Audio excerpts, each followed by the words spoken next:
Welcome to the program, everyone. Support comes from 120 Life. High blood pressure doesn't always feel urgent until it hits close to home. I've had someone I love dealing with it, my mom, lately, and I've been paying more attention to my own numbers too because of that.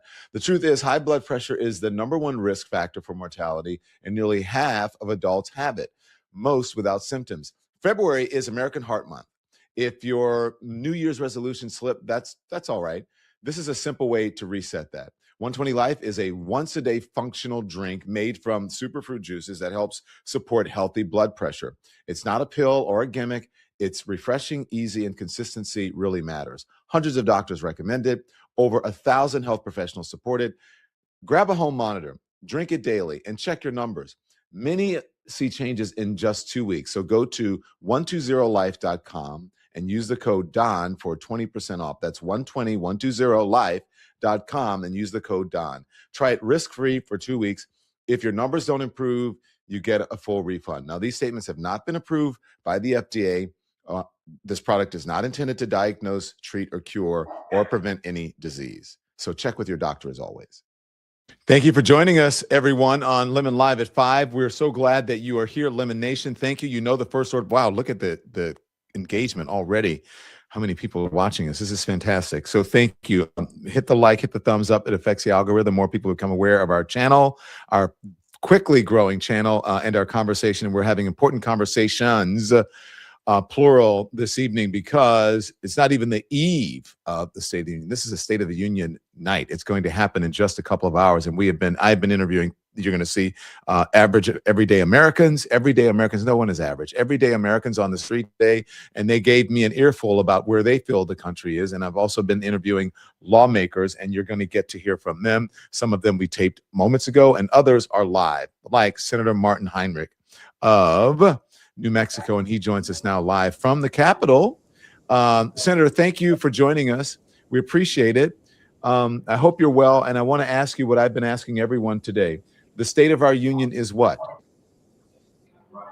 You know, if you ask my constituents what the state of the union is, I think they would largely say that the country is poorer, sicker, and less safe than we were a year ago. And that's a trajectory that I think weighs on a lot of Americans right now. What are you expecting this evening, Senator? Well, I'm not attending the State of the Union, and I'm not normally someone who wouldn't go. I deeply respect the office of the president, but these are not normal times. And we currently have an administration that is wantonly ignoring the laws, wantonly ignoring the Constitution. And I just don't think you can normalize that. And so I will not be at the State of the Union tonight. I've spoken to some senators who say, one senator said, I'm not going to let Donald Trump drive me away from the State of the Union. Another said, I don't want to sit there for the lies. And look, I kind of understand both. I'm more in line with you. Do you think it's important for some folks to be there? Would you, if you had your druthers, would you not have any Democrats show up? I mean, everyone has to make that decision for themselves. But what bothers me about this administration is it's so unrepentantly immune to the laws and the Constitution. They're choosing to detain American citizens. They've even deported American citizens. They issue stop work orders on energy projects that are fully permitted. This is just not a lawful administration. And so in my view, me going to the State of the Union in a way is validating the office of the presidency. But this president does not respect the office of the presidency, and certainly doesn't respect the law and the Constitution. How many Democrats do you think are skipping? I actually don't know. We had a caucus lunch last week before 2 weeks ago now, and it was clear that there were a lot of different opinions. And I think that's appropriate. I know that this president is going to spend hours trying to convince the American people that everything is fine. In fact, everything is great, right? And it's just not. Like, people are struggling economically. Electricity prices are through the roof in his first year. We're less safe as a country than we were a year ago. this is not a time to just sort of nod along and accept the lies that I think this president will be spewing for what is probably going to be 2 or 3 hours. 2 or 3 hours. And look, he gave I called it the faux or fake State of the Union back in January of last year. This is the first official one. And look, many people tune into this. Not all Americans, but many people tune into it. And this president, look, if his lips are moving, then he's probably lying, which is a sad state for Americans to be in at this point. Do you have any advice for Americans who will be listening to this president? And do you think they'll buy, quite honestly, his bullshit? I think my advice to Americans is simply, trust the people who are telling you the truth. And at a certain point, you got to realize that everything that comes out of this guy's mouth is at best a stretch and at worst a lie. Yeah. The reason I ask you about buying the BS that comes out of his mouth, because if you look at the current polls, and this is the latest one, this is from the first one I'm going to read to you about his cratering numbers, is from CNN. His approval rating is at 36%, disapproval 63%. Among working class, approval is 41%, disapproval 58%. Among independents, Senator, 26%. That is stunning. 73% disapprove. And then we go on to the Washington Post. His approval is 39, pretty close to what CNN is. CNN's poll is 60% disapproval. On immigration, which was his strong suit, he's at 40%. And disapproval is at 58%. Nearly 60% of Americans disapprove of what he's doing on immigration. And then on tariffs, his big, initiative, 34% approval, 64% disapproval. These numbers are stunning. Yeah, they're incredible. I don't remember seeing numbers like this in the past, but I'm not somebody who chases polls. I think it's important that, you believe in certain things. But I think what this poll says that the president should take seriously is that the American people think that he is focused on all the wrong things. People voted for this guy because they wanted cheaper eggs. And now he's making houses more expensive. He's making electricity more expensive. These tariffs are decimating our small businesses. And he told people that he was going to focus on the worst of the worst. And yet we see the behavior, the things that came out of Minnesota for weeks and weeks. That is not what my constituents want from their government. And so I just think there's this complete mismatch between what the American people expect the president to focus on and what he's actually focused on.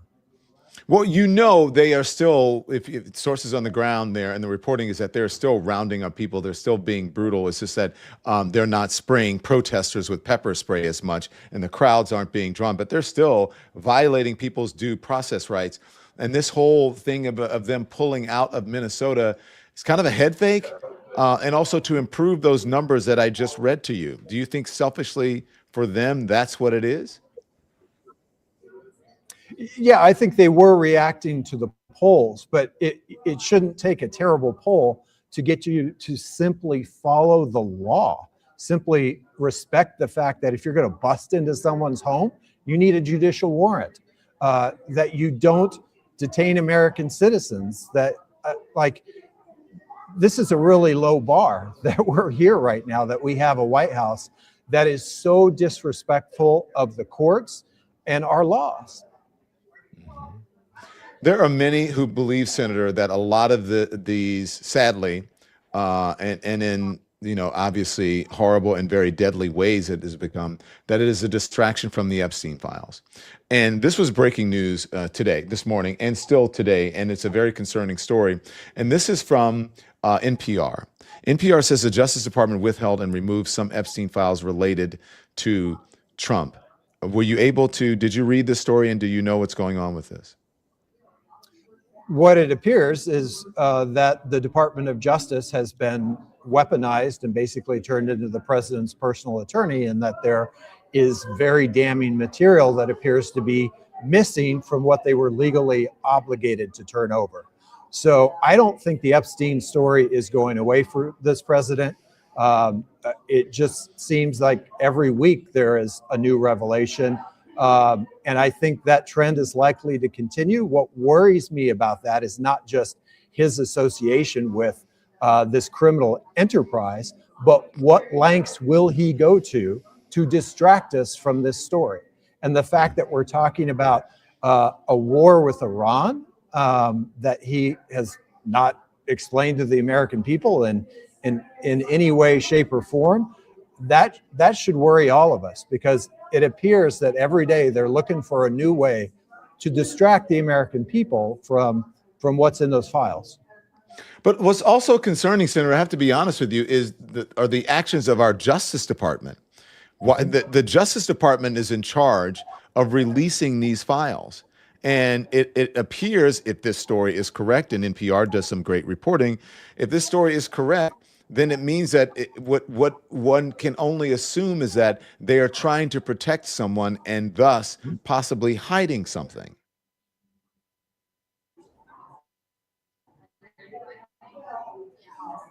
Don, you're breaking up a little bit, but I think your Department of Justice and this Attorney General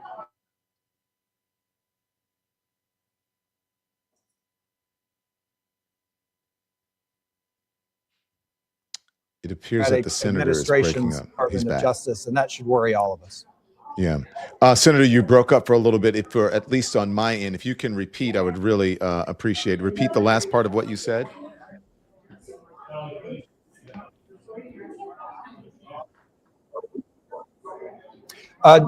Just that the absolute politicization and weaponization of this Department of Justice by this Attorney General should worry every American. Like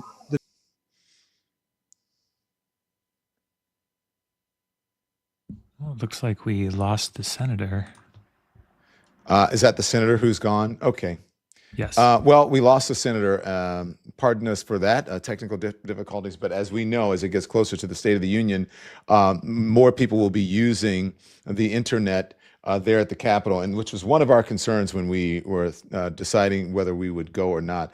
The major concern, obviously, was weather, but also getting connectivity, because without connectivity, we are no good. We're not serving our constituents and serving our viewers. So listen, we're glad that you're here with us. We're thankful that Senator Martin Heinrich was able to join us. He is not attending, probably attending one of the events. I don't want to speak for him, but many of the folks who are not attending are attending other events. The Save the Swamp event, or excuse me, the Drain the Swamp event. This administration has been saving the swamp.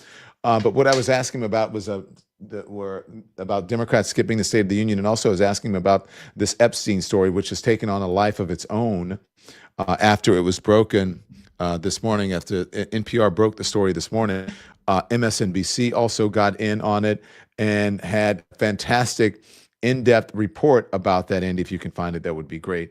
And their legal analysts really went in depth on this. And tonight, the Epstein victims, some of them will be at the State of the Union, sitting within eyeshot of the president. And the president won't be able to turn his back on them like Pam Bondi did during the hearing in front of Congress a week ago, well, 2 weeks ago, I should say.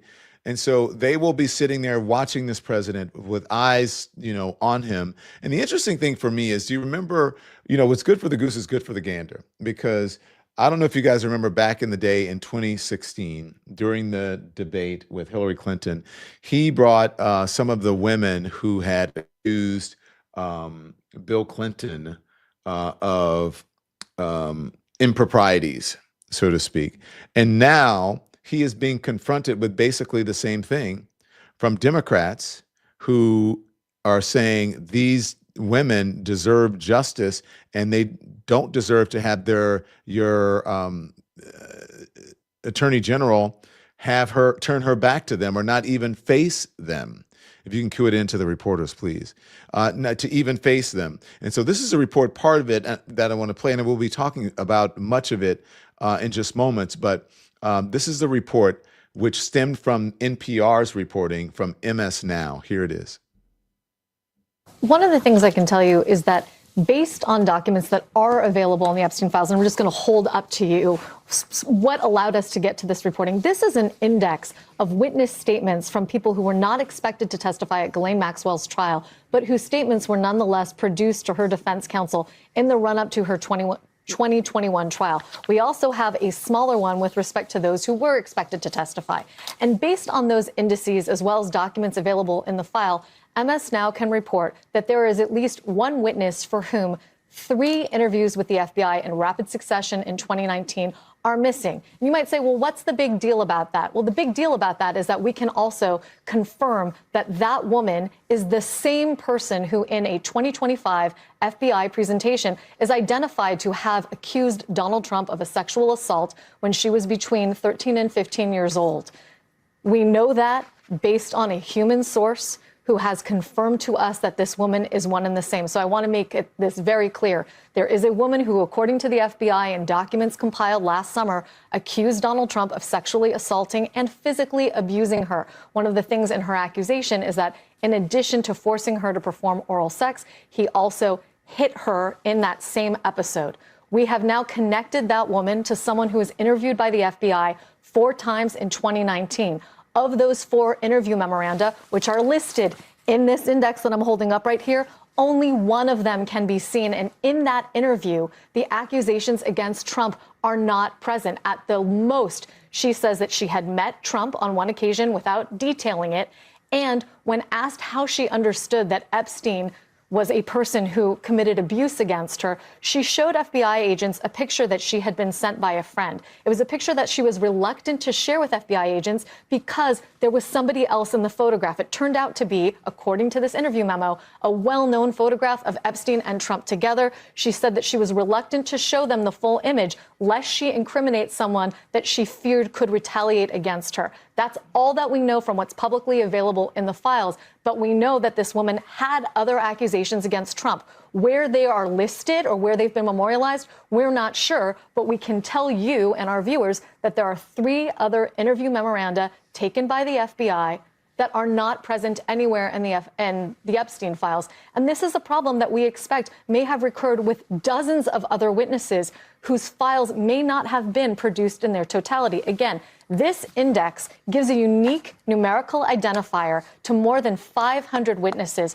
and lists in numerical order the kinds of documents from which their statements were taken, everything from FBI interview memos to Palm Beach police incident reports to handwritten notes and the like. Going through those methodically, you can see as a layperson or as a reporter what has been produced in the files and what hasn't. And it's our expectation and understanding that there are many other instances in which witnesses, many of whom were alleged victims, don't have all of their statements produced. If these were important enough that was Lisa Rubin from MS Now. That is a very disturbing report. And the reason we're playing it is because this was breaking news today, and the story has taken on a life of its own. And the Epstein victims, some of them will be attending the State of the Union, including Virginia Giuffre's brother and another relative. I want to bring in now Senator Andy Kim, who's joining us. Senator, thank you very much from the great state of New Jersey. We appreciate it. And we want to talk to you. We want to get a look ahead at the Epstein files, and we're glad that you're with us. But do you mind commenting on this story, first reported by NPR, then by MSNBC and others, about the Department of Justice somehow scrubbing some of the files, the Epstein files, related to Donald Trump, and they have not been released? Absolutely. I mean, this is something that I heard actually from a victim of Epstein who's here at the Capitol talking about how, we need to make sure that we see everything, that this can't be a situation where they are protecting powerful people and potentially even the president of the United States. I mean, these victims, they were saying how, their privacy, their addresses or photos of them, those were not redacted, those were not blocked, but yet somehow we see powerful people, them being protected through this process. So again, they felt victimized. Again, they said, I feel like I am again being victimized here. And that was very powerful to hear, especially here in the halls of the Capitol. What do you think is going on? I mean, one could only believe, Senator, that they're trying to protect someone, they're trying to cover something up, because as Lisa Rubin there, the legal analyst at MS Now said, look, there are numbers and that are in sequential order, and there are many of these things that are missing. People have seen it before, or this information had been there before, and they just yanked it, scrubbed it, and removed it. That is extremely concerning, especially coming from the United States Department of Justice. Where's the accountability if our own Justice Department is hiding stuff from us and are unwilling, or either afraid, or both, or afraid of being transparent about this president? Yeah, where is the radical transparency that this administration early on talked about in terms of moving that direction? And you see what's happening when you see it's from whether damage control or just a straight up cover up. We see that, unfortunately, not just here, but we see that with, for instance, the investigation of Renee Good's killing, for instance. Like, that's another example where they have reports of the FBI and the Department of Justice stepping in, saying that this is not something that they need to move forward on. I questioned the ICE and CBP directors about that last week in Congress. These are the types of things that we're seeing systematically across this entire administration, of just selectively engaging here and certainly engaged in cover-ups to do the bidding of the president. Mm-hmm. So what do you expect? Are you attending tonight, Senator Kim? I will be attending. That's right. You're attending. And what do you, and so you will be sitting somewhere in the room with those victims. Do you think that the president will address this at all? I think we can, I don't know what's going to happen tonight, but I think we can say for certain he will not address this, because again, this is not something he wants talked about. He was trying to silence these victims. He was trying to silence Congress and not move forward in releasing this until he felt like he could hold it back no longer. This is a president that has built a career off of just deception and changing the subject, and we see that right now with everything that he's trying to do, whether it's military buildup outside, right around Iran, or other actions that he's doing. He absolutely wants to change the subject. And look, this is a president who is coming into this State of the Union at his weakest point of his presidency, after a humiliating loss at the Supreme Court on tariffs, after America has rejected what he has done in Minnesota. This is someone who's coming in as a weakened president. And I've been thinking about it, and this will be his last State of the Union in front of a Republican-controlled Congress. I feel very certain of that this is going to be the beginning of that end. And I think he's going to try to do everything he can to project a different vision of his presidency, but it's one that the American people see through and fundamentally reject. What else are you looking? What do you take us forward, since you are going to be there? What do you think this president will focus on? Because he's not going to focus on his polling numbers. He's going to say those are fake. He's going to pretend the economy is good. He's going to say that tariffs are good, and that probably going to. What's going to be interesting to me is the very same members of the Supreme Court, presumably if they show up, will be there, the ones who rejected his tariffs and said that they were unconstitutional. What do you think is going to happen? Well, first of all, I think it's going to be filled with lies and bluster, as we've seen in years past. I think we are going to see a president that is scrambling, a president that is very concerned. I mean, remember that Oval Office address that he did not too long ago, where he was speaking a million words a second. I mean, I think he is somebody that's very much understanding that his presidency is going off the rails here. So, he'll be in damage control. I'm sure he's going to try to come up with lies about how the tariffs have made this country stronger. And that's why I want to be there, to stand up and immediately be able to go out to the press here at the Capitol and be able to rapidly respond and reject his lies, to be able to stand up against what he's trying to say. I'm sure he's going to say that he deserves a Nobel Peace Prize for all the actions. And I want to talk about how I was at the Munich Security Conference last week and heard from so many leaders around the world about how appalled they are by America, how they are moving forward without us, and how they felt like his threats upon Greenland in particular was just a real breaking point, where they see America now no longer as the indispensable nation, but as the unreliable nation. That's what I want the American people to see, just how much damage this president has done and will continue to do. Let me ask you something. This is answering some viewer questions because they have questions about tonight. If you can answer them. Monique Barnes, who's on Substack, Senator Kim, wants to know, will Trump address the fact that all the Epstein files are not fully released? Yeah, he should. He should respond, because this is something that clearly has hit a nerve with the American people, because they see such injustice being done to these victims for so long. And this is the kind of stuff that, just hits at so much of the distrust that we have. The idea that the powerful and the wealthy don't play by the same rules, and that we see politics as this exclusive club for the well-off and the well-connected. I would hope that we would be able to address that. But again, as I said, this is a president that is in damage control, is weak, and is trying to turn to different topics and change the subject. So I don't think he's going to address it. But that's why it is that we have victims, Epstein victims here, to be able to tell that story, and to make sure that they have a voice that cannot be ignored tonight.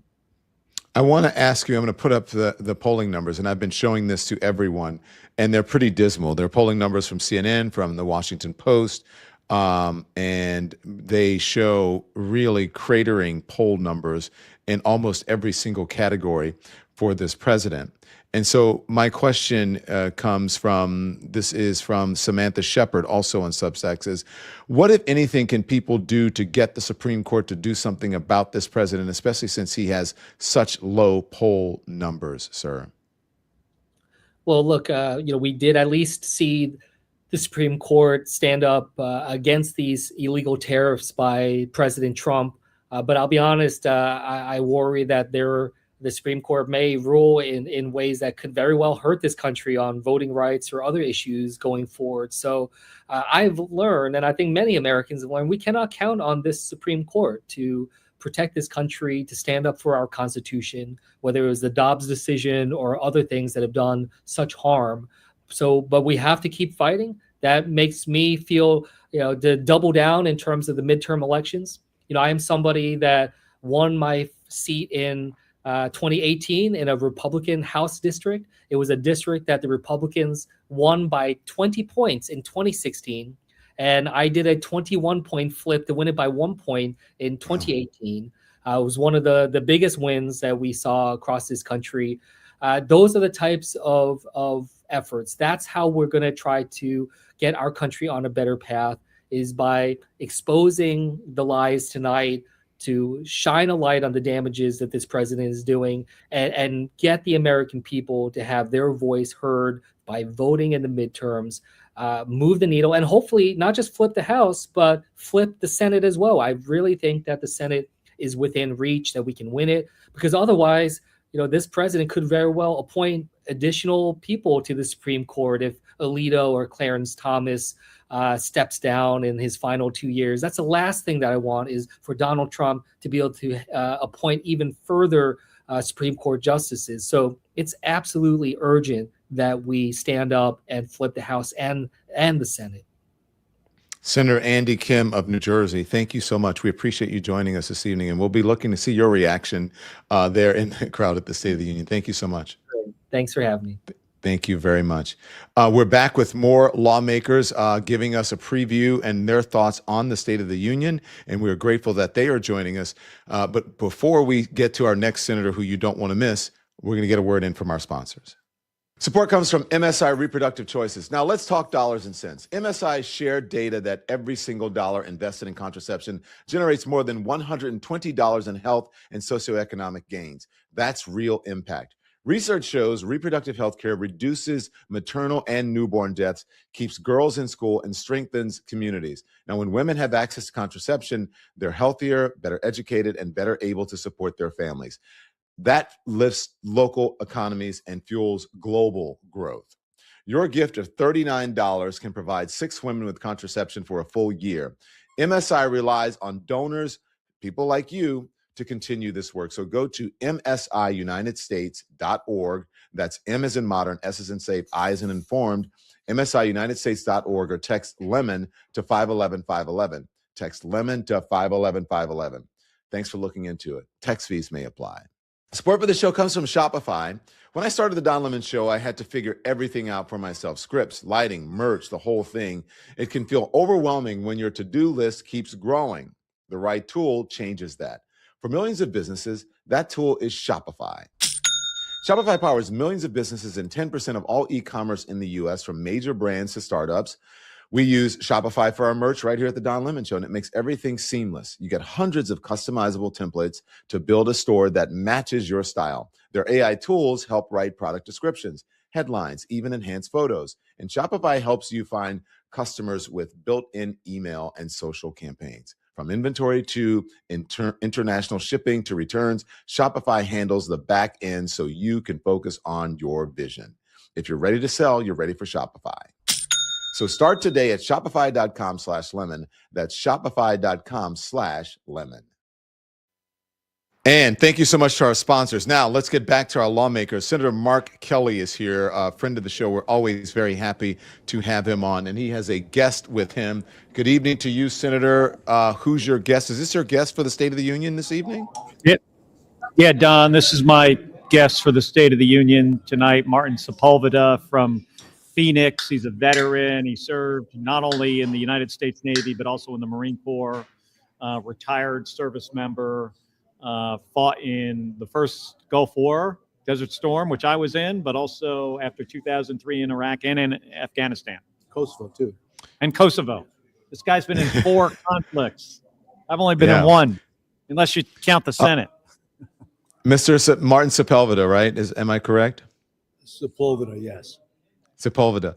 Thank you for your service, sir, and thank you for joining us here on the program. It is indeed an honor. Senator, do you mind if I ask him the first question? Sure. You can ask him all the questions. Mr. Sepulveda, why did you agree to attend? Why are you attending this evening? I've always supported the senator. I'm a Republican. I need to get that out there.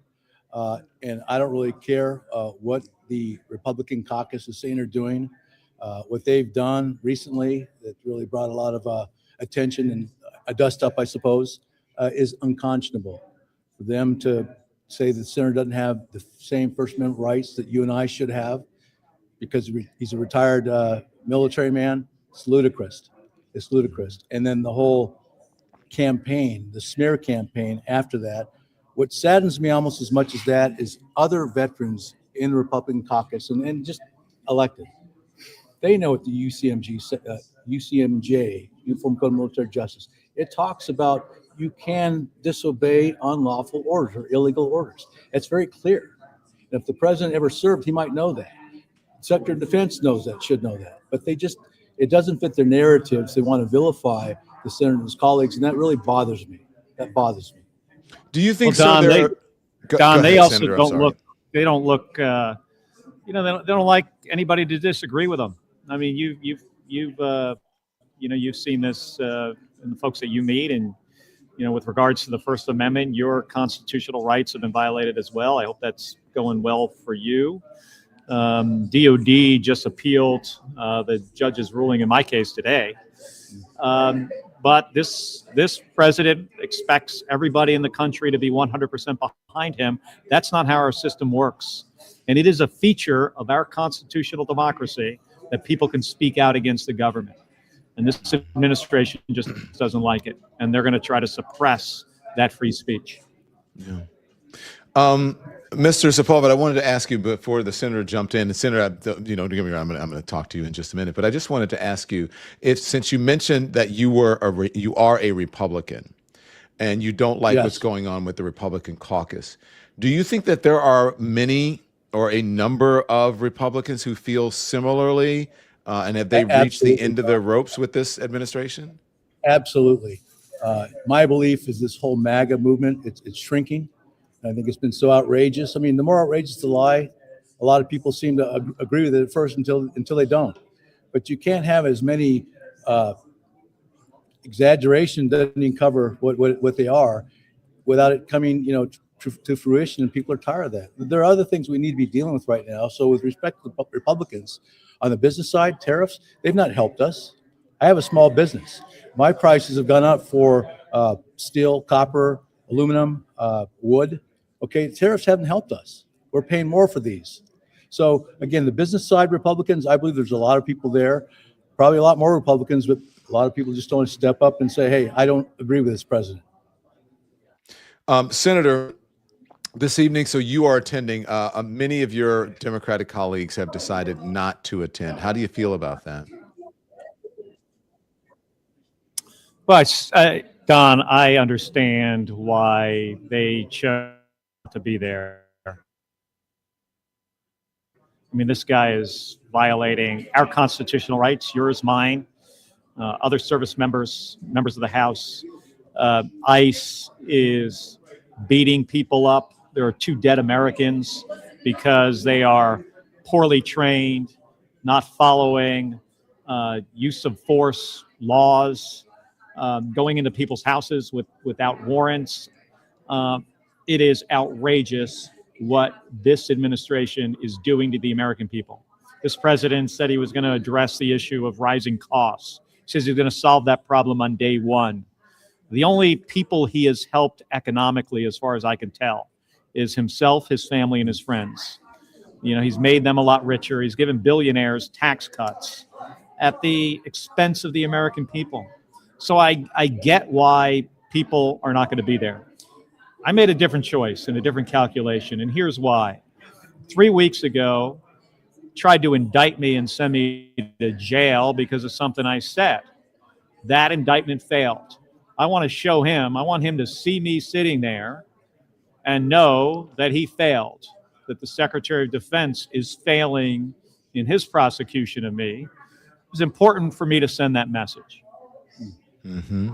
It is important for you to send that message. And I know all too personally that it is. Listen, I was invited and I chose not to go because I'm still in the middle of mine. I hope you understand that. But I want him to know, just from doing my work this evening, that I will be live all evening reporting and fact-checking him on the untruths that he's telling. So I'm glad that it worked out for you, and I thank you for your well wishes. Can I talk to you about some stories, some of today's news? Okay.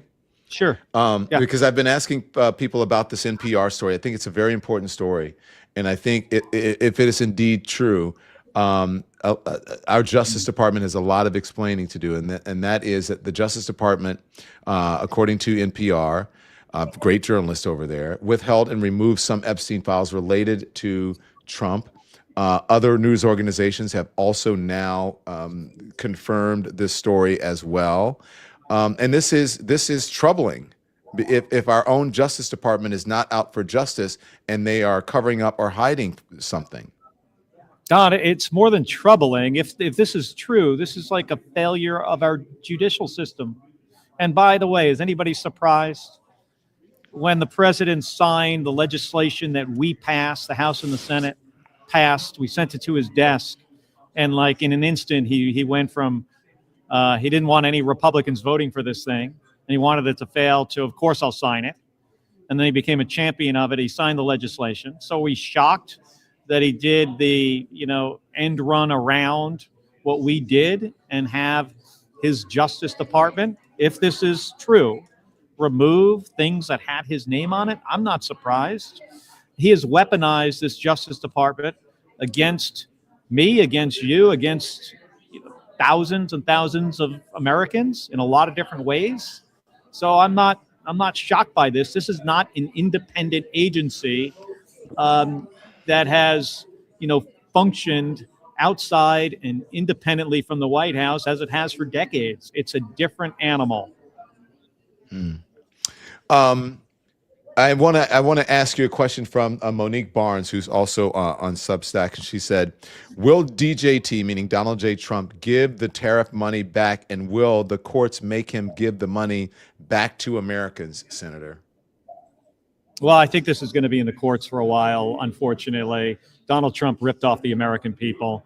He unlawfully, according to the Supreme Court, right? They made the decision. He didn't have the authority to do this, and he said that these tariffs were being paid by foreign countries. There's not a single economist that would tell you that that's the way this works. It's paid by the importer. Often those costs are passed on to the American people. So the American people and companies that, paid these tariffs and didn't jack up prices, I mean, somebody needs to be paid back here. And it's really hardworking Americans that got screwed over. He said he was going to reduce costs, and he did exactly the opposite through these tariffs. He made things more expensive for people that can't afford stuff that they need just to get by. You know what? I sort of was derelict in my journalistic duty, and I should have asked you this when we were talking about the Justice Department, coming after you and the president coming after you. I spoke with your colleague, Senator Alyssa Slotkin, just moments ago. And she talked about how tough it is to have the Department of Justice after you, even if you have means, even if you're a person of means and you have agency, like her and like me, quite frankly. But for you as a war hero, it is still not easy. You are a senator, but also imagine him going after, people who don't have the means to be able to do this. It is daunting. It is very expensive. It takes a toll. And quite frankly, I believe what they're doing is unpatriotic and un-American and unconstitutional. 100%, Don. And by the way, we were just doing our jobs and he came after us. But you're right. We have, some ability to fight this. So what it does is it shuts people up. Mm-hmm. There are 2 million retired service members out there like Martin and I, and I've heard from a lot of them now that they say they do and say things differently because of what is happening to me specifically. They cite that they're really careful about what they say about this administration because they can't afford, to have DOJ coming after them and trying to demote them and take away their pension or worse, send them to jail. So it is having a chilling effect. What he is doing is actually working, and that's why I'm not backing down. Under no circumstances. I'm going to continue to fight this thing to the end. He can go take a hike is one option, or he can, do his best to try to throw me in jail or demote me. But I'm not going away, and I'm going to be sitting there, as close to the, podium as I can tonight to make sure he understands that I am in this room and he is failing. Senator, I have to ask you, I think very highly of you, but I have a soft spot in my heart for a member of your family, and that's a former Congresswoman. And I just wonder how she's doing, and please say hello to her. So how is she? Well, thank you. She's great. I will do that. She's working on the issue that she is devoted her life to, gun safety, trying to pass stronger gun laws. She's effectively passed 850 in dozens and dozens of states. Wow. Also, largely, I think, responsible for the Bipartisan Safer Communities Act that we passed here. A lot of help from her organization, Giffords. She's in Detroit right now. She told me last night it's really cold, and now she has to go to Chicago. She says it's cold there too. Well, I don't know if Chicago got the snow that we got here in New York. I mean, better there than New York City, man. And we're going to get it again tomorrow. And by the way, there's so much love. I don't know if you can see the comments, but people are giving so much love to Congresswoman Gabby Giffords in the comments. And they love you and they love her. And you know what else we love as Americans and as patriots and as someone who's an independent? I love people like you, of course, but also Martin Sepulveda there, who is a war hero as you are as well. Thank you both, gentlemen, for your service. Thank you. Thank you, Don. Thank you. And enjoy if you can tonight. All right. We will. Thank you. Thank you. Take it easy. Wow, that was great. We really enjoyed having them. And so listen, what's interesting, we didn't know who his guest is. That Senator Kelly said he was going to have a guest. And we weren't sure, just said it was Martin S. And we said, okay, well, bring your guest on. And so we assumed that is possibly someone who is, is going to be his guest for the evening. And that was fantastic. That gentleman is a war hero. I think he said he's been in 4 war zones, fought in 4 wars, and he is a Republican. And he says he's sick of what's happening with the Republican caucus.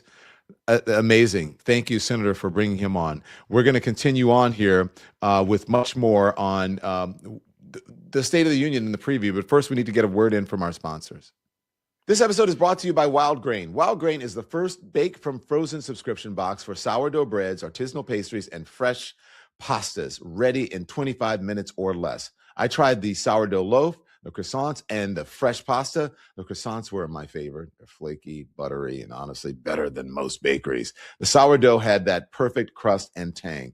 So Wild Grain uses simple ingredients that you can pronounce in slow fermentation with no preservatives and no shortcuts. The boxes are customizable, including gluten-free, vegan, and a new protein box. It's perfect for quick weeknight dinners or a cozy weekend brunch.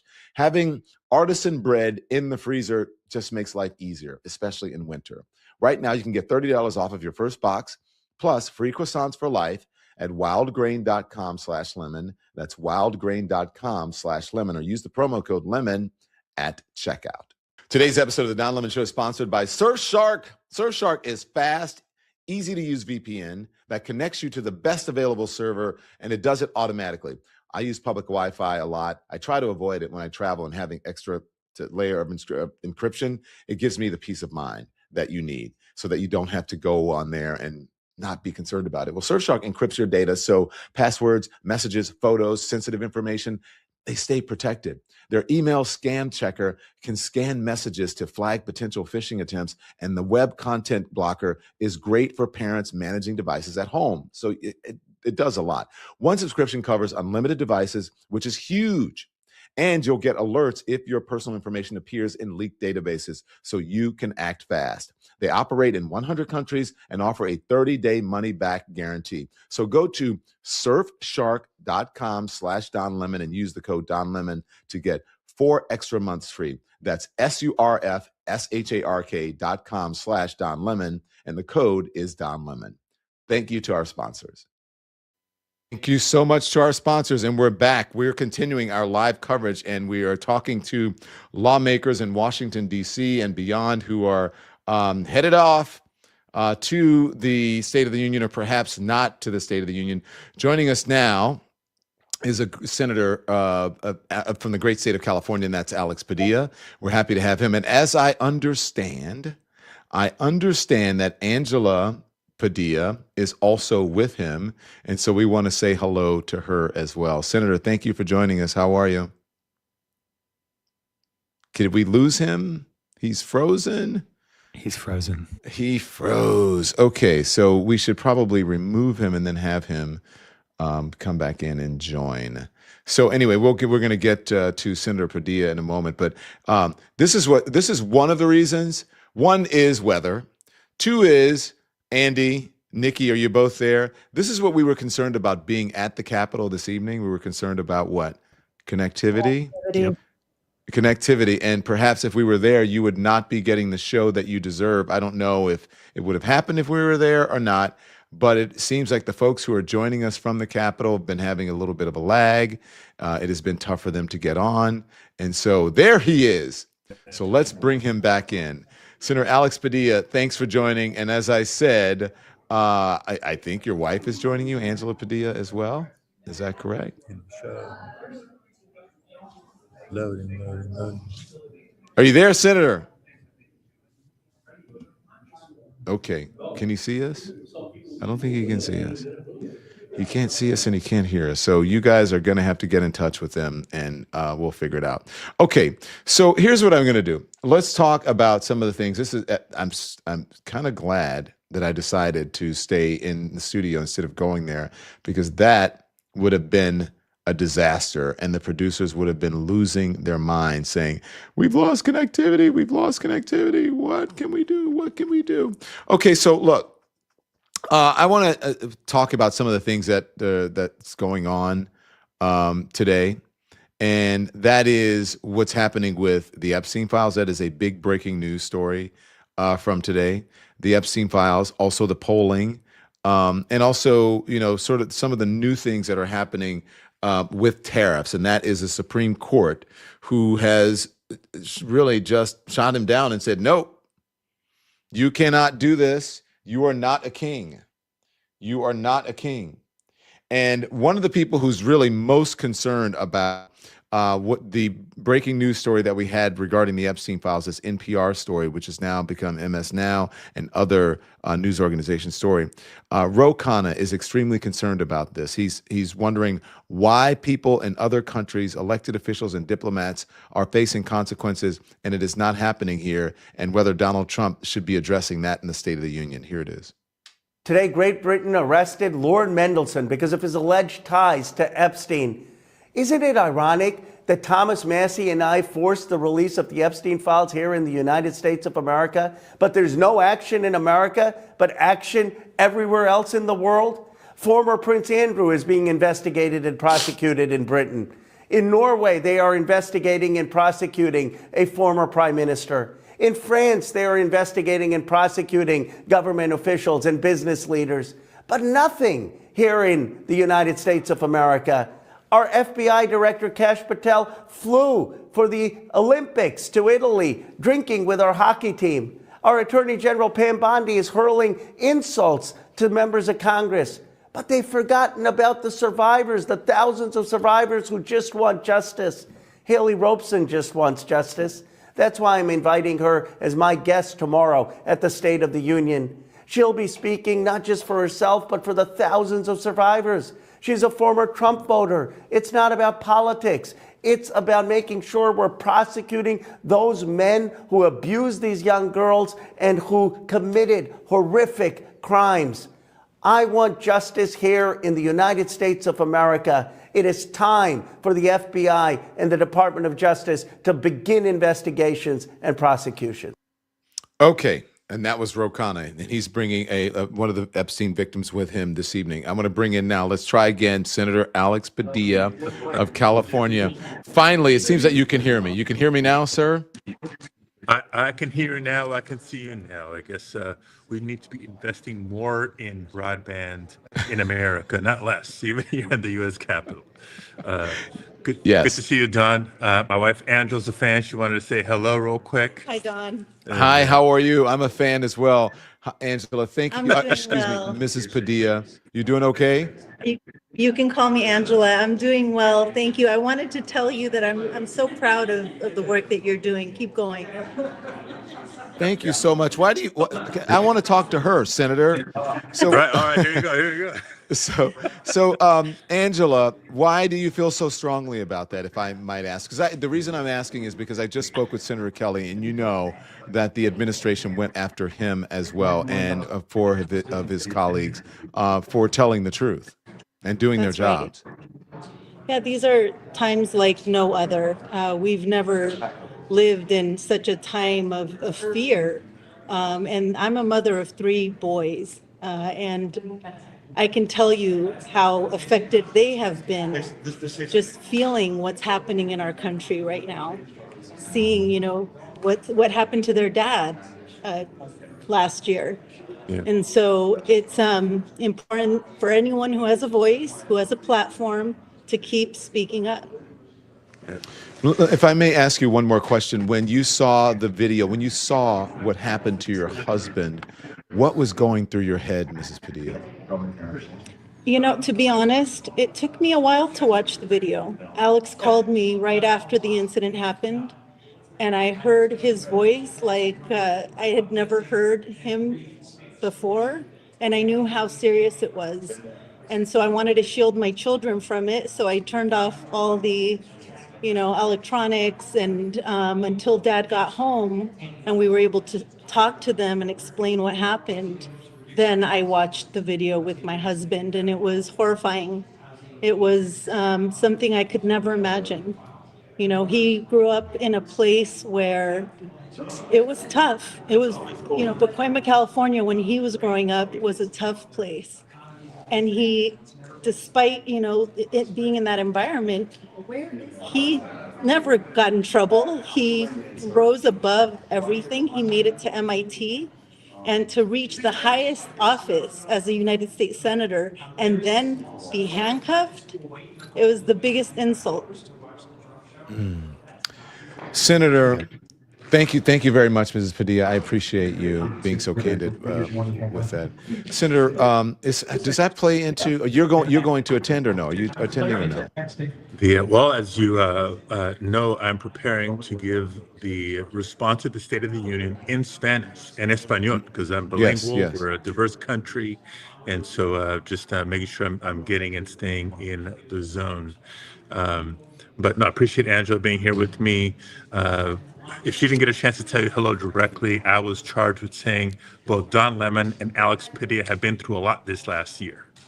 And sadly, it's a sign of the times. It's how out of control this administration is. It is. Well, I was going to wonder how much of that, because it's rough to go through those things. It's jarring. It's destabilizing. And I'm wondering how much that played into your decision to give. I don't know if you're going to actually be in the chamber, or if you're going to be watching it. Because if you're giving it, I don't know if you can actually be in the chamber because you have to be ready for him to finish. So that's why I'm asking, Exactly. Are you going, or you'll just be near? And how much does this play into your response? No, we'll be near and ready to respond. And look, it's something that we can't ignore. There's a lot of focus, obviously, on increasing costs, especially under a president who promised to reduce costs. He's done the opposite, including his illegal tariff war that the Supreme Court finally ruled on this last Friday. But if you look at not just the Latino community, but other diverse communities across the country, and the terror that people are feeling, seeing roaming, masked, armed guards, picking people up off the street indiscriminately. There's a term now, Kavanaugh stops. The Supreme Court has sanctioned people being detained for their appearance, the color of their skin, or because they speak Spanish, or the occupation that they're perceived to have. You can't break the law to enforce the law, and people's constitutional rights are being violated every day. So, yes, I'm speaking up against that too in my response tonight. And one thing that I don't think we're talking about enough is getting ready for the November elections, because Donald Trump has made it very clear he's trying to tip the scales. He's trying to rig it before it even starts. The Department of Justice is trying to get their hands on voter rolls across the country to purge the rolls. As Kristi Noem has said, they only want the right people voting. They're trying to make it harder for people to register to vote. It's their only way to hold on to power, because they know not just how unpopular their agenda has been, but how harmful it has been. That's the real State of the Union. So, Senator, I spoke to Senator Ruben Gallego just a couple of minutes ago, about an hour or so ago, and he said that he believes that all the inroads that Donald Trump made with Latino voters, he has lost that and then some because of the actions from the video you've seen, what we were playing on the screen just moments ago. Do you agree with that? I agree, and it's not just speculation. Look at this last November's election, November 2025. Right, he was reelected in 24. We're coming up on the 2026 midterms, but in 2025 there was a governor's race in Virginia, a governor's race in New Jersey, Supreme Court races in Pennsylvania, statewide elections in Georgia, Proposition 50 on the ballot in California. And the results were not only much more Democrat than Republican, but if you look at the data of who turned out and how people voted, Latino voters have come home, either after having voted for Donald Trump, some, not all, and not most, but those that might have crossed over in 24 are back, and those who sat out the November 2024 election are now engaged because they see that Donald Trump either broke his promises or straight out lied, and they're seeing him and his record for what it is now. And now it's our job to not just take that for granted and say it's going to continue, we're going to have a great midterm.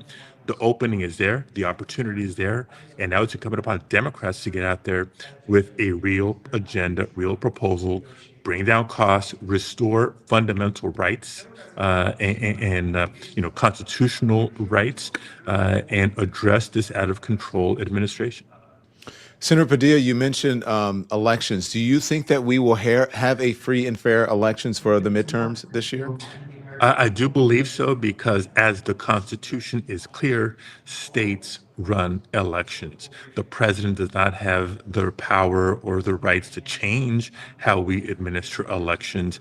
And I think there's enough Republicans, even in Congress, who will stand by the non-federalization of our election system. So if you just look at how many both Democratic and Republican secretaries of state have pushed back on this overreach, Donald Trump weaponizing the Department of Justice, asking Attorney General Bondi to go get those voter rolls and start combing through them. There's enough states pushing back. I do believe we'll uphold the elections, but again, not without risk, not without threats. When supporters of Trump are suggesting that, yeah, maybe ICE agents ought to be patrolling the polling places, we know that's just nothing other than voter intimidation. So we're going to, plan for that and stand up against that and overcome that. Absolutely. Senator Padilla, thank you. Best of luck this evening. Keep up the great work. Thanks for being a fighter. Thanks for believing in the Constitution and the Bill of Rights. And thank you, Mrs. Padilla, for your kind words and your support. And much love to your family. Okay? Thank Thank you. you, Don. Stand strong. Stand strong. Thank you very much. We appreciate it. We appreciate it. Okay, so Senator Padilla, what a great interview and wife and everything. So listen, we have more. That's not the only lawmakers we are speaking to. The senator from the great state of Connecticut joins us as well, and here it is. Senator Richard Blumenthal, thank you for joining us. Thank you very much for having me. I'm honored to be with you. Well, I would ask you, how are you doing? But I hope that you're doing okay. But I will ask you, in your opinion, what is the state of our union? The state of our union is extremely troubled and challenged. I am hopeful about the state of our union because I need to hope. Otherwise, I wouldn't be able to come to work. But our democracy is under threat as never before in my lifetime.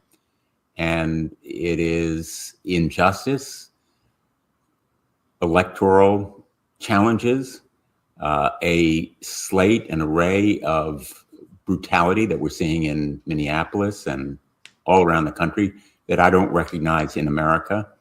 And we need to use every tool possible to preserve our democracy. Do you think that's possible, especially when you said electoral challenges? Do you think that we're going to have a fair and honest election in November of 26 of this year? I believe that we will, because we're putting in place the kinds of safeguards that are necessary. For example, forbidding ICE to be at polling places, I think, is absolutely essential. Making sure that we stop the nationalization of elections that Trump wants, the federalizing of our election machinery. He's impounding voting information as well as machines that are used for casting ballots. In every way, he's trying to intimidate poll workers, and we need to push back and fight back with legislation, public awareness. Even our Republican colleagues, I think, need to recognize they have a stake in what's happening, because what goes around comes around, and they're going to wish they had full, fair elections if we lose that right. Senator, are you going to the state? Are you going to attend? I will be in the room. I want to make sure the American people see that not everyone in that chamber is going to be applauding and clapping and standing in ovation and smiling. I think it's important to have silent defiance in that room. I want to be face to face with Trump so that I can denounce and disagree with his distortions and, frankly, lies. We're going to see a lot of boasting and bullying, blustering, and I want to not only be witness to it, but also be able to come out of the chamber and say, it's a bag of you know what. Now, what about when you're in the chamber? Because as I understand, Democratic leadership has said that they don't want anyone sort of responding in a negative way or any outbursts or anything like that. Number one, is that true? And do you plan to, if he says something that's egregious, are you going to respond? You know, I don't know exactly what I'll do in the moment. I have no T-shirts or signs with, slogans or messages.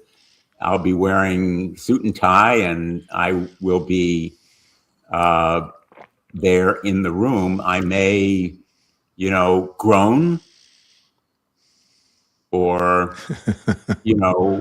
indicate facially my disgust and defiance, but I'm not going to interrupt. I'm not going to shout out or shout down what he is saying. And, remember that the people watching the State of the Union will be large in number. They won't necessarily be Democrats or Republicans. A lot of them may be independents. They may be there out of curiosity. They may never have seen a State of the Union before. We tend to forget that what we take for granted that we've seen so often, a lot of Americans may never have seen. But the main point is, I want to be there to show that not everyone is going to be clapping and yelling, compliments and support and all that. You bring up a very good point about people not having seen the State of the Union before. As you know, if you're familiar with my work, I go out and I talk to people all the time. And I went to talk to people today. I was out for an hour or so in the cold, just person after person, as I walk up to them on the street. How are you feeling? What's the State of the Union? What do you want to talk about? Others, some said, I have to work. Right? I have 2 jobs. I heard that a lot, and I will be working tonight, so I can't watch it. I will have to catch the highlights or watch it after I get off work. I heard that from a number of people. Others are saying, I don't know that much about it. I can't even indulge because it's too depressing. And some folks didn't even know that it was a State of the Union. So you are correct about that. But my question is, in talking to those people, it appears that they are aligned or in line with the polling that we have seen. And the polling shows that this president is underwater. And I'll give you a quick guide here. CNN, the approval rating, 36% approval rating, 63% not approval. Among working class, 41 approval, 58 not approval. That's crazy. Independents, 26% approval rating. Do you think this president and this administration, I call it a regime, do you think they understand where the American people are, and it doesn't appear that they're on their side?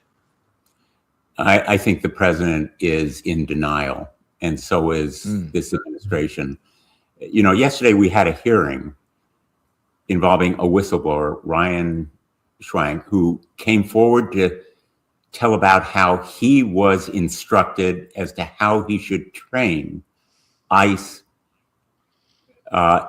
agents, and how he was to instruct them, in effect, to break the law, to violate people's Fourth Amendment rights. What we've seen in the neighborhoods of Minneapolis and really all across the country, in the brutality and violence by ICE and Customs Border Patrol agents, is the mark of an out-of-control, lawless, reckless agency that is the direct responsibility of the Trump administration. And yet they continue, in effect, I'm watching what you are here, they continue to turn away from these scenes and from the truth about what's happening in DHS. And that's why we are standing strong and saying we're not going to appropriate any more money for this agency. But what you are hearing, and I so admire your work in reaching out to people and listening, which is so important. Listening is the core of what I do, and often what good reporting does, and you're doing it really, really well. People are concerned about the cost of living. They're concerned about their economic futures. That's where Trump is losing those working families in that poll. And his base of support, which is working people, they react to the kind of scenes of inhumanity and brutality that we're watching right now. But equally important, they react to the rising prices of tomatoes and bananas and coffee and clothing, rent, the shortage of housing, and the general feeling that a lot of other people are getting ahead. Maybe it's just a few people. Maybe it's Elon Musk, as he was shown in the gallery last year. The billionaires are making out better than ever, and the rest of us are taxed more. We can afford less, and there's something wrong with this picture of wealth inequality. They don't talk about it that way. They're not going to talk about wealth inequality, but they're going to talk about, a bunch of four-letter words attached to their economic plight right now. And these guys in suits standing and clapping for President Trump tonight just don't get it.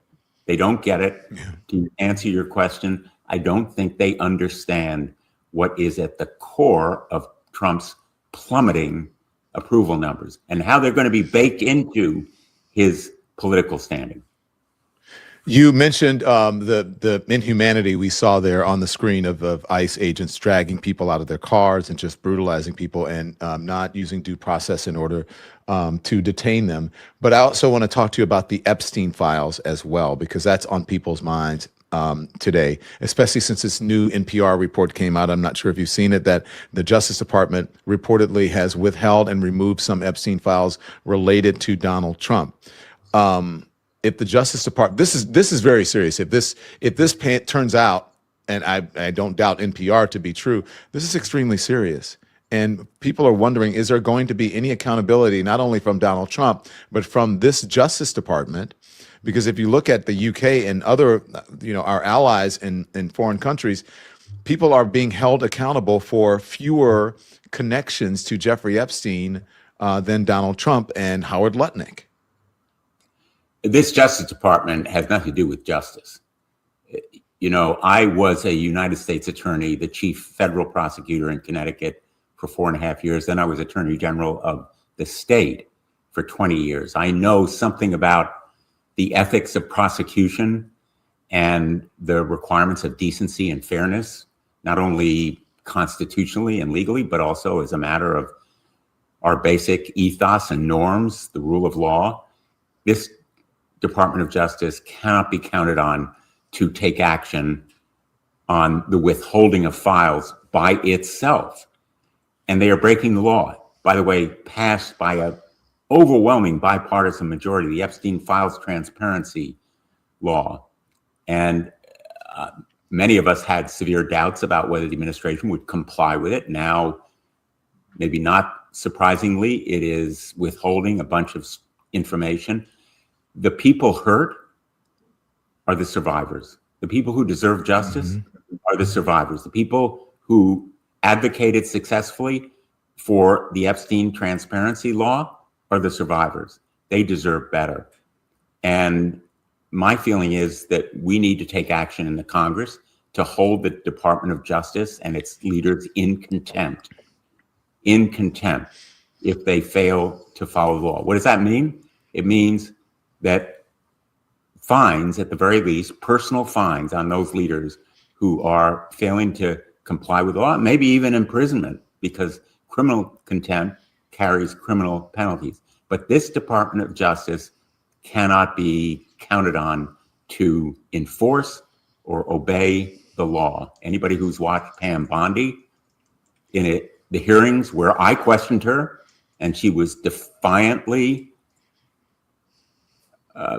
resistant to answers that actually provided information that we are entitled to receive from her. She was defiant of the interests of the survivors of the Epstein abuses. She was defiant of her basic responsibility. And Kash Patel celebrating with the United States hockey team when we are going through one of the most challenging periods in our history, both legally and in foreign policy, again, really just desecrating his office and responsibilities. So I don't count on this Justice Department to do very much for justice. Some of the survivors will be there, Senator, and what do you expect from them? Obviously, I don't think he's not going to bring this up, correct? I doubt it, but Donald Trump is nothing if not unpredictable. And he may directly insult them. I wouldn't put it past him, but I think he may have been advised strongly, and maybe he'll take the advice that he just should stay away from that topic. I think it will be the elephant in the room if he fails to mention it, in light of that report that the Justice Department is withholding files and the survivors being there as witness. Their presence will speak volumes. You know, as you know from your very longstanding career in journalism and particularly in TV, a picture is often worth 1,000 words. And I don't know that they have anything for their message to be felt. Yeah. Senator Blumenthal, it's a real honor to have you on, and we will be watching tonight. And I'm going to be watching your expressions to see what you do. Well, I won't be nearly as eloquent as you are, or as powerful in my visage, but I really admire the work that you're doing, and hope to be back with you soon. Thank you so much. Thank you for fighting the good fight. Thank you for standing up for the Constitution and the Bill of Rights, and keep up the great work. Thank you, Senator Richard Blumenthal. Thanks. It is indeed an honor to have the senators coming on, especially ahead of the State of the Union. And we want to service as many folks as possible here, taking your questions from a number of platforms. This one comes from Twitch, and it is from Trod Baseball on Twitch. Says, how do you feel about the Dems' response to boycotting? Is it enough, or would you like to have seen something else? So here's how I feel about it. I feel like people should do what they want.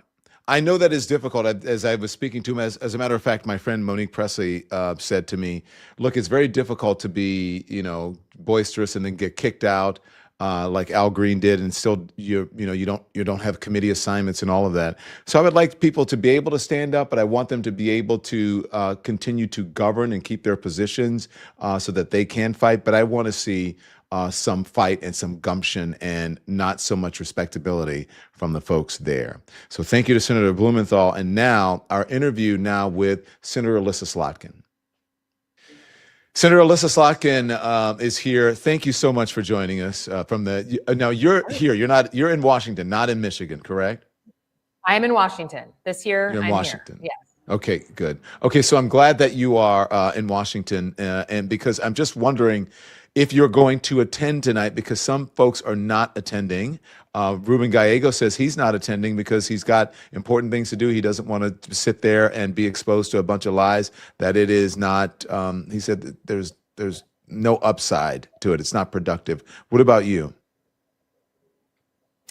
I mean, look, I'm attending, and the State of the Union is a tradition in our country long before Donald Trump, and hopefully long after Donald Trump. And while I'm not expecting to agree with a lot of what the president has to say, and while I'm expecting him to try and wave his hands and try to pretend the world is different than it really is, my state voted for Donald Trump. And I think it's a responsibility of the senator from that state to be there, as hard as it is to live through 3 hours of that. Yeah.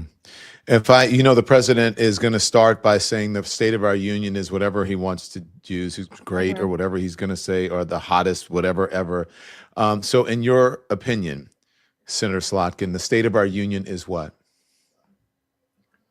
We're ill. We're not well. And it is, I don't think there's any American who feels like our union is strong and everything's just going as our founding fathers intended. I mean, I think it is that turning inward on each other, that forcing us to come into conflict, the role of social media in exacerbating that, and then what that does to our inability to actually come to consensus on important things is fundamentally a threat to us right now. And so we're not well. Yeah, we're not well, and we're not well for a lot of reasons, which I'm sure you can talk about. If you follow my work, I go out and I talk to people all the time, just on the street, and I record them. Sometimes it's live, sometimes it's not. Whatever reactions that they have. Today, when I spoke to people about the State of the Union, how they were feeling, there were many of them, Senator, who said, "I can't watch the State of the Union because I have to go to my second or third job." And that's really concerning. That should be concerning to all of us, but especially this administration. But I don't even know if they understand where public sentiment is, or where what we call the zeitgeist is right now. I think that they are just ignoring most Americans and doing what they want, breaking the rule of law, et cetera. Yeah, I actually think that they understand like polling and focus groups and those kinds of things, and that they understand that people are agitated about this, but they haven't done anything about it, right? If you think about like what we call the four corners of the kitchen table: food, housing, utilities, healthcare, all of them have gone up. And Donald Trump ran on bringing the prices down on those very things. And he'll try to wave his hands and say, this is the best economy ever and things are great. But Americans are not stupid. They understand their own pocketbooks. They know how much they save and how much they spend. They know what they can do for their kids. And so I think no matter how many hours he takes talking about how great it is, while lots of people don't follow like policy conversations, they know their pocketbooks and they got to keep book on him. Senator, were you able to read the NPR story today about regarding the Epstein files? And the NPR is reporting that the Justice Department withheld and removed some Epstein files related to Trump. That is extremely concerning, considering the allegations that were made in the files that were reportedly withheld. What's your reaction to this story? My reaction is the Trump administration is acting as if they have something to hide. So if they don't, they should just follow the law and release those files. The American public wants them to release it across the aisle. The legislators, Democrats and Republicans, could agree on very little in this place except agreeing to release the files. And now they're editing them, they're redacting them, they're selecting them. And that is the activity and action of someone of an administration that's trying to hide something. So we all know it. Again, we're not stupid. We know there's something in there that has caused the Trump administration to do anything but release the full files. It's the law. And if they don't do it, they're gonna go to court, and we're gonna have this process drawn out until they release them. What are your constituents saying about seeing the ICE agents out, the actions of the ICE agent and the Department of Homeland Security? So, here's my theory is that there is, thankfully, an internal like alarm system inside the average American, not just someone who reads the papers every day, but like the average American, for authoritarian behavior. And while there's a lot of questioning of the media, a lot of people being unsure of what to trust, they trust their own eyes. And when their own eyes see pictures like the ones you're showing, right, of things that look like another country, of people being shot unarmed in the streets, of little kids being taken away, of people being tapped on their shoulder when they're walking into Target and being profiled and checked for their immigration status, they understand that that is fundamentally not who we are, and they react negatively to that. And I saw in my state, Trump voters say to me like, look, I wanted immigration enforcement, but I'm not going to sacrifice my rights as an American for immigration enforcement. It got to them. And that's why the president has sort of tried to slink out of Minneapolis, right? He's tried to be like, nothing to see here anymore. So I think it's visual. We're a visual world, right? You know that from your own story, right? Recently, of people seeing Don Lemon moving from one place to another in a moment of arrest, right? That's a visual that people understand, even if they don't trust the media anymore.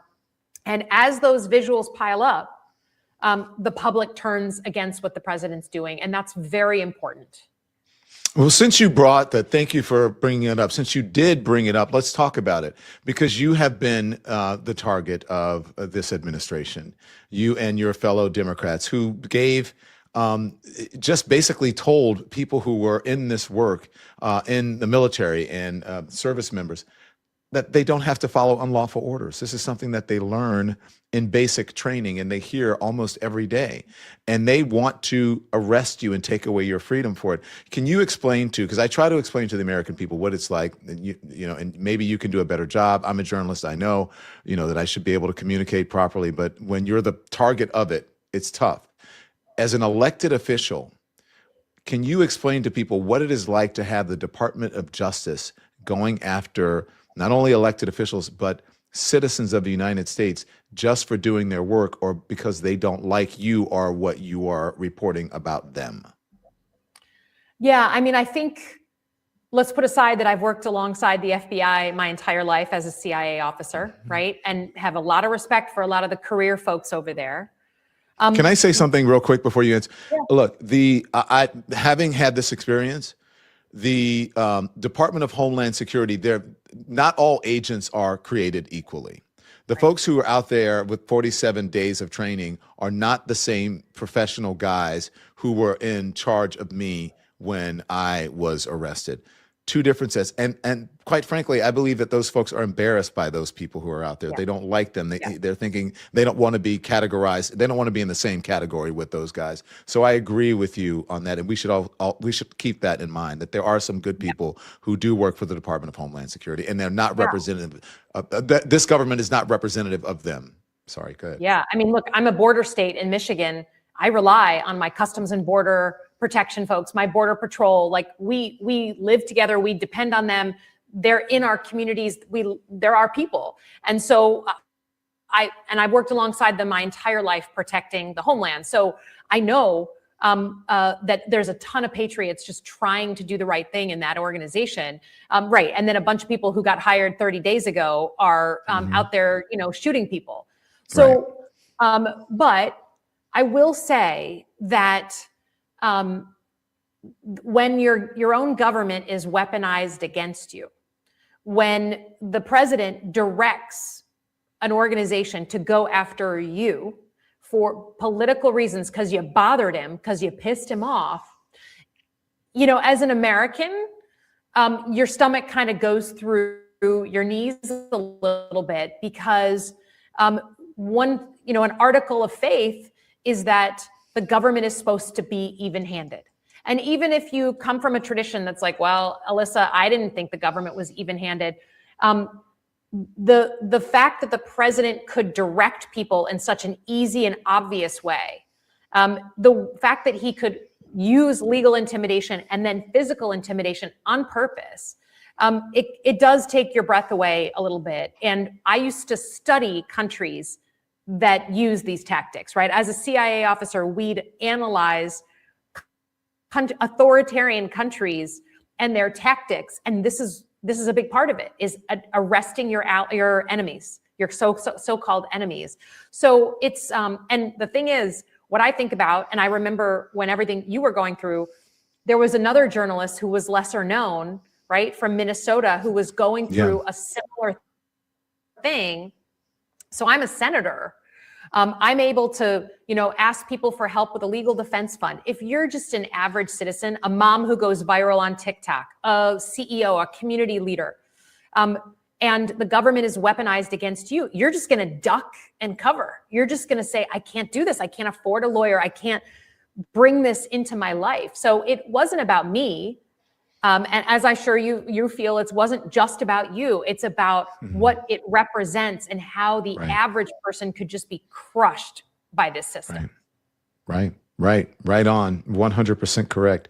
Senator, thank you for your great work. We appreciate you joining us, and I'll be watching to see your expressions this evening as the president is up there. I'm going to do my best. All right. Thanks. You, Senator Slotkin. Thank you. Alyssa Slotkin, that was a great interview. Again, we are very grateful to have these folks on and very grateful to be here and have connectivity where we don't have to deal with as many technical issues. I want to put this up. I'm taking your questions. So if you have any questions or anything that you want to ask me, let me know. Don, your role is critical. You are our voice. Thank you very much, Phoenix 747. I appreciate it. And you're also going to hear, I should tell you, from everyday Americans.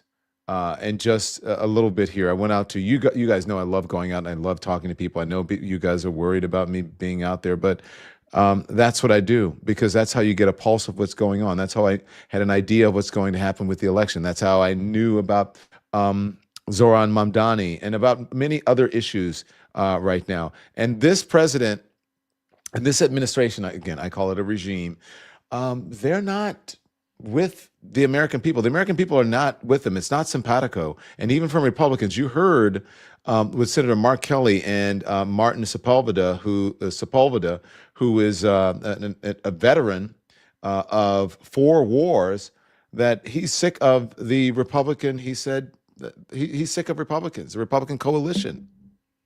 He does not like what they're doing.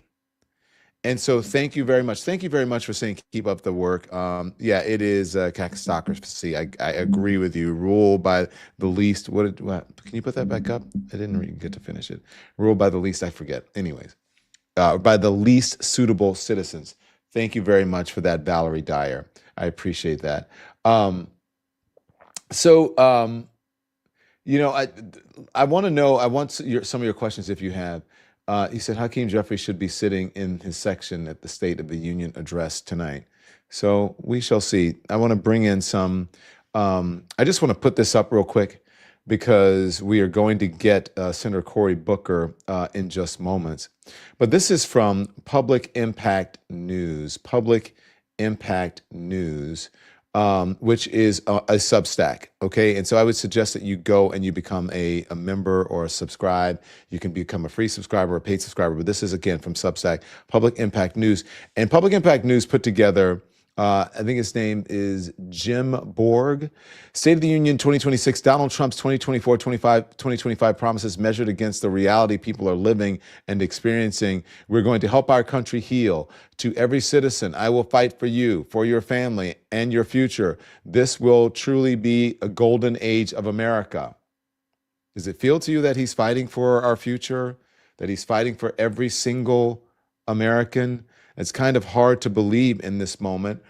Starting on day one, I will quickly defeat inflation and we will make America affordable again.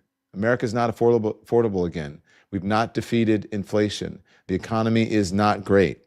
And so from the great state of New Jersey is the great Senator Cory Booker, who joins us now from Washington, D.C.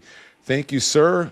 Good to see you. I wish I could be there, but weather prohibited me, and I think you know what's happening here in New York and New Jersey. We're really getting socked with it. So I'll ask you what I've been asking the people on the streets today. Everyday American, Senator. The state of our union is what? In crisis. And I think we're in a cost crisis where Americans across my state don't know how they're going to meet their healthcare costs and their childcare costs, how they're going to pay for their rent and their prescription drugs. Energy costs in New Jersey are up over 20%, and we're seeing healthcare costs upwards of double for Americans, not to mention many of them losing. And Donald Trump's full effect of his big, ugly bill haven't even hit yet. Remember, there's $1 trillion that are cut out of Medicaid, which is nearly where a majority of our children are born through Medicaid. So we have hospitals in crisis, businesses in crisis. Even though the Supreme Court acted, he's still pursuing chaotic tariffs that are driving up costs. But the other crisis we're in is a constitutional one.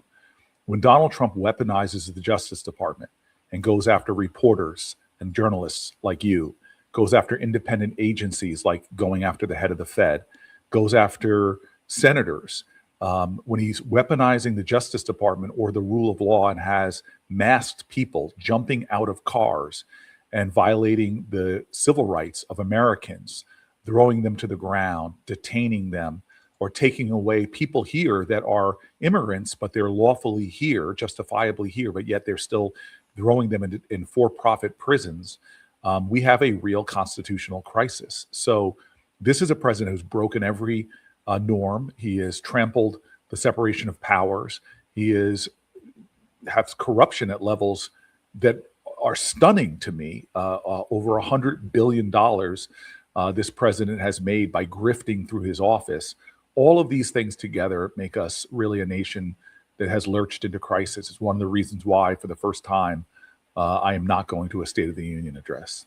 Yeah, I want to ask you about that. But first, before I ask you about not going, you mentioned about pulling people off of the streets. How much, Senator, do you think that these images that are playing out on the people who are actually witnessing it, their friends, loved ones, colleagues, coworkers have been affected by this?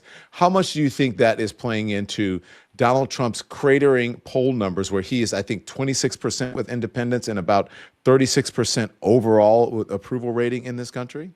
Well, remember, this was a man that got elected in part because of his immigration policies that were, most Americans, at least he was above water, as they say, 10, 15% above water on people approving of what he said he was going to do, which was to protect our borders and go after criminals. What Americans are now seeing is that he's going into our neighborhoods and making us less safe and not more. Violating the rights of American citizens, taking away people who have been here for 10, 20, 30 years, have American children, throwing them in private prisons and sending them out of our country. So Americans overwhelmingly reject these policies, know they're making us less safe, know they're undermining and traumatizing our communities and hurting our local economies.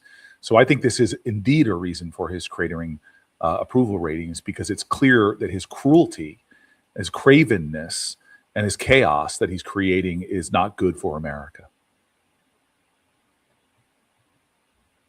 You're muted, Don. Sorry about that. These are the poll numbers that I'm talking about.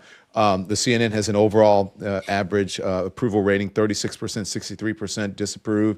Among the working class, Senator, 41% approval rating, 58% disapprove. Look at these numbers among independents. 26% approval, 73% disapprove. And then the Washington Post overall approval, not that far off from CNN, within the margin of error, 39% and then 60%. But look at immigration, which, as you said, was his strong suit. He came into office saying that he was going to be strong in immigration, but basically doing what he said he was going to do, and that was do mass roundups, 40%, and then tariffs, 34%, which we have not discussed. These are terrible. I think Senator Blumenthal, it was Senator Warner who was on earlier, and he said, we haven't seen in America this low approval since Nixon. Yeah, this is a president who has so violated our fundamental ideas of decency and integrity that he is showing us who he is every day and reminding people of who the man was that incited a riot at our Capitol and tried to stop the peaceful transfer of power. He has revealed himself, and even people that put their faith, who were feeling the cost challenges, and he promised very directly that he was going to relieve them, now see how much of a lie that was, and that the people that are getting over are the kind of billionaires and massive corporations that he surrounded himself on the stage when he was inaugurated. This is a president not for working people. This is a president not for the middle class. This is a president not for peace and security. This is a president who's upending all of those things and is really betraying the American people and the Constitution that he swore an oath to uphold. Now let's get back to what you said. You said you're not attending tonight. Why is that, Senator? It was a hard decision. I want to be honest with you, because I have a deep respect and reverence to our institutions and our traditions. I do not think that we should allow partisan politics to erode those, or even just the passions of the day. So much of who we are as a nation is because of the sacred civic spaces that we honor. Donald Trump is the person that trashes them by inciting a riot on the Capitol, but I have tried in my entire career to have a sense of reverence for our history and our traditions. And going to the State of the Union address isn't about who is president. It's about that constitutional tradition that goes back to our very first president. But I have to say, in lots of discussions with friends and family, discussions with people in New Jersey, I just felt this deep sense of the greatest act of allegiance I can do to our nation is not dignifying this president with my presence as he again stands up and betrays the American people. And I'm confident that he will lie and create what I think will be more of his chaotic carnival barking theater than in any way respecting the Constitution and the institutions that I love. You know that this many people in this country respect you and they look to you as a fighter, considering what you did on the Senate floor for all of those hours and all of the work that you have done here in America. I want to put this up because this is Ice Honey on Twitch, and she says, I feel like I need to hear Booker say what needs to be said. Do you understand what Icy Honey is saying? And what do you think needs to be said? She wants to hear it.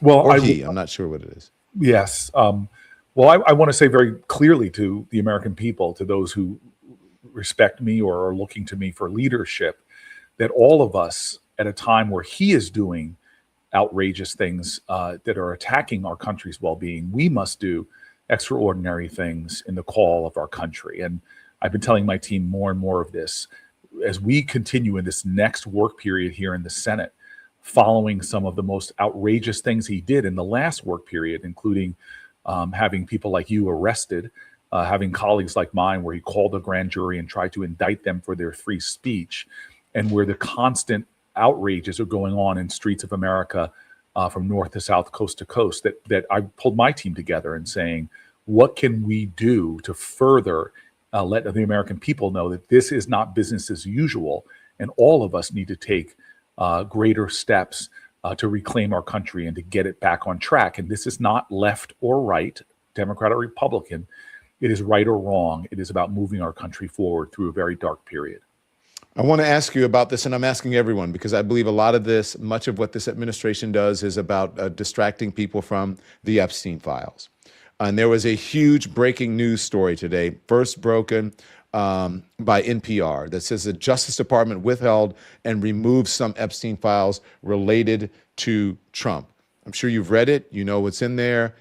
This is really frightening, and it appears that our Justice Department needs to be investigated. And I don't know how you investigate the Justice Department, but well, if we had a functioning United States Senate, we would investigate the Justice Department. If we had a functioning United States Senate, we would have been holding hearings all the way back in the beginning of the year last year, when he had leaders of the United States military using a commercial app to send out battle plans.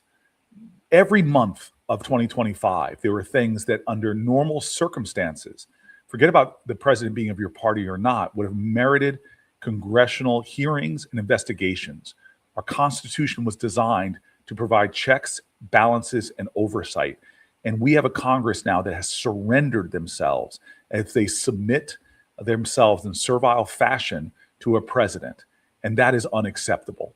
And so what I'm demanding, and the reason why we're looking at strategies moving ahead to stop business as usual in the Senate, because business as usual is a surrender of Senate's authority to the executive.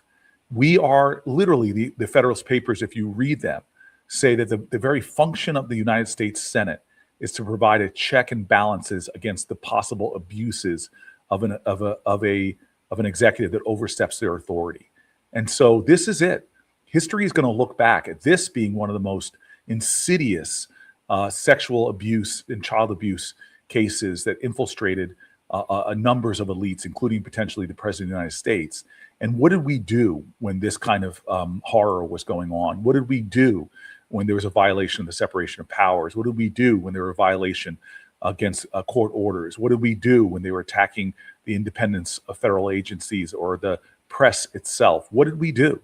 And if we just were business as usual, that's unacceptable to me.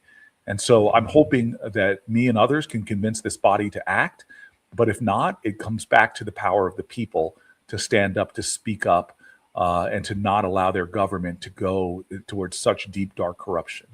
Well, look, and I'd be remiss in not asking you this question, because you're saying that if you had a functioning Senate, you're in the Senate, and I know you're saying that you are working, but folks want to know. So, hey, Senator Booker, you're in the Senate. Why aren't you guys doing anything? Like, what is going on? Well, I hope you'll step back and watch over the coming weeks, because those are the very conversations I'm having with some like-minded senators about what are the other actions we have not taken yet that we can do. It's what led me to the Senate floor for 25 hours, but that was one tactical thing, and we need to do a lot more. And so I am not going to tip my hand in any way, but I'm a person that is hoping in the coming days and weeks that you see a lot of change coming from my body.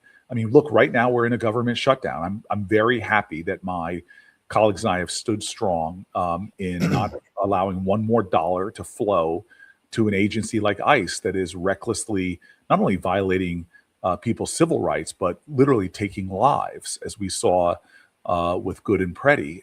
And so this is a time that calls for all of us, not just United States senators, but all of us, to begin to really self-interrogate about what more could we be doing when the violation of the values that we hold dear and frankly the lives, safety, and strength of our communities is happening.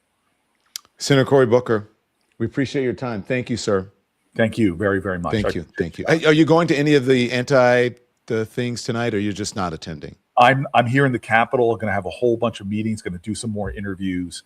So my voice is going to be out there tonight a lot. Yeah, because you know that I was just wondering if you're going to one of those other events. I know there's a big event out on the Capitol Mall today. I'm not going out. I'm not going out there. Thank you, Senator. Appreciate it. Have a good evening. Come back soon. Thank you very much. Senator Cory Booker, so glad to have him. Very good interview, very candid there. So grateful to have him on. So I wanted to put, Andy, if you can put back up the thing that I had on before, because it is the top of the hour. It is 7 o'clock Eastern time, and we are preparing. I'm going to be here. It's me. I'm going to be joined by some folks in a minute, but we're going to be discussing, watching.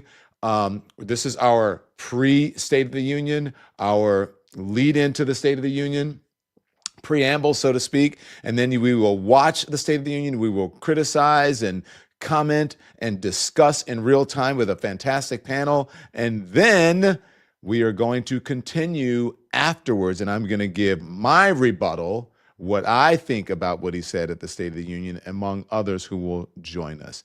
So here we go. Right now, I want you to put this back up, Andy. So this is the thing that I had up just before the break. And this is from Substack, and it's from Jim Borg. And Jim Borg is saying, I'll start with number 2. Donald Trump ended his 2024 presidential campaign with a victory speech and then kicked off his second term with an address to Congress, heralding a coming golden age for the United States in many, many areas. And then, as I said, he said, starting day one, I will quickly defeat inflation and will make America affordable again. Bullshit. He has not defeated inflation. Actually, it's not doing very well.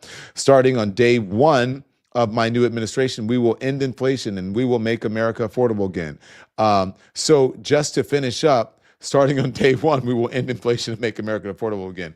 But again, that has not happened. Before I even arrive at the Oval Office, I will have the disastrous war between Russia and Ukraine settled. It will be settled quickly. That has not been settled. For multiple speeches, I will be done within 24 hours. It will be done within 24 hours. I will have the war settled one day. I'll get that war settled before even becoming president. None of that happened. From his address to the joint session of Congress a little bit less than 1 year ago, and this was the one that was held before. People thought it was a State of the Union, but it was not. It was a fake State of the Union. America is back. We're not. I proclaim the dawn of the golden age of America. It is not. People are suffering. Prices are up. The economy is not good. My administration has launched the most sweeping border and immigration crackdown in American history. I don't know about border crackdown, but immigration history, that's something that he promised, possibly delivered on, but not in a good way. And that is why the main reason I believe that his poll numbers are cratering, because immigration was a strong suit or stronghold for Donald Trump. And so far, it is not proving to be that. And so he promised a number of things. Thank you. This is a very good Substack, sir. I hope that folks subscribe to your Substack. So with that said, make sure if you're watching us, no matter where you're watching us, hit the thumbs up. If you're watching us on YouTube, hit the likes on all of our platforms, including Substack, Twitch. Hello to my Lemonheads over on the Twitch, and hello to my Lemonheads over on the Substack. And of course, on YouTube as well. We'll continue to answer your questions. And if you have comments, we will take them as well. Again, we're going to be here for the long haul. If you are watching us on TikTok, Instagram, Facebook, wherever it is, whatever platform, make sure you hit the like and thumbs up. And if you are a YouTube member, you can become a subscriber over on Twitch and on Substack as well, twitch.tv/Don Lemon, or just go to donlemon.com. Go to donlemon.com and you can figure all of it out. Everything is there that you need to know about the program. We're not done with our lawmakers leading into the State of the Union this evening. And again, we're here for the long haul. And Ruben Gallego is a senator who is a friend of this show, and we spoke to him just moments ago. Senator Ruben Gallego joins us. Are you in Arizona right now, or are you in D.C.? I'm in D.C. You're in D.C. Are you going to attend tonight? I'm not. I mean, actually, before we get into the studio, you saw my daughter running around here. I have kids.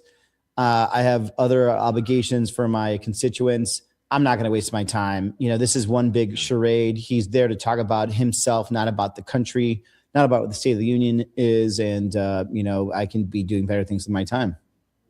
Yeah. Well, thank you for that. And yes, Isla, we saw your daughter. She came over and sat on your lap. She gave you a little hammer. We wanted to get her on and introduce her to the public. But it's hard for me to tell her to do anything, but if she comes back, we're glad you put her on. I think you're right. Listen, I was out today speaking to a lot of people for a while, and a lot of them said that they won't be watching it because they don't believe anything that he's going to say. Other folks said, look, I have to work. I'm just leaving my day job, and I have to go to my night job in order to be able to afford the bills, because I can't afford to sit around and watch him on television. And that's where the American public are right now.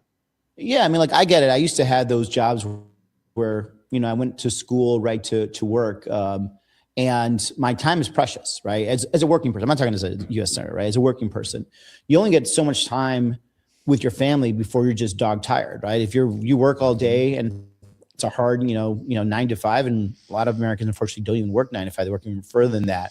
And then you get home, and then you got to cook dinner for your kids. And then, do you really want to sit around someone and talk about the grievances that he feels about his life? The lies are just going to spill, a whole conversation about everything, but not about you, right? About what's going on. I mean, this administration has made this country sicker and poorer. And what he's going to do is just talk about how it's okay. What you're feeling right now is wrong. There is no affordability crisis. There is no, chaos in the streets that are caused by his ICE agents.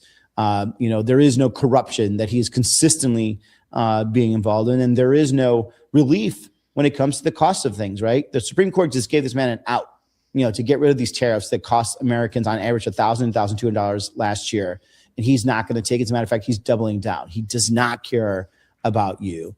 And so if for you, then working America, for those days that I was in those trenches, I understand. You only have so many waking hours. Even now, as privileged as I am at having my job, with my 3 kids, when I'm done at home, after just being able to sit in a suit in a nice, comfortable, air-conditioned office, by the time I put my kids to bed at 7 p.m., 7:30 p.m., I maybe have an hour and a half to 2 hours before I fall asleep. Do I really want to spend that listening to a president that's only going to talk about himself? No, that's not going to happen. And I don't blame the rest of America for having that same feeling. Yeah. You reeled off some of the things that you were concerned about. What do you think he's going to lie about most? Is it the economy? Is it, I know I'm asking you a tall task here. Is it tariffs? Is it the Epstein files? Is it Iran? I mean, what is he going to lie about? Even his own polling. I think the highest likelihood will be about the economy, trying to, gaslight people into thinking or to say that this is okay, everything's okay, but it's not. I'm lucky that I make a good salary. I don't see it and feel it, but I remember it. I certainly remember being poor.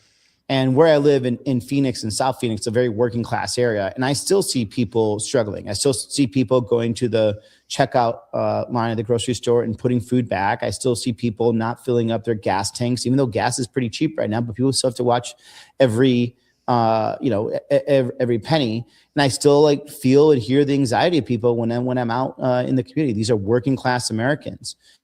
And, I live in a very working class Latino area, an area that's, as American gets, right? The area that sends a lot of their kids, a lot of their daughters, a lot of their sons to the military. And they feel like they're being targeted by this country. They feel like they're being targeted because of the color of their skin, or because they have a little accent on their English, or because their last name is Gallego, Rodriguez, Gonzalez, something else like that. And even though their sons and daughters have served in the military, even though they have served in the military, they now feel that they have to carry around passports. And this whole huge, ICE surge, these deportations, these, the separation of families, the racial profiling of, Latino Americans was largely funded by cutting Medicaid. So you screwed the poor and got rid of their health care in order to go after the working class Latinos that are working in this country. So there's a whole level of unease that's happening right now. And this man does not know how to answer that, because he has zero amount of introspection when it comes to this. And he is entirely responsible for everything that's happening right now. Do you think that as we're looking at Greg Bovino there, and now Greg Bovino has been pulled out of Minnesota, and they've sent Tom Holman in, but they're still pulling people off the streets. Do you think that this so-called change in the mission, or this pulling back in Minnesota, you think that's purely selfish on his part, that he realizes that his poll numbers are tanking and people aren't happy with his immigration policies? Oh, absolutely. This is all about the fact that he's responding to poll numbers. He's losing voters. He's lost Latino voters to the point where it's beyond the pushback he got in 2018. Again, because Latinos feel betrayed. Latinos feel like I'm getting racially profiled. I'm seeing Latino families being separated. You're targeting children, targeting parents, and at the same time, you have not improved the economy, and you cut millions of people off Medicaid to do all this. This is not so his response in Minnesota was mostly for political survival. Now, it doesn't make a difference. Tom Homan's not in charge. Kristen Noem's not in charge. Stephen Miller's in charge. And this is why you see these outrageous actions where you have, 2 American citizens getting killed in less than 2 weeks. You have DHS and federal agents feeling they're unaccountable, because they are. There's no prosecutions. There's been no real investigations.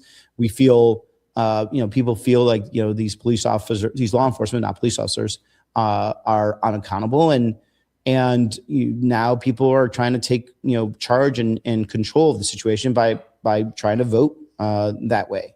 And the president has no way to really fix it unless he wants to get rid of Stephen Miller. But everything you're seeing right now is by design by Stephen Miller. The reason they're grabbing people off the streets and just hoping they end up having to be here illegally is because he has quotas every day. And it doesn't matter for their quota if you're illegal or not, or you get deported or not, as long as you're nabbed, so they could put down that they actually grabbed somebody. That is what is happening right now. And there's a reason why voters are turning hard against it. Well, he's not going to say that tonight. He's going to say that they're pulling the most violent, and the people who are here, they're undocumented. They'll call them illegal. And these violent folks, they're making up stories. They're trying to demonize immigrants into being criminals, and even cannibalism. I don't know if you heard about the story of Kristi Noem making up this story and being busted for it, that it's a lie about someone who was detained, an immigrant who was detained, and it was a cannibal, and he was trying to eat his own arms. But I want to ask you, because you mentioned something, and I think it's very important to speak to you, because you speak to many of your constituents who are Latino Americans. And I was surprised by the number of Latino Americans who supported Donald Trump in the 2024 election. Do you think that they have learned their lesson with this president, or realize that perhaps they supported the wrong person with the wrong ideas and the wrong policies? Yeah. Is that, you think that's real now? I don't want to say learn their lesson, because I don't want to be like this patronizing person, right? That, oh, I knew better than you. But let me tell you what I hear personally from people who will come and talk to me. And they're very clear about, number one, I thought he was talking about illegal, criminals, right? People that are criminals, not the people in my community. Obviously, you and I have more information than they do. We saw things entirely different. He was talking about mass deportations, but to them, that's what they felt, because that didn't happen the first time around, so this second time around wouldn't happen. And also, why would you do that? That's dumb to get rid of all these working people, right? Number two, they were promised a change when it comes to the economy. Much like any other working class people, whether it's white America, Black America, or Latino America, this community of people, they make their wealth and their stability by how much 40 hours a week actually buys, right? Does it buy you the food you need? Does it pay the rent you need, the mortgage you need? And how much do you have left after that? During Biden, they felt that they didn't have that, right? And for wrong or right, they felt that they weren't getting response to that. Then they gave a big chance, by the way. They took a big chance by supporting this dude. And now they realize that not only are they not getting, things that they wanted, not only is that 40 hours not going anywhere to them, they're also getting chaos in their neighborhoods. They're also getting family members deported. They're also just spending and paying more because this president used them to end up giving tax cuts to the rich and cut from programs such as food stamps, such as Medicaid and other programs that he desperately needed. So they feel a double whammy. They feel betrayed. They feel, in some regards, ashamed that they ever supported him. But they're going to essentially, I think, in my opinion, use that to kind of propel what I would call a true revenge vote on the fact that they took a risk and he blew that risk. I appreciate you being candid with your answer to that question. And look, that was just a figure of speech to learn their lesson, but I think you know what I meant. Totally. I get it, man. I just got it. I just want to make sure, like for me, especially when it's not a message for you because you're media, but when I talk to Democrats, the worst thing we could do is be patronizing with anybody, right? We need to be winning. And the best win we could have is with the biggest tent. And some of that tent's going to have to bring in some of these former Trump supporters. And it's not just Latinos. I have a lot of friends that I served with in the Iraq War, Marine Corps combat veterans that voted for Trump 3 times that are now absolutely, even some of them that live in New Jersey and in Virginia that have for the first time ever voted for Democrats. And the best way I could talk to them was not to give them a lecture, but to make them recognize that, we have room on this side for people, and we don't care how you voted in the past. Like, we just want to make sure we can rectify the future. Final question for you. What's your message to the American people tonight as you go into this? How should they watch this? I don't know, with a grain of salt. I don't want to put words in your mouth, but I'm not going to tell them how they should watch it, but I'm going to tell you what has happened in the last 13 months. Since the president's been there, 12 months, whatever it is, the country is sicker and poorer, right? Mm-hmm. Sicker and poorer on every regard. He cut Medicaid to give tax cuts to the rich, and whatever was left over, he used that to hire as many ICE agents as possible to separate our families and cause chaos in our neighborhoods, right? Because of that, we have two Americans that are dead in 2 weeks, and we just found out about a third one that they covered up. And there's massive warehouses of detention centers they're about to bring online to even separate more families. If you look down the line, every time America needs a little uplift, this guy's only hurt us more. We had one opportunity with the Supreme Court to actually get away these tariffs that cost the average American family $1,000, $1,200. And instead of walking away, his ego gets in the way, so he's going to double down. So what's going to happen? We're going to still get more tariffs. The biggest corporations, by the way, are going to end up getting refunds. But you, the American consumer, the person that's been struggling, trying to buy the food, try to find that affordable car, find the affordable appliance that relies on some level of stuff from overseas, you're not getting that refund. As a matter of fact, the only people that are making out of this are going to be the big corporations and the president, because he ends up getting whatever shakedown that comes from tariffs, because he ends up giving exceptions to his friends. So can I jump in here? I'm sorry. Yeah, I'm sorry. Look, I forgot, and this is very important. You saw the NPR story. You can be brief with it. The NPR story about the Epstein files. I said we need to move on from not from this. We need to move on from him. Yes, I know. I understand that. Yes, okay, but I'm saying because I said last question, but so I fibbed. The Justice Department withheld and removed some Epstein files related to Trump. This is a serious story, and this NPR does some good journalism. And people have some serious questions about this. You've been very involved in these Epstein files and the releasing of them and transparency. What do you say to this?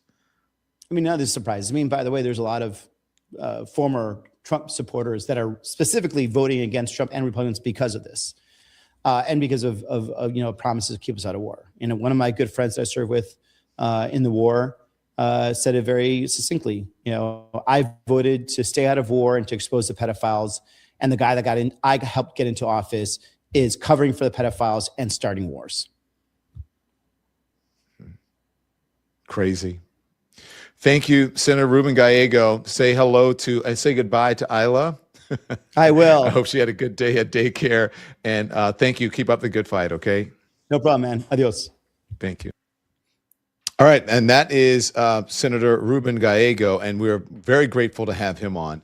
Now, there's one senator who says that she is, that things are getting personal, have gotten personal for her and for her constituents. And she talks to me about how people are reacting to her when they see her in public. And I think it is illuminating. I'm talking about Senator Lisa Blunt Rochester of Delaware. Senator Lisa Blunt Rochester, thank you so much for joining. I'll ask you what I've been asking everyone. I've been out on the streets today interviewing just average, everyday Americans. The state of our union is? Oh, that's a good one. In one word, the state of our union is sad. I think it is sad what is happening to the American people. I think it's sad that we tonight are going to hear the opposite of everything. We know that people are struggling and that costs are high, but this president is going to come in and say everything is good. He's calling himself the president of peace, and we're potentially on the brink of war. And we know that he's going to say he's made America safer, but people don't feel more safe. So I would say when I talk to people, even people texting me on the way in here, there are a lot of people who are sad, mad, and afraid. Yeah, sad, mad, and afraid, but also working very hard because when I asked them the question, they said similarly to you. Some people said ill, some people said divided, some people said misinformed, and others said exhausted because they have to work 2 and 3 jobs. And when I said to them, "Are you going to watch the State of the Union tonight?" They said, "No, I'm on my way from one job to the other."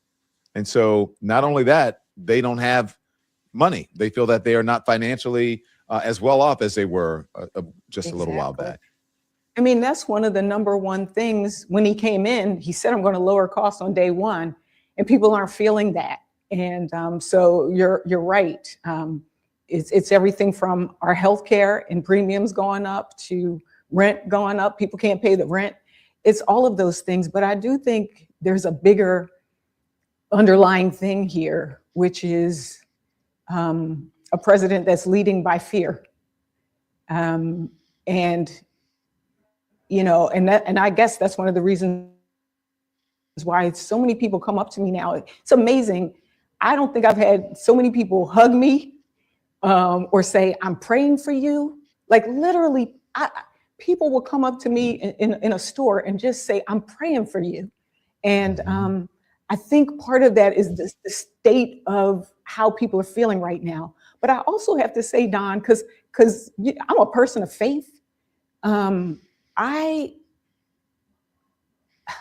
I feel like this moment is an inflection point for us to make a choice. It's like, choose me this day. What are we going to be? We always say, "Oh, we're better than this. We're this." The question is, do we want to be better? And that even if you tear down a building, what are we going to build up? Because this too shall pass. And so for me, even today, the guests that I'm bringing was really important and symbolic for me. I wanted to bring somebody who's not a household name, somebody who is literally doing the real work of saving and protecting people, even her own fear for her own life. She is Latina, and she works for the Department of Justice, and she actually just rescued, someone who was detained 1,000 miles away from Delaware, taken from her kids, her 2 kids, out of her home in the middle of the night. And there are people out there that are every day doing this work to get us through this moment. So I would say we're in this moment, but we have an opportunity coming up in the fall. Well, that's why I love to get out there amongst people to talk, just for exactly what you said, the people who are just out there doing the real work. And some of them, they may unsung heroes, as we call them, right? who are Yes. doing good Yes. things, who are out there protesting, who are out there making whatever sacrifice they can make. We have a very similar experience because I've always had people come up to me for decades now since I've been on TV. Can I get a selfie? It's so nice to meet you. But now it seems personal, especially considering what happened to Yes. me. And I get people now asking the same thing. I know this sounds weird, but can I hug you? And I'll say, oh, okay. Why? It's personal. And I also think, if you ask me the question, the state of our union is, I would say sick and tired. People are sick and tired of this. Yes, right? yes, yes, So, yes. but it is personal. And They see it in you. They see someone anything. they know, a loved one, and I think it's the same thing in me. So yeah. Yeah, it's true. It's very true. But I also think that when they see you, even stepping forward to go into that church and putting yourself on the line, the fact that everybody, I tell people in this moment, you don't have to run for office. You don't have to do what I do. Just do what you do. Right. And I think so much about the people right now, like when you're scrolling through and you see groups that start a dance flash mob in front of, a building that's going to be taken down, or when people are now out there using their art or whatever it is in this moment to uplift, to protest, to demonstrate. That's what the 250th anniversary of this country is about.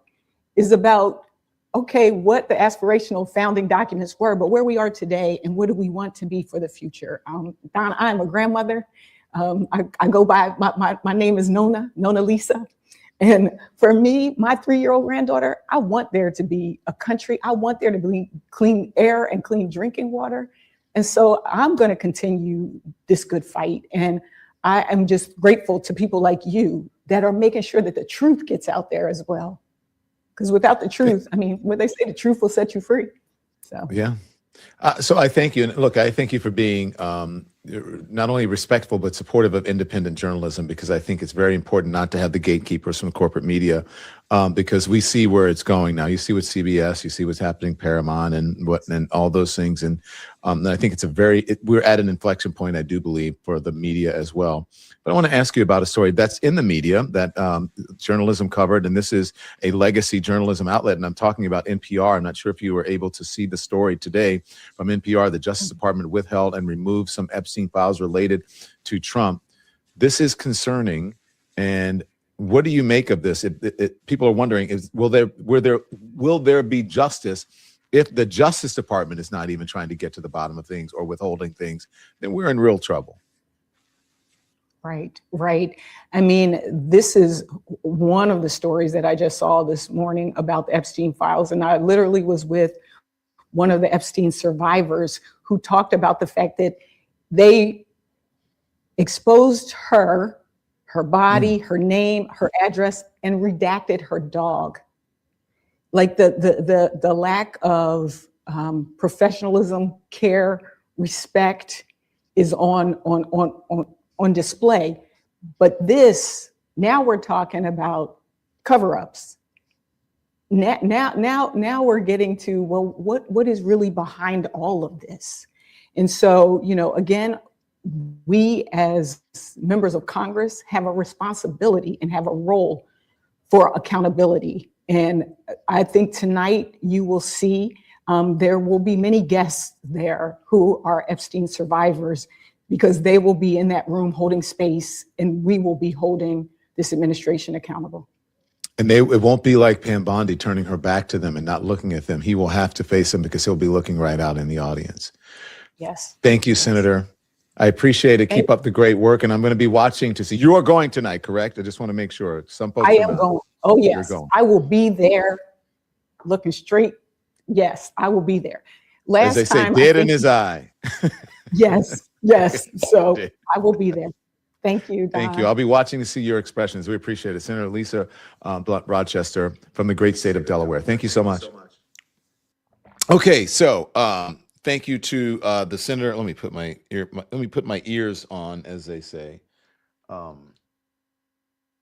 He was amazing. I want to play something I want to show something. This is live. Let's go to this. This is one of the events for folks who are not going to the event this evening, and that is this is the Drain the Swamp event in Washington, D.C. At the National Press Club. It's one of the events that we are there. I'm just not there because of the weather and because I need to be in New York tomorrow morning very early, and there's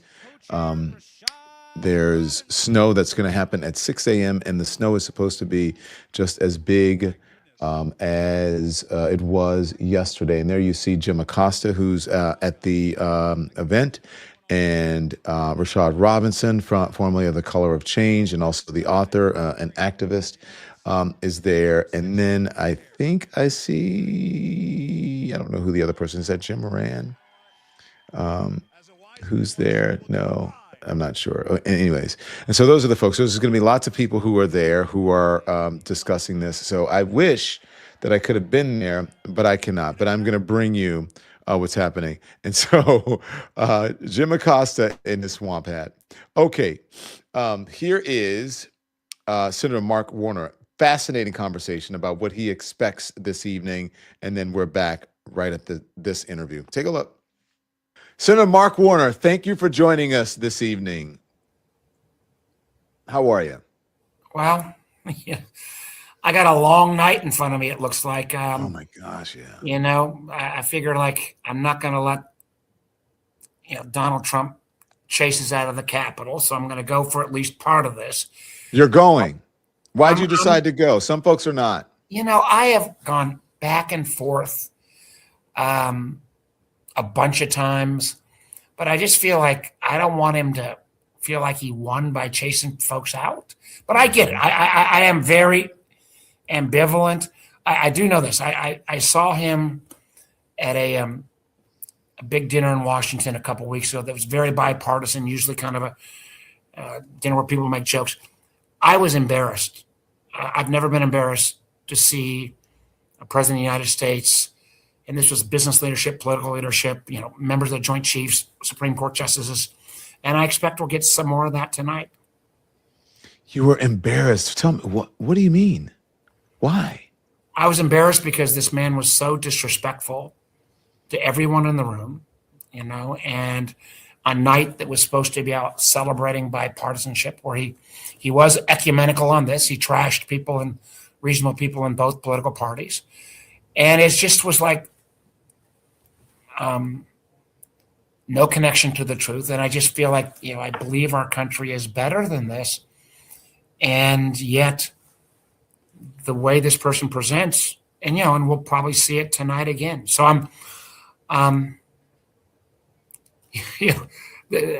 just can't. And since that time, I've been at the Munich Security Conference, where he managed to offend virtually every nation around the world who was our friends and allies.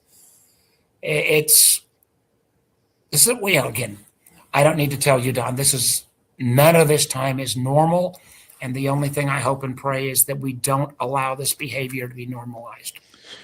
Well, I don't know. I mean, it feels like it has become the norm. I mean, I don't know if it's become the norm. Hopefully we can get past this. But I hate to say this, but when people say, oh, this is not America, well, it is. This is who we are now. This is sadly who we are now. And I think we're kind of living in whatever his psychosis might be, megalomania or narcissism or whatever it is, or some sort of distress mentally, I don't know. But we are living it right now.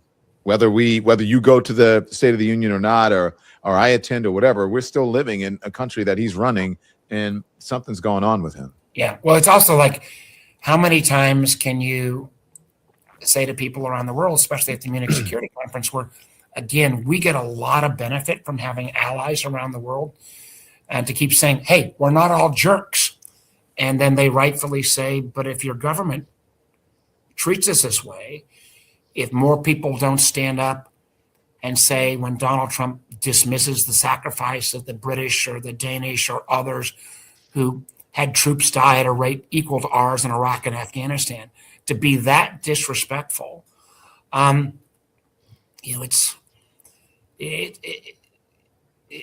I hate what you're saying, but I can't. I hate what you're saying, but I can't push back as much as I'd like, because you're right.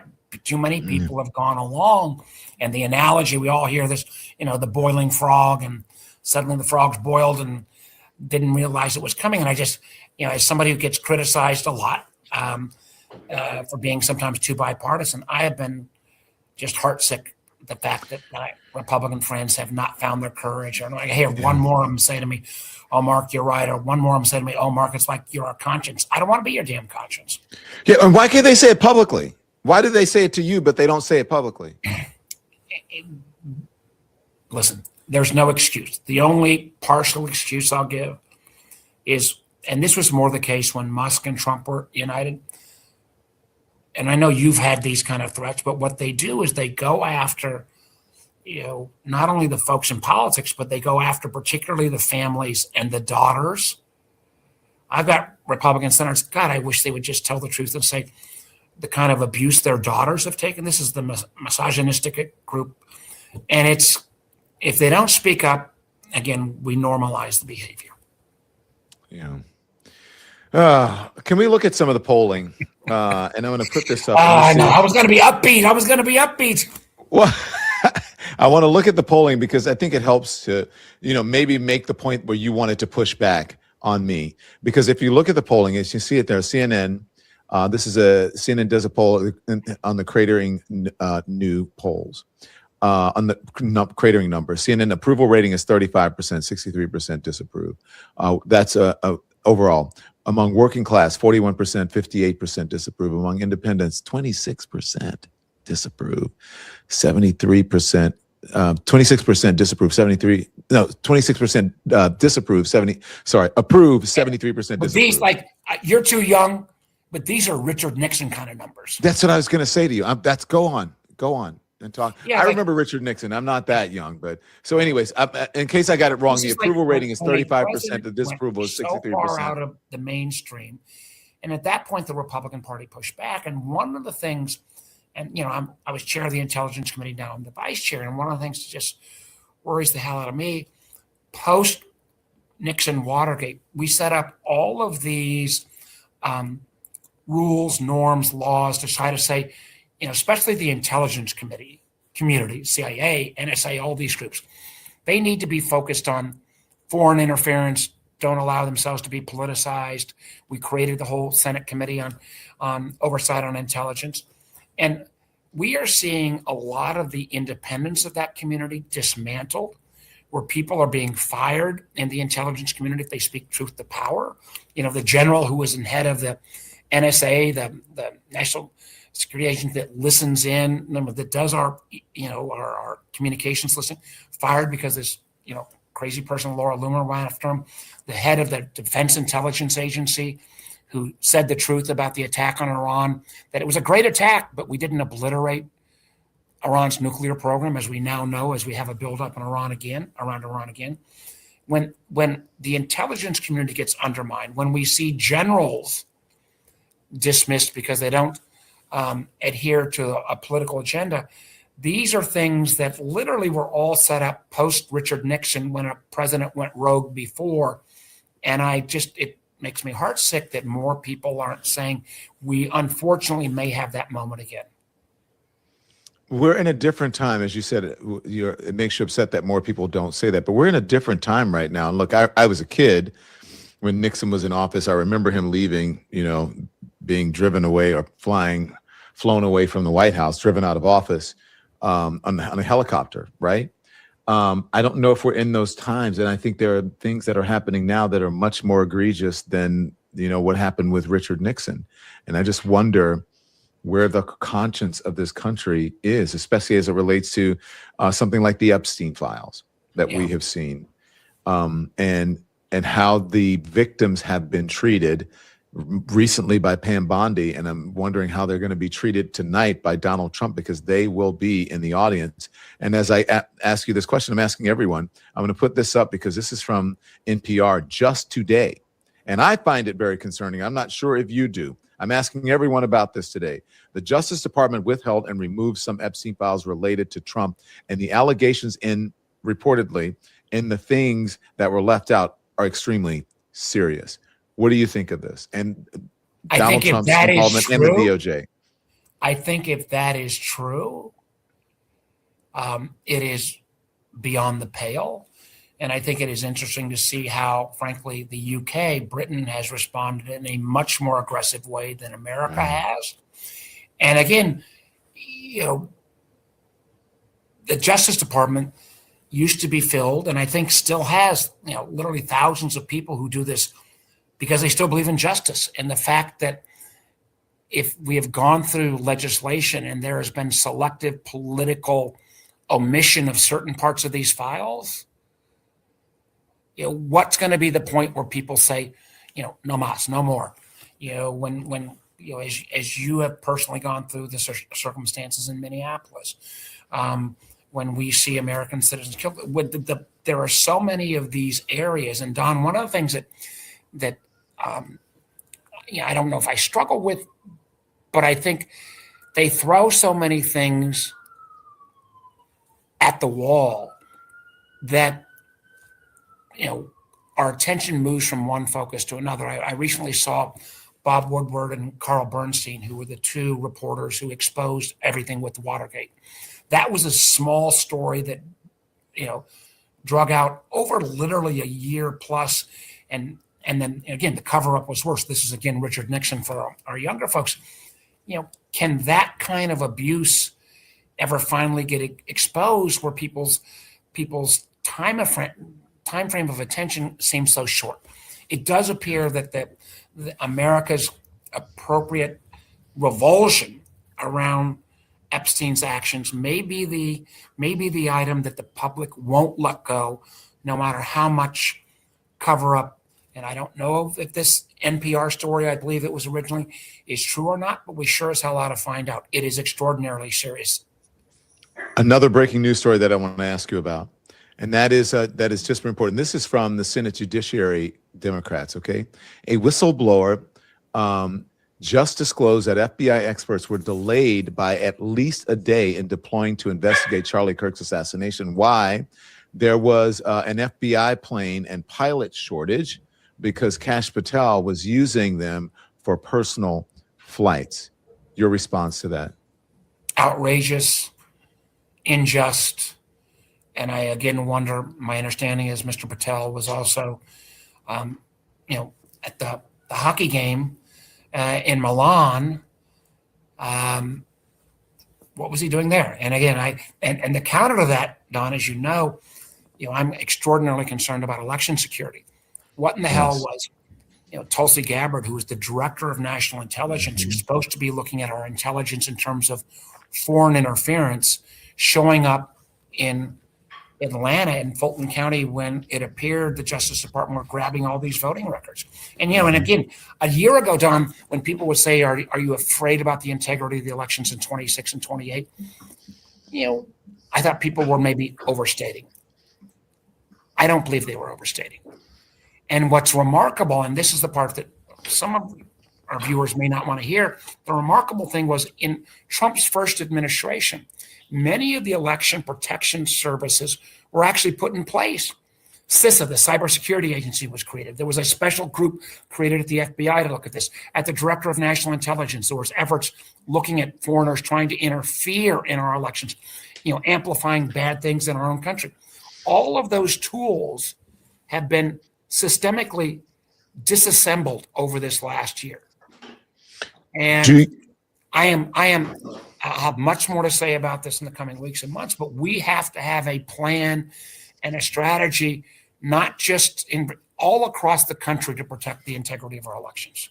So do you think we're going to have a fair, safe, and free election in November of 26? I pray and hope so, but a year ago, I would have said, of course. I think we have to be so much on guard. And one of the points that I'll make, I know you and many of us concerned about, the idea of ICE showing up at polling stations. Obviously, I've had MAGA folks come after me. Well, Warner, if you're a citizen, well, No, listen, we've seen prejudicial actions by ICE. I mean, look, if you're of any Latino heritage, doesn't matter whether you're American citizen or not, they will be biased. But one of the things that should freak the heck out of folks is that DHS and ICE is getting personalized information on Americans. There was a lady in Minneapolis who got denied a global entry pass, the ability to kind of get through airports quicker, because DHS knew she showed up at a protest. I mean, that are the kind of activities. DHS has no business having personalized information on these categories about who shows up at a protest or not. Mm-hmm. We are approaching, realms where we just shouldn't go in this country. And if we think back, for years, it was always our more Republican friends who said, keep the feds out of elections, protect personalized information. We live in the world of where up is down and down is up.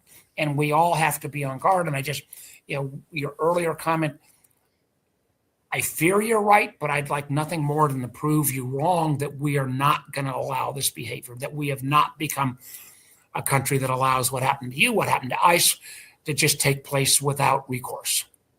Yeah. Well, I hope we get to that point, and I hope we do have an election that's not interfered with. I'm concerned about Kristi Noem saying that we want to have the right people voting for the right legislator, or Steve Bannon saying they're going to have ICE agents at polling places. That should be concerning to all. Or take it from Trump directly. We want, of course, federalize the elections and nationalize, take over. So again, this is too important, frankly, just to leave to the elected officials. We all got to be in this fight. And journalists, Americans, elected officials, all of us. And I still think at the end of the day we'll come through. But boy, oh boy, we are being tested unlike anything. This makes, frankly, it as somebody that was in university during the Nixon period, looks small in comparison. Yeah, thank you. Well, you look really young, because I thought maybe you were in diapers. Thank you, Senator. I appreciate it. Okay. Thank you, Don. And I'll be watching. You're going to be there tonight, and I'm going to be watching. At least to start it off. I don't know how long I can put up with what I imagine will be lie after lie, but I'm not going to have him chase us. This is the people's house. I'm not going to let him chase us out. Thank you, sir. Be well. Keep up the good fight. Please come back. We'd love to have you. Yes, sir. And that was Senator Mark Warner. Just, Andy, do you have the Capitol up? Just before we get to that, I'm not sure if you have the Capitol, because we have the folks just moments ago arriving at the Capitol. There it is. We can put it up. And so there we go. Trump's speech expected to start at 9 p.m. Eastern time.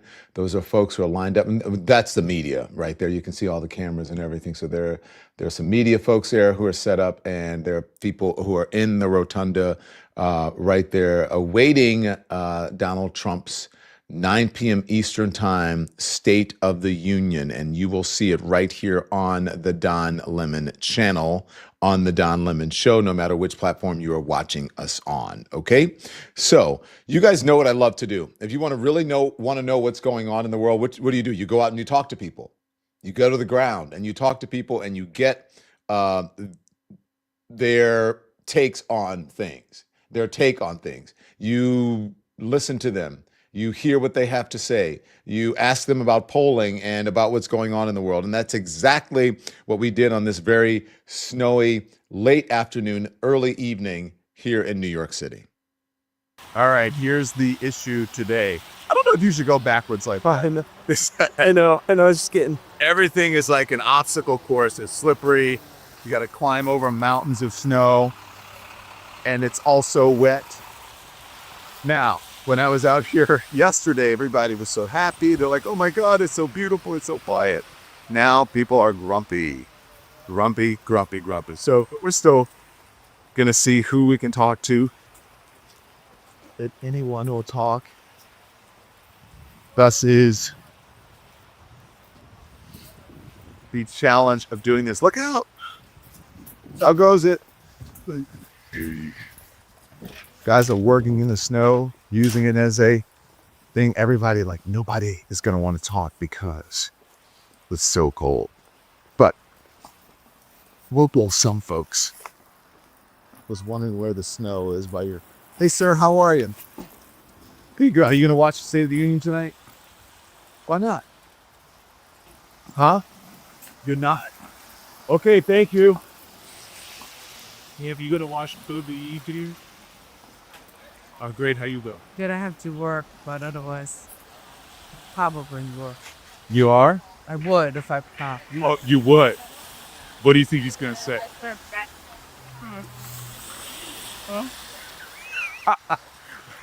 What is on your mind? Are you kept concerned about tariffs, the Epstein files, anything like that? Stuff about sure.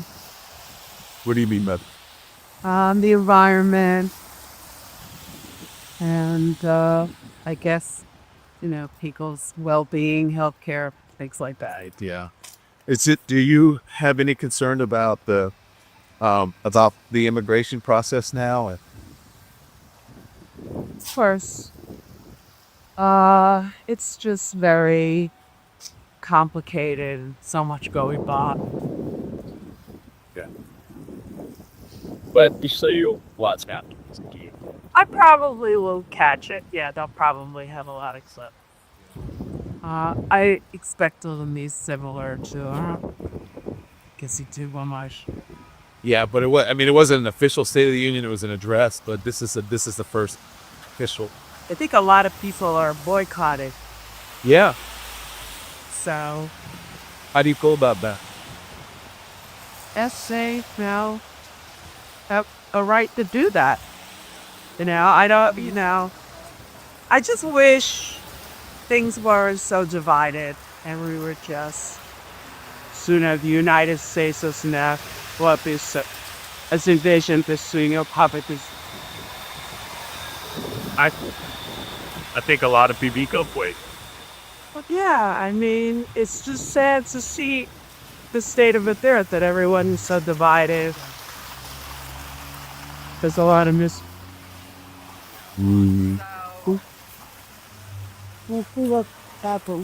Well, thank you. Look, good luck. I mean, it's an obstacle course, right? Yeah, that's exactly what I said to a friend. I said I need to walk to work today, but it's going to be, I'm expecting an obstacle course. Look, you're walking in slosh. It's slosh. Well, yeah, these are actually waterproof. Oh, look out. Hold on.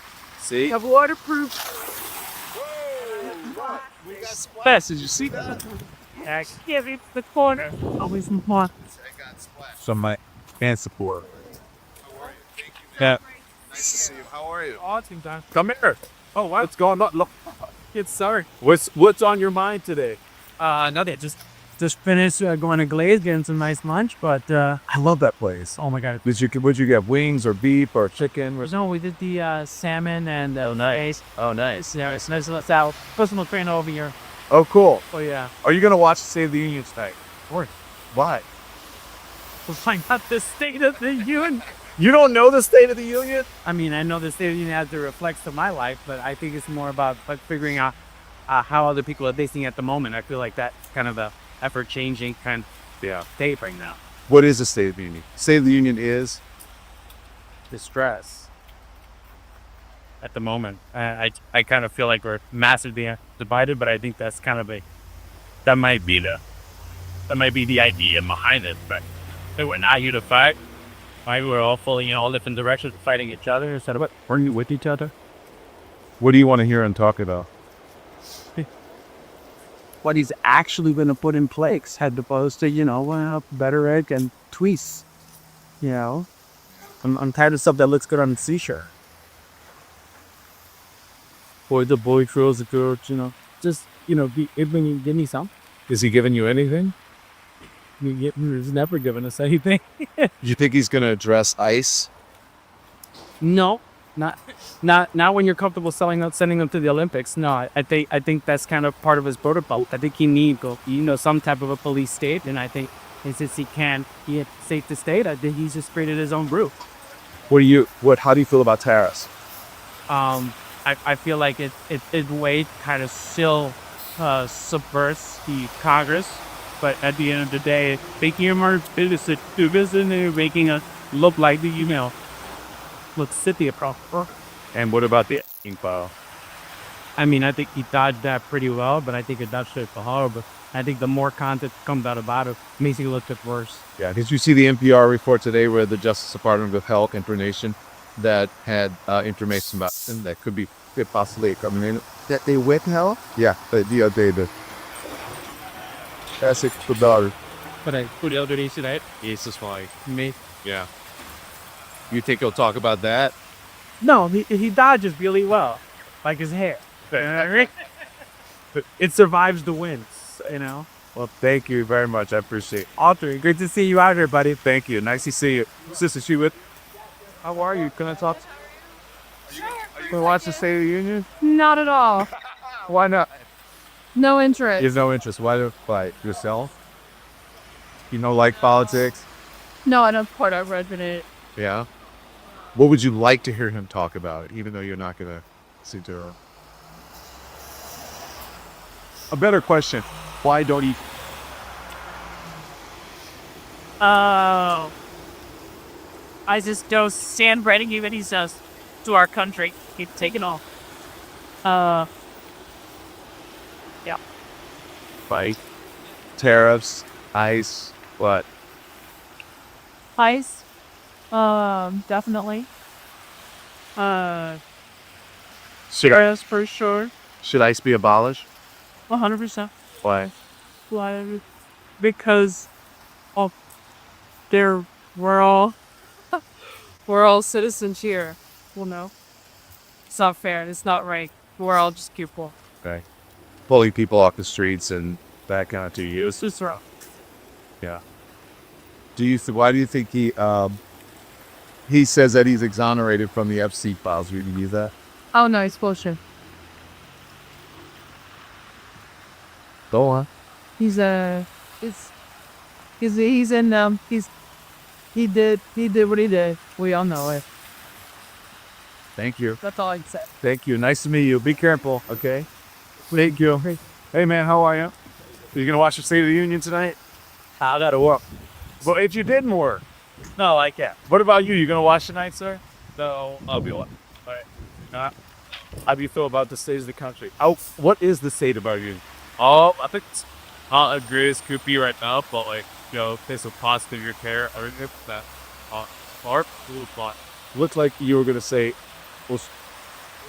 Were you gonna say something? I was just gonna say if we were to say the care right now, and I think it's a big pot to like pair all the stuff that's been going on for.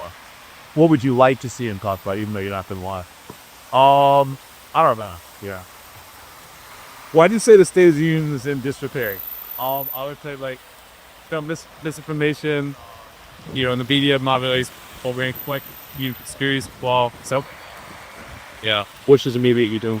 I think this is like creating fake views. I think there needs to be a greater accountability of like what we're actually creating. Like some about doing like misinformation, like stuff on that. Misinformation about what? You know, like vaccines, stuff like you know, COVID. I feel like that's like, you know, it's a really accurate. Let's up and make right now. Yeah. How do you think the president is doing? I don't know. You don't know? I feel like it's kind of like if you like Chupas, I think he's in right. This spots like not really best fit. What would you like? All right. Thank you. It's nice to meet you. Have a good one. It's a cold day and it's really tough. That place is amazing. Glaze. I've been to Glaze. I hate to glaze, but it's really good. I don't think Glaze is ever here, by the way. Glaze is like a... Someone else will speak up. Moral courage is refusing that lie. It's choosing empathy when obedience would be easier. It's choosing principle when silence would be safer. Empathy is courageous, courage is courageous, and democracy is courageous. Stand up.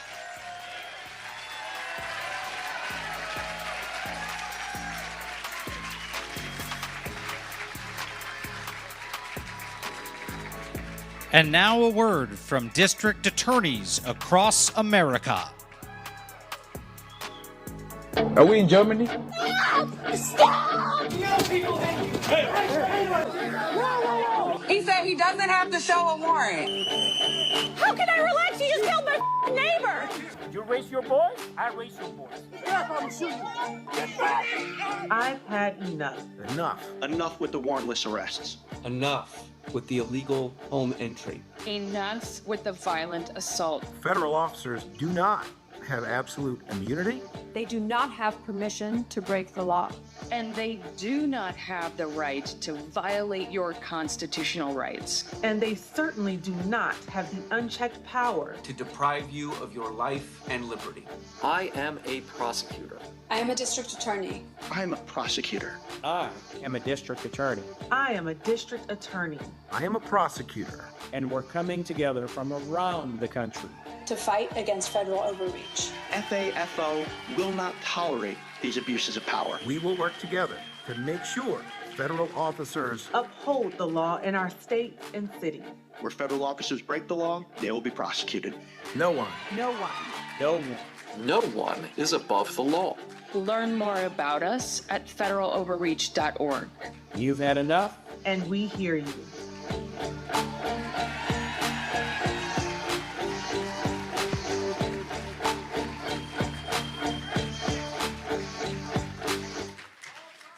That, by the way, is an organization that was started by Defiance.org.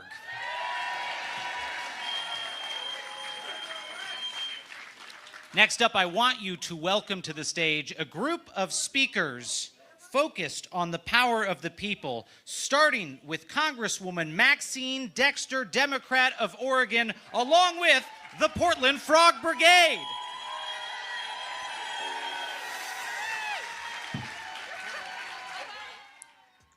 All right. There you saw the organizer of the event. That's Miles Taylor. You can lead the event up if you want to in the background here. But again, this is the event. This is the Drain the Swamp event, which is an interesting event. Lots of frogs at this event. I don't believe that they're groypers, but it's interesting because I guess frogs live in the swamp. And so there are different people speaking. Jason Crow spoke earlier. You saw Asha Rangappa speaking just there moments ago. And then you heard from district attorneys from around the country. And so I want to bring in some folks who have been watching the events unfold, and they're going to watch this State of the Union this evening. First up is Charles Coleman. He's an MS Now legal analyst and a former prosecutor and a civil rights attorney. Danielle Moody is here. She's a host of the Danielle Moody Show on YouTube and the co-host of the Democracy-ish live podcast with Wajahat Ali. You have your hands full, Miss Moody, with Wajahat Ali. It's a little bit nuts. Thank you, guys. Thank you for joining us this evening. So Ahmed Baba is also with us as well. Didn't realize that Ahmed is here. Ahmed Baba is my weekly co-host on Two Brothers Talking on Substack. So Ahmed, thank you for joining us as well this evening. So let's discuss lots of madness going on in the world. Charles, I'm going to start with you. What do you think happens with this president? Obviously, he's going to downplay his poll numbers. By the way, we have a live picture of the Capitol, too, where folks are starting to gather because it starts at 9 p.m. Eastern in just under an hour. So that's where you'll be seeing the president walk in and all of the elected officials and diplomats and dignitaries, members of the Supreme Court, justices, all of that, and guests of such elected officials. So obviously he's going to downplay the polls. He's going to say America is great. It's the hottest country and whatever. But the truth is, my question to you is, the state of our union is what, Charles? In peril. I think that the state of our union is in peril. I think that the state of our union is fragile. I think, obviously, like you said, we should expect that the president is going to use this bully pulpit for what he can in terms of narrative control and spin.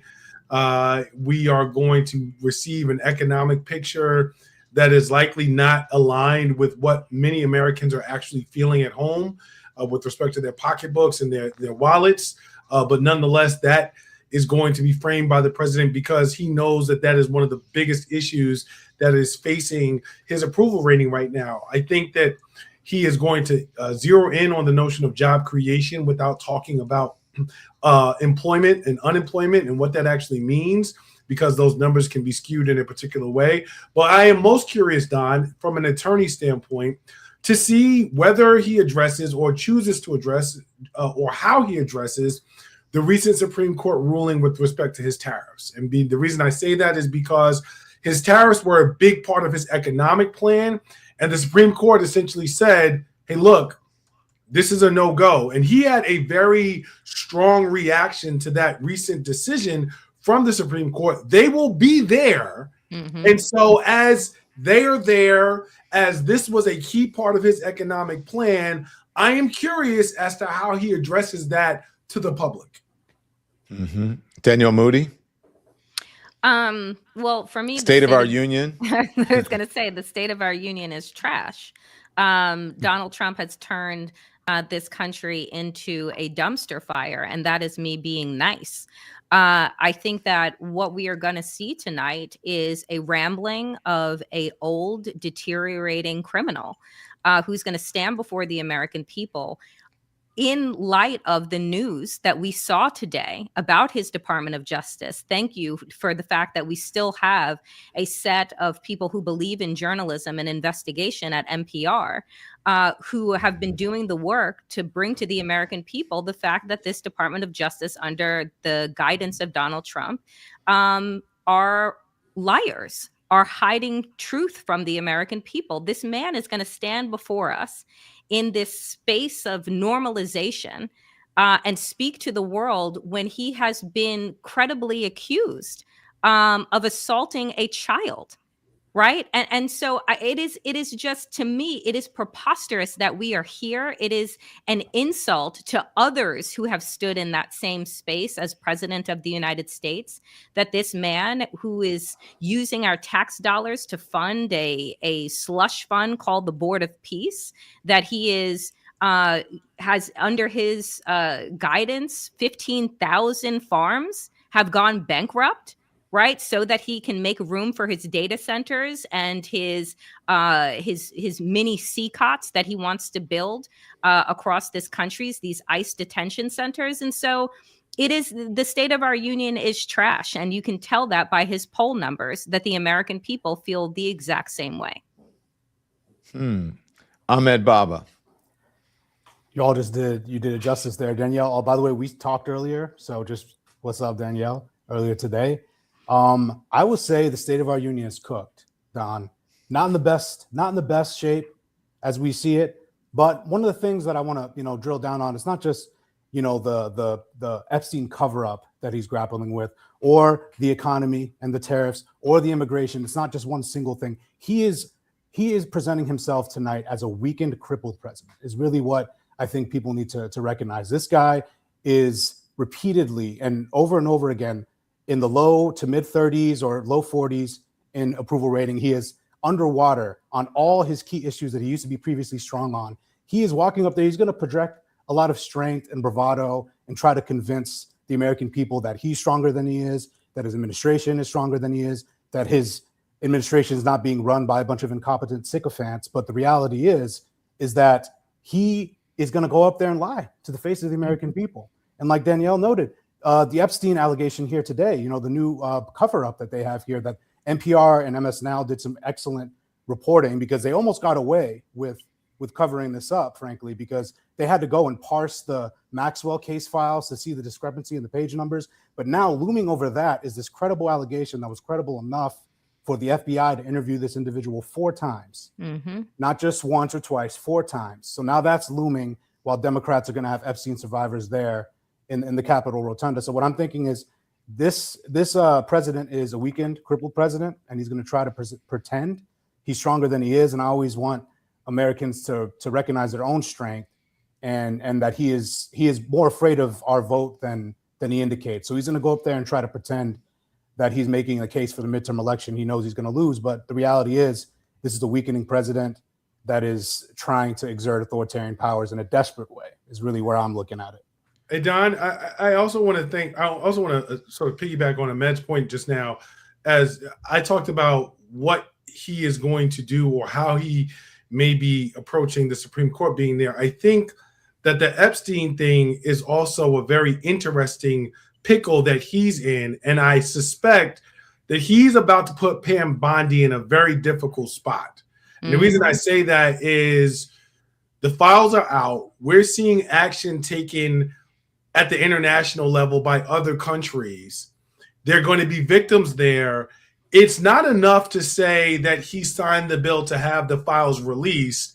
I imagine that he is likely going to lean into that and say that we need to investigate wrongdoers and or prosecute them, which is going to put Pam Bondi. I mean, it's an empty statement, of course, coming from him, but it sounds good at the State of the Union. It's ultimately going to put Pam Bondi in a really tough position because tomorrow everyone will be asking the DOJ, well, that was the mandate from the president. What are you going to do? So I'm also curious to see how far does he take that when the conversation around Epstein and the release of the files comes up.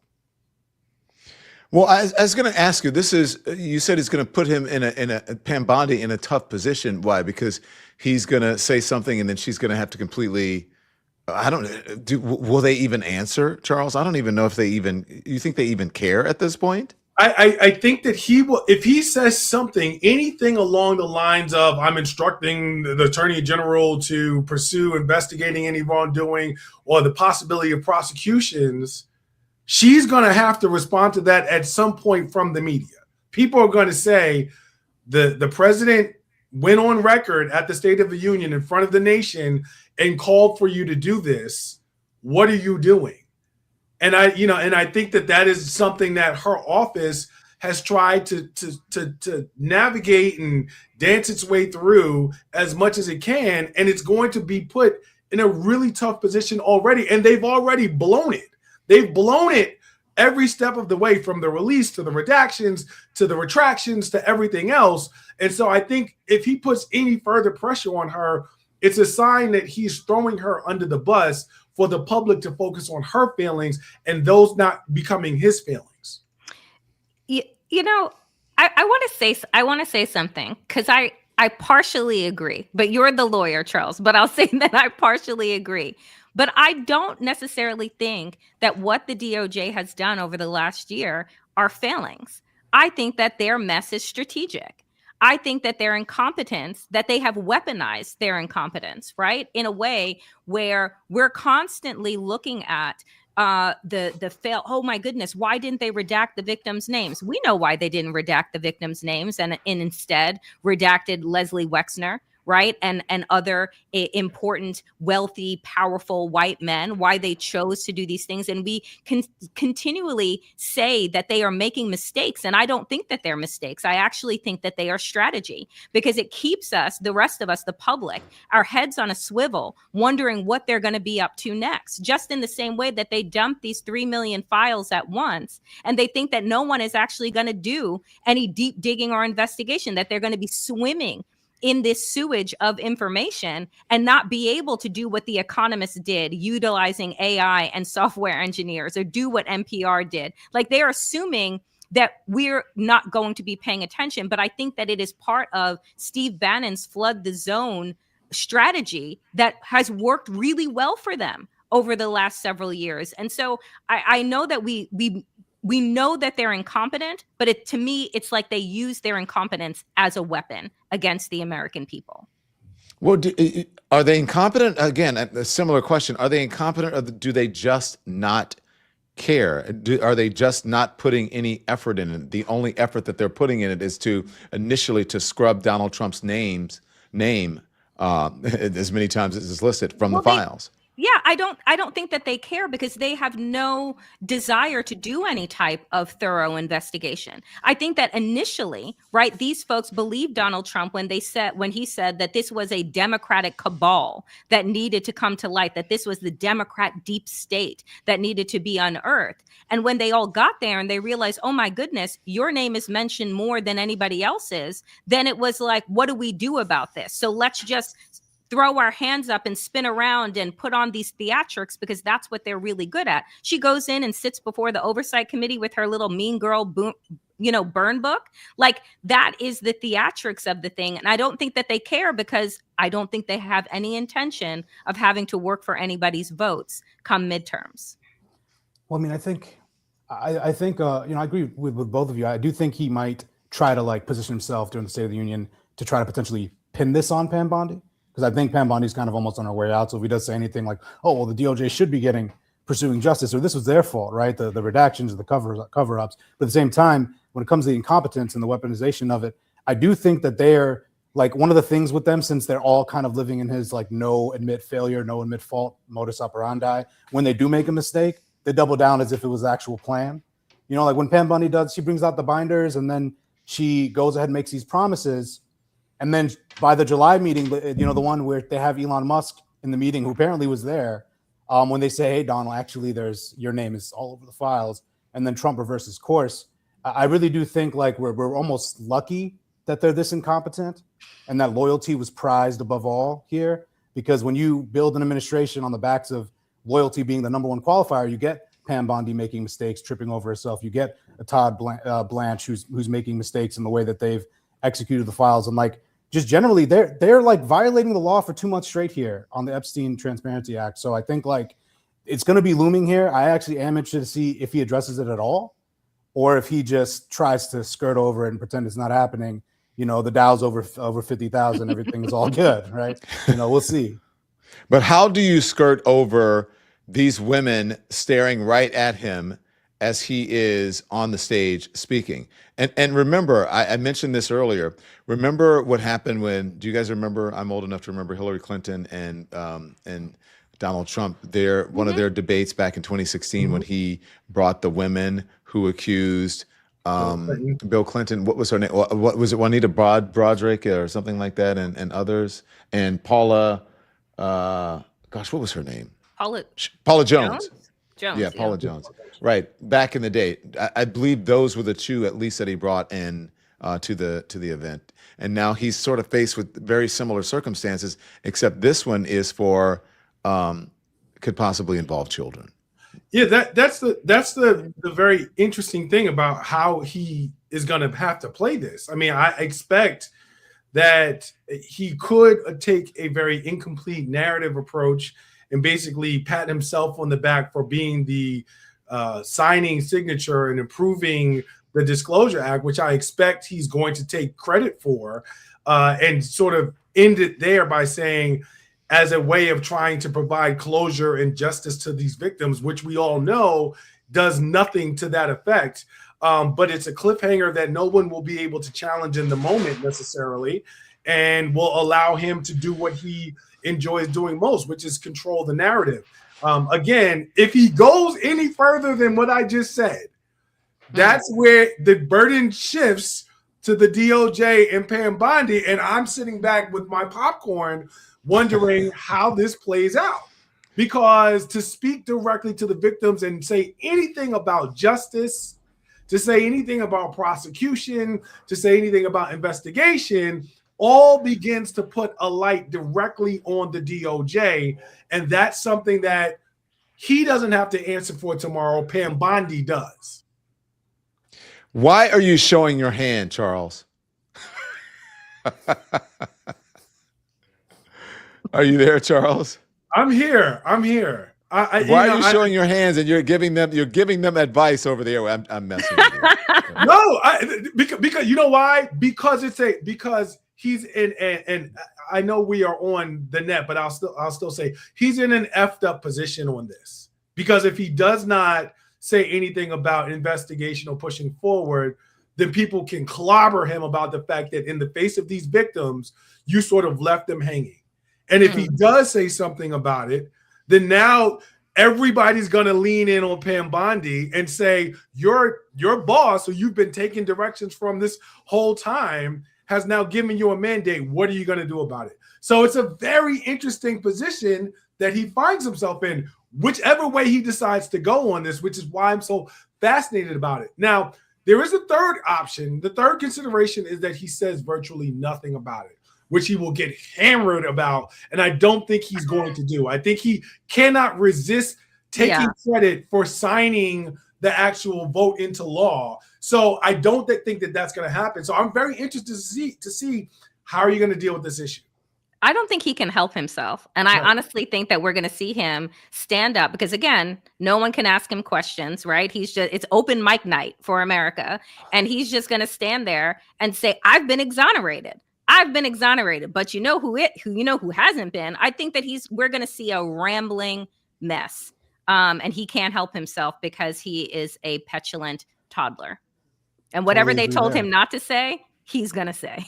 And what I think that'll be then, the onus will be on not just Democrats, but the media and the press to not let him get away with trying to maybe shift the onus over to Pam Bondi or get away with saying, I'm the most transparent president in history and I've been totally exonerated. If they should put the pressure on, okay, well, what happened with these 3 interviews? Like, just why were these documents withheld? Just repeatedly hammer them on this. And if anything, he might just draw more attention to it. And as we see, like, he's already lost the public on this issue polling wise. Yep. And it's really captured the fascination of not only his base, but the entire American public. So I know this allegation is getting a lot of attention today.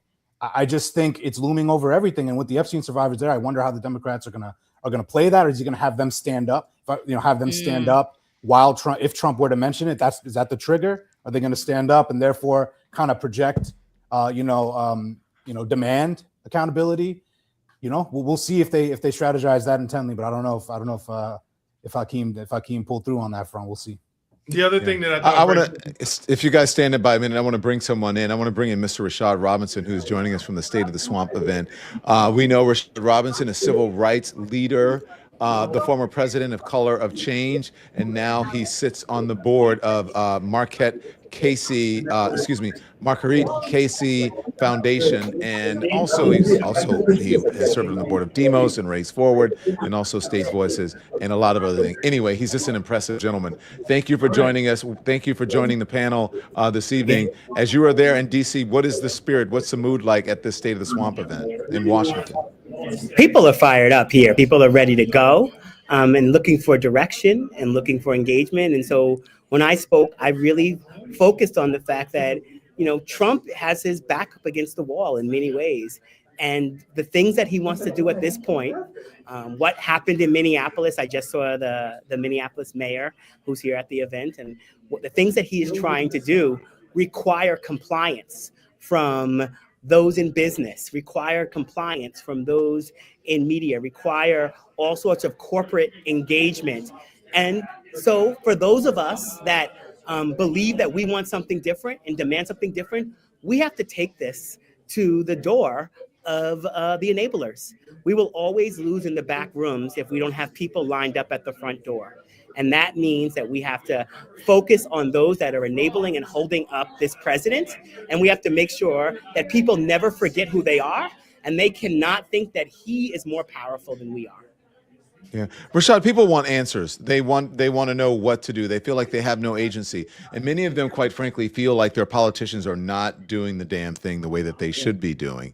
And so there is a frustration there. And so, listen, I think citizens are very powerful, but only, I believe, as powerful as the numbers that they are in, each one individually, obviously, yes, but safety in numbers, more power in numbers.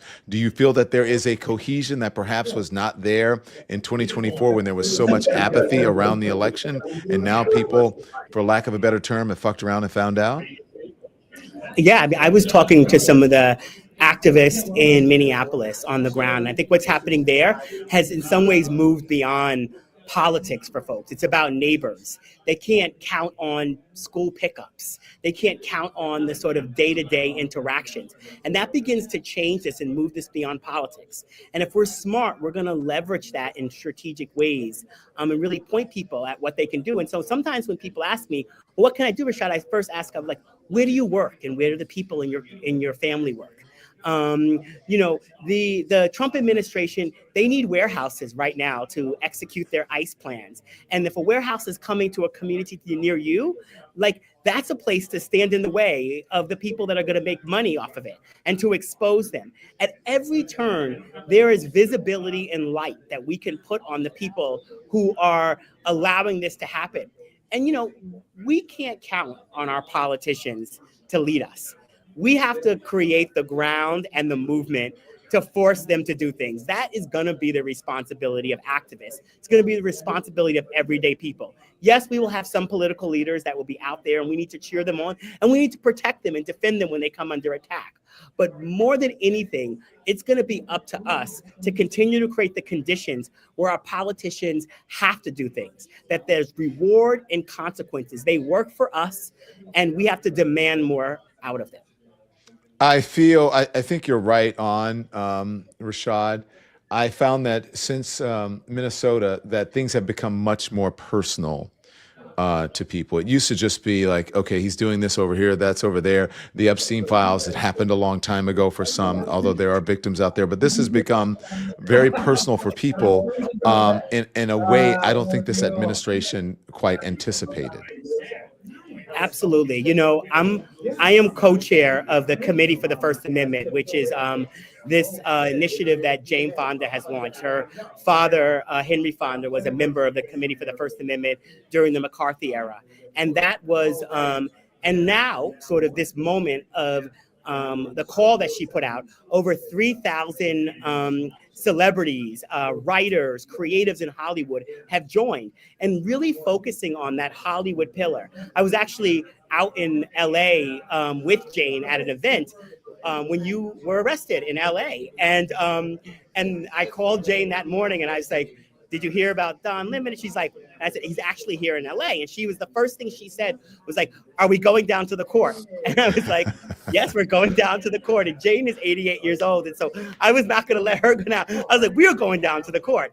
And we went down there and she spoke. And I remember her on the phone calling on a number of celebrities, people who may not have yet spoke out, giving people sort of interest in across. This is the Hollywood pillar, right? The media pillar, the place where we've got to challenge that industry to do more. But every one of us are in a pillar in society that can either hold up authoritarianism or break it down. The industries that we work in, the communities that we're part of, the identity groups that we're associated with, they all are sort of part of something. And at every turn, there's things that we can do to make sure that we're not part of an area of society that is compliant. And so there's going to be so much opportunity and work, and we can't leave it up to others. And so, Don, I have so much appreciation for what you've been doing and how you've been using this platform and helping to break through in a moment where the consolidation of media and everything from the FCC to the way that corporate power is colluding. And I was just on a panel with Terry Moran and Jim Acosta here at the event, and they spoke very clearly and forcefully about the First Amendment. And we have you, and we have Joy Reid, and we have so many others that are using platforms in this new era.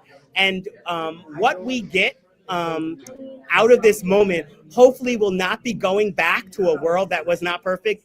Don, I think of myself, and think about the world as a Black gay man. There is no time machine that I want to get in and go back to, maybe for music, maybe for clothes, but most of the time I can't think of like getting out of a time machine in another era and be like, hey, I'm here. Yeah.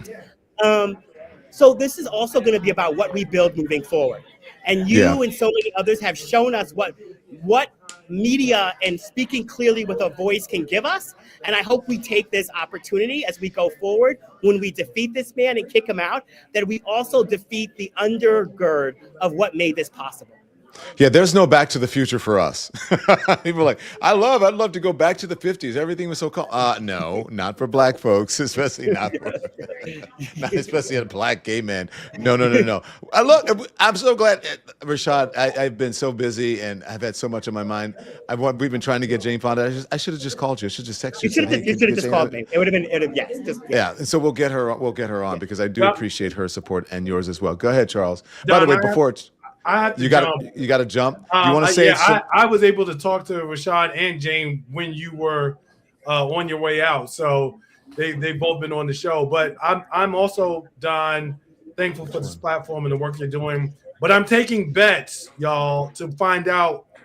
You think Don is going to get a shout out for like people who interrupt religious. I'm watching for that. Like I'm literally. That's a good bingo card one. Maybe we should start a Kalshi bet, Poly Market. But like I am watching for a reference to people who interrupt religious ceremonies or impede access to people's freedom of worship. Like I'm watching for this. So Don, you know, you may get even more famous tonight than you've already become.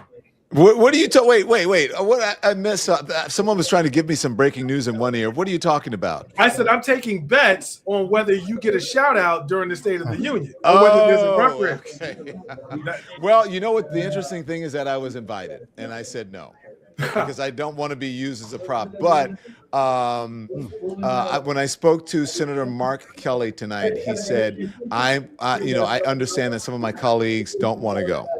He says, but I want to go because I want him to sit there and have to look me in the face and let him know that he is not intimidating me and he's not going to stop me.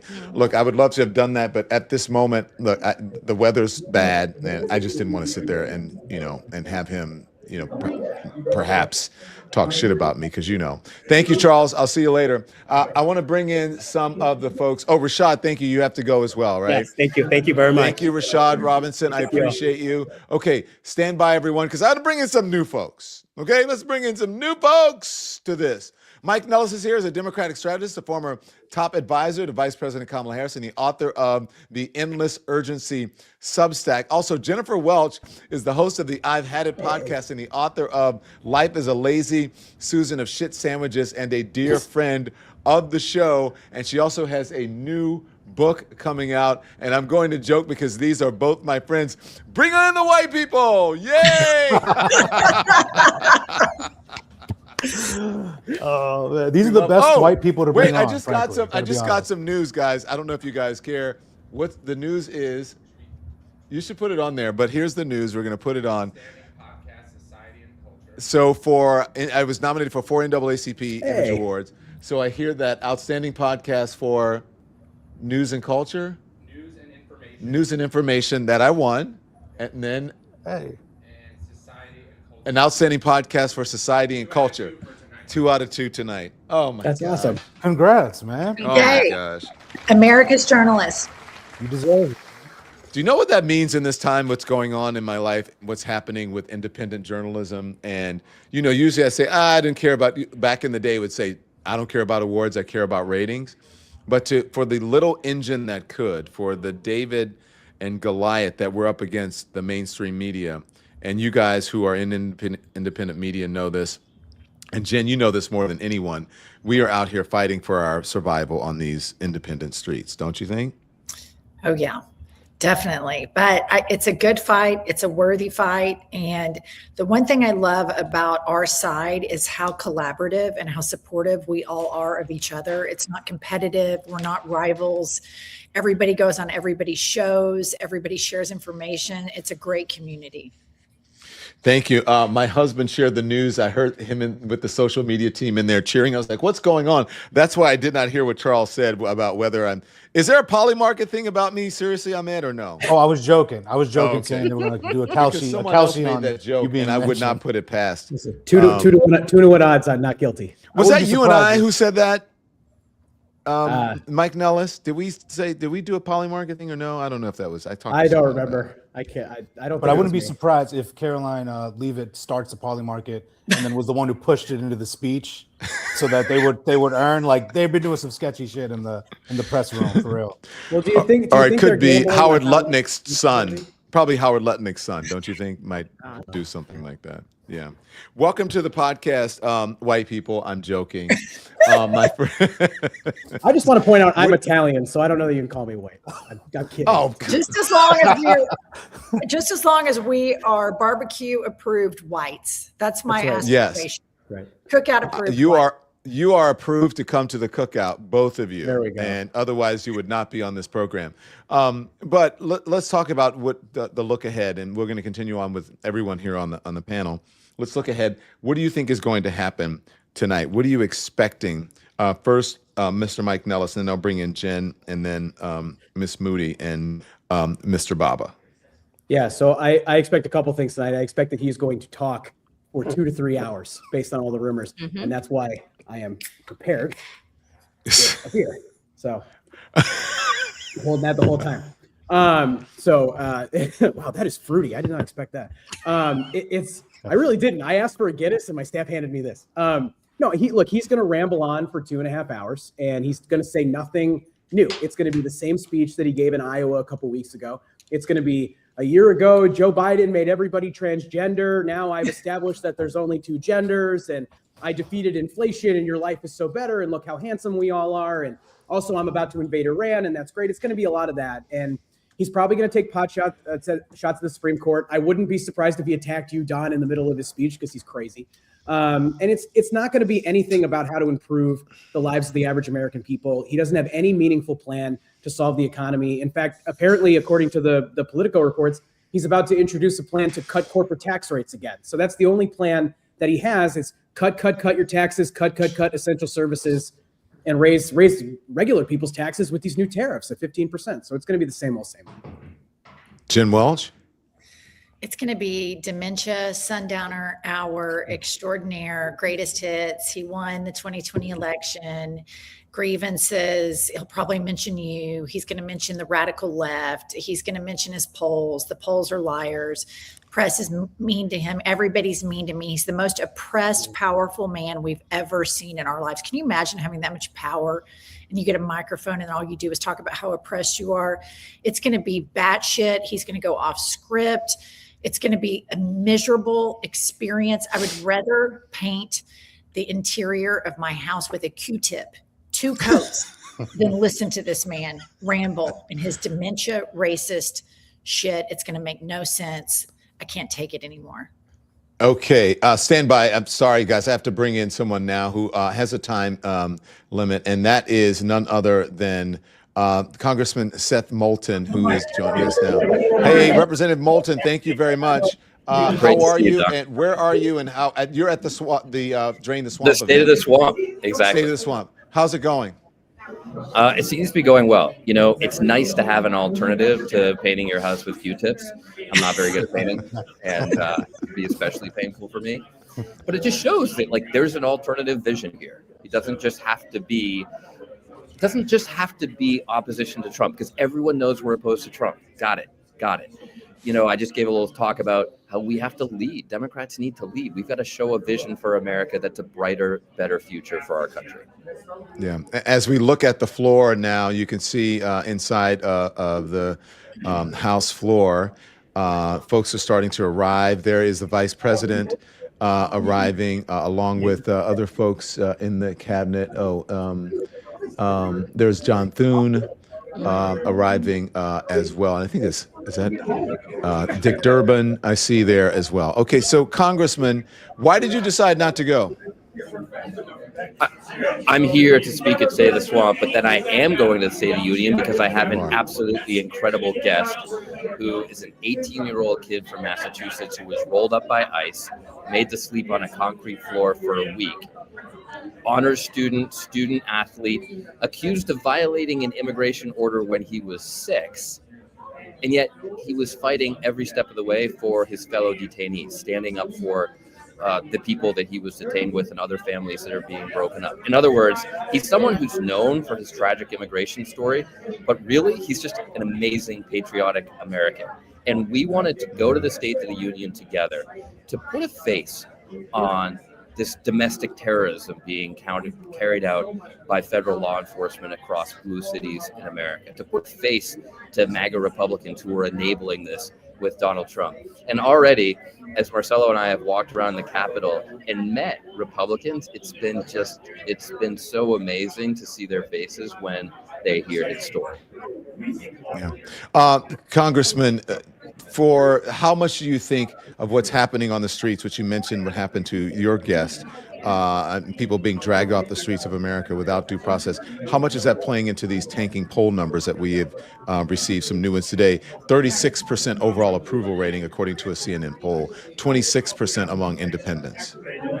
I think it's huge. I mean, I think that people can see with their own eyes. Marcelo said to me, you know, I was nervous to talk to the first MAGA Republican wearing a tongue tie that he saw. He says, I'm nervous because I didn't know what he would say, and he was actually really nice. Well, yeah, Marcelo, because like, you know, he's an enabler, but he can see he still has some shred of humanity left, and he recognizes that you're a great American who shouldn't be deported to a country you've never even known. So the point is that even people who say they support Donald Trump don't necessarily support terrorizing our communities. Thank you, Congressman Seth Molton. I know you got to get to the Capitol. We appreciate you joining us, and well see you back here on the program soon. Thank you. Also, running for senator. Don't forget that. Thank you very much. All right. Thank you.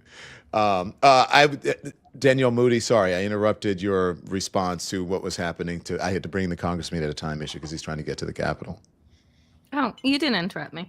But I think that tonight is going to be a travesty. And I think that what I feel is that most Americans right now are filled with a lot of grief and a lot of fear about what is going on. I'm happy that there are some Democratic members that are attending, and they're using their invitation to bring people that are either victims of Jeffrey Epstein and Donald Trump, or that are victims of ICE and the brutality that we have seen firsthand over the last year. And so I think that is important. But I wish, I've said this, before on other shows, I do wish that we had leadership in the Democratic Party that was about coordination and resistance in a way that was actually going to make sense, that there wasn't this scattered resistance that we were having. I would love it if all of the Democrats had shown up, and then as soon as Donald Trump began to speak, that they all stood up and filed out and then began their alternative presentation to the American people, allowing the victims of Epstein to speak, allowing the victims of ICE to speak. I don't understand why in this day and age we have a minority leader like Hakeem Jeffries who is saying, sit there and be stern but don't interrupt and have manners. And I'm just like, in what universe are we in right now, where you're continuing to tell people to have manners and to give grace and in the face of fascism, in the face of authoritarianism, in the face of utter brutality. And again, the fact that what is looming over tonight's gaslighting presentation is the fact that Donald Trump was credibly accused in these Epstein files, and the DOJ just decided to leave out some information that the American people should have access to and should know. Right. And that we're just all continuing to go along for the get along, whereas people across the pond are being criminally investigated, are resigning, and are losing their status. And here in America, it's like business as usual. It's totally normal that we have alleged pedophiles that are, speaking to the American people tonight and telling us that all is well. The Dow is at 50,000. So don't worry about anything. Ahmed Baba, do you agree with that? Oh yeah, couldn't agree more. And also just getting a little distracted seeing JD Vance up there just exuding negative riz, just like conquering the room with his total saucelessness. But I will say what we're gonna see is exactly that. Like, to be honest, it's gonna be embarrassing for Donald. Like, he's up there at 36%. He's just 2 points higher than his all-time post January 6th low of 34% that was in Gallup. Like, he's literally almost as weak as he was at his absolute political low when people were abandoning him. I think it's really understated exactly how cripplingly weak that he is politically. So we have that aspect, and then he's going to be up there, like Jen, you outlined, of him just being up there, just exuding this delusional, nonsense, and it's going to be in total contrast to reality. So I really think it needs to be like, because I'll read reporting in the lead up to this saying, oh, well, he's going to tout his agenda, and just kind of like saying washing it like he's a regular president that's not out of his mind. And the reality of this is that he's going to go up there and paint a totally delusional picture of reality while half the room feeds his delusion like sycophantic cowards. And the reality of this is that it's embarrassing for him. He's going to go up there and just lie and apparently it's going to be over 2 hours. Like, of him just embarrassing himself. And I really think that's what the American people are going to see. They're going to see through the nonsense. I think everyone is caught on to the con. And then, Jen, he's going to check the ratings and say, even if they are not the biggest and the best, he's going to say the ratings were high because of him. And I think people are watching because if they are watching, I know you're not, you can't stand it. But by the way, I know it's past your bedtime, so I got to let you go soon because she's in bed. You're usually in bed by like 7:30, my dear. But you know, that's what he's going to do, and just not tell the truth about anything. So I do understand why people don't want to show up, but I think Danielle's thing was a good idea. People file out in the middle or right in the beginning of it, and then start their own thing. Now that would be interesting. Yeah, I think that what we're seeing from the Democrats is exactly the problem with the Democrats. We always have a disjointed opposition. There's no unity. You have the corporate Dems, Hakeem Jeffries, Chuck Schumer, and I don't know if you've gone over this yet, came out and basically it looked like in this one sentence statement that he gave the green light for a war in Iran, which would be wildly unpopular. Every Republican always does this, takes us into some crazy ass war. They drive up deficits. White Republican men have lied to people for decades and said, we're so good at business. We're so good at being fiscally responsible. They always wreck the economy and a Democrat has to come in and fix it. But the fact that you have some Democrats sitting out, Hakeem Jeffries saying everybody sit down and be polite but stern. That's the problem with the opposition right now, because we have Democrats that are bought and paid for by corporations. And you're either on the side of the American people or you're on the side of these heartless, diabolical oligarchs. And I think the pressure needs to be on these corporate Democrats, because I expect MAGA to wake up every day, do unethical things, break laws. They run a crime syndicate out of the Oval Office. I expect it. I have zero expectations of them. But the Democratic Party, I have expectations from. And these Democrats that continue to take corporate money, and they are bought and paid for by the same people that helped elect Donald Trump. That's the pressure. We need to bully these Democrats right now because the base is moving. I don't know if you've seen this polling out of Maine, centrist Maine. Graham Plattner is blowing them out of the water. So this myth. Is he really? To run to the center. He's ahead by 40 points over James Mills, plus 40. And it shows him beating Susan Collins by double digits. And he's a leftist. And so this narrative that these corporate Dems tell us you need to run to the center is a lie. Because look at who's winning. Progressive people that fight for the worker and not for these diabolical, evil billionaires that will never be satiated, that all want us to kiss their ass because they've exploited people forever. It's gross. And the Democrats have got to get out of the business of playing patty cake with these fascist collaborators, because by proxy, they are too fascist collaborators.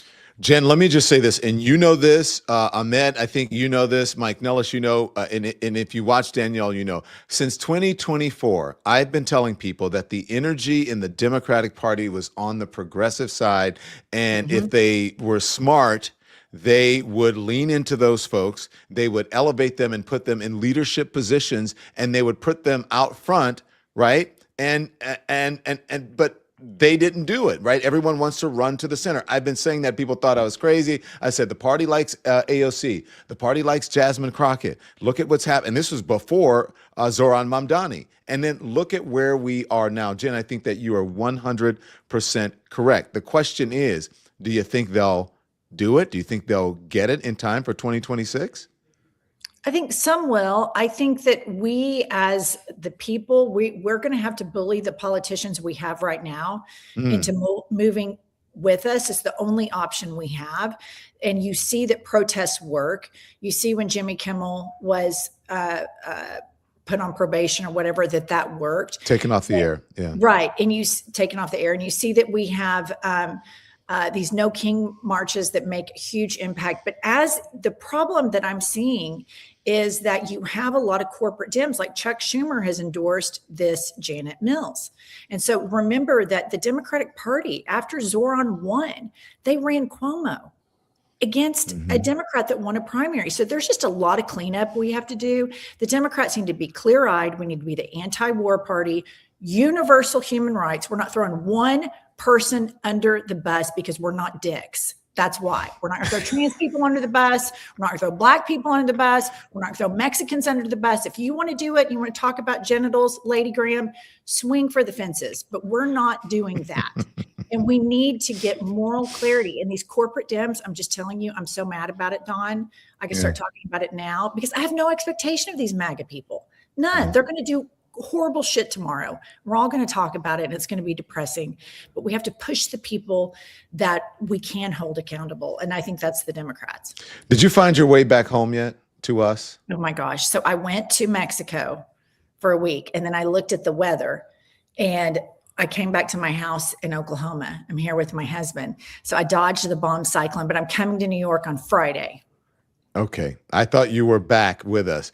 Back in the red state. Okay, well, you'll be back here in the blue state pretty soon, in blue New York. Jen, thank you very much. I really appreciate you joining us, Jen, from the I've Had It podcast. Your new book is what, and when is it out? Okay, it's called Not Today Fascists, kind of like Not Today Satan, Right. and it comes out October 6th. Thank you, Jen. I appreciate Bye, it. everyone. Bye. I want to bring in now Olivia Troy, security expert.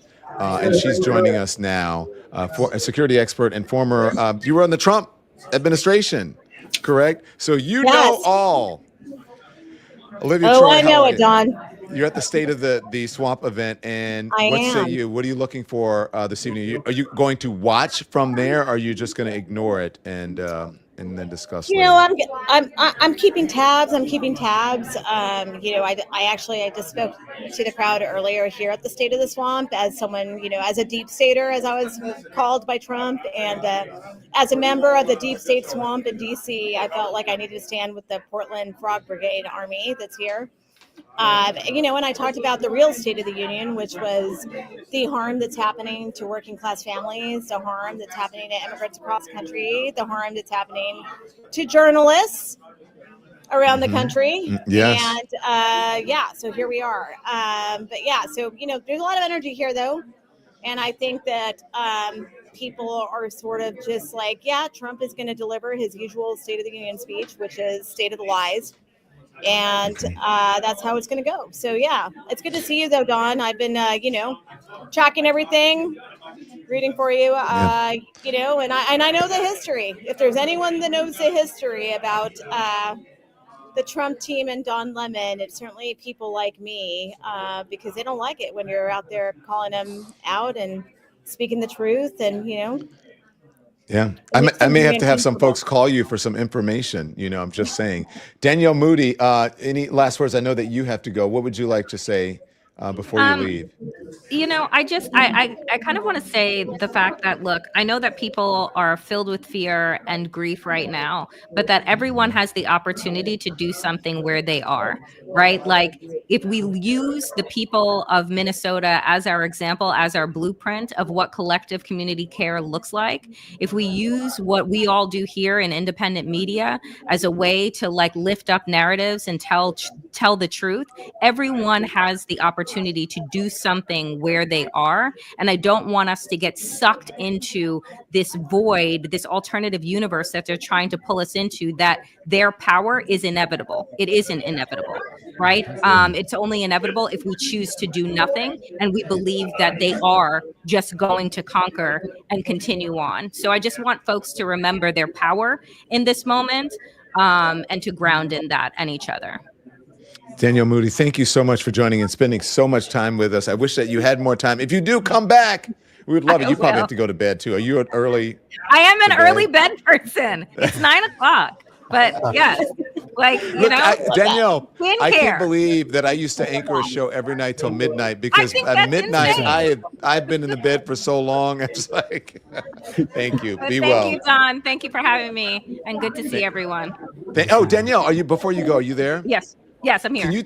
Can you just please talk to people about the honor of winning an NAACP Image Award?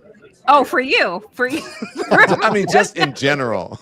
Oh, the honor! Oh my God! It's in this moment, the NAACP award for it's extraordinary, right? Like, this is a time of Black erasure, and so the idea that your storytelling, your work, leaving corporate media and being recognized and kind of bringing everybody along for this ride, it is a huge honor. And for folks who are not in the Black community and like, you know, God willing, you know what the hell the NAACP is. And if you don't, then use Google. Your phone is, you know, not just for swiping.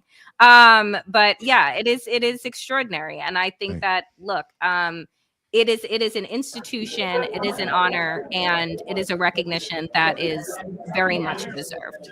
Thank you very much. I appreciate it. Ahmed, we'll see you later, Danielle. Ahmed, you got to stand by again, and you too, Mike, because Olivia Troy also has the other folks who want to get in. Olivia, you look amazing. I don't want to be, you know, weird or sexist, but you look really, really good, rested and beautiful. The hair. Should Ahmed and I be offended? He didn't say any of that to us. Because you don't look like her. It's true, Mike. I'm sorry to break it to you. No, I agree.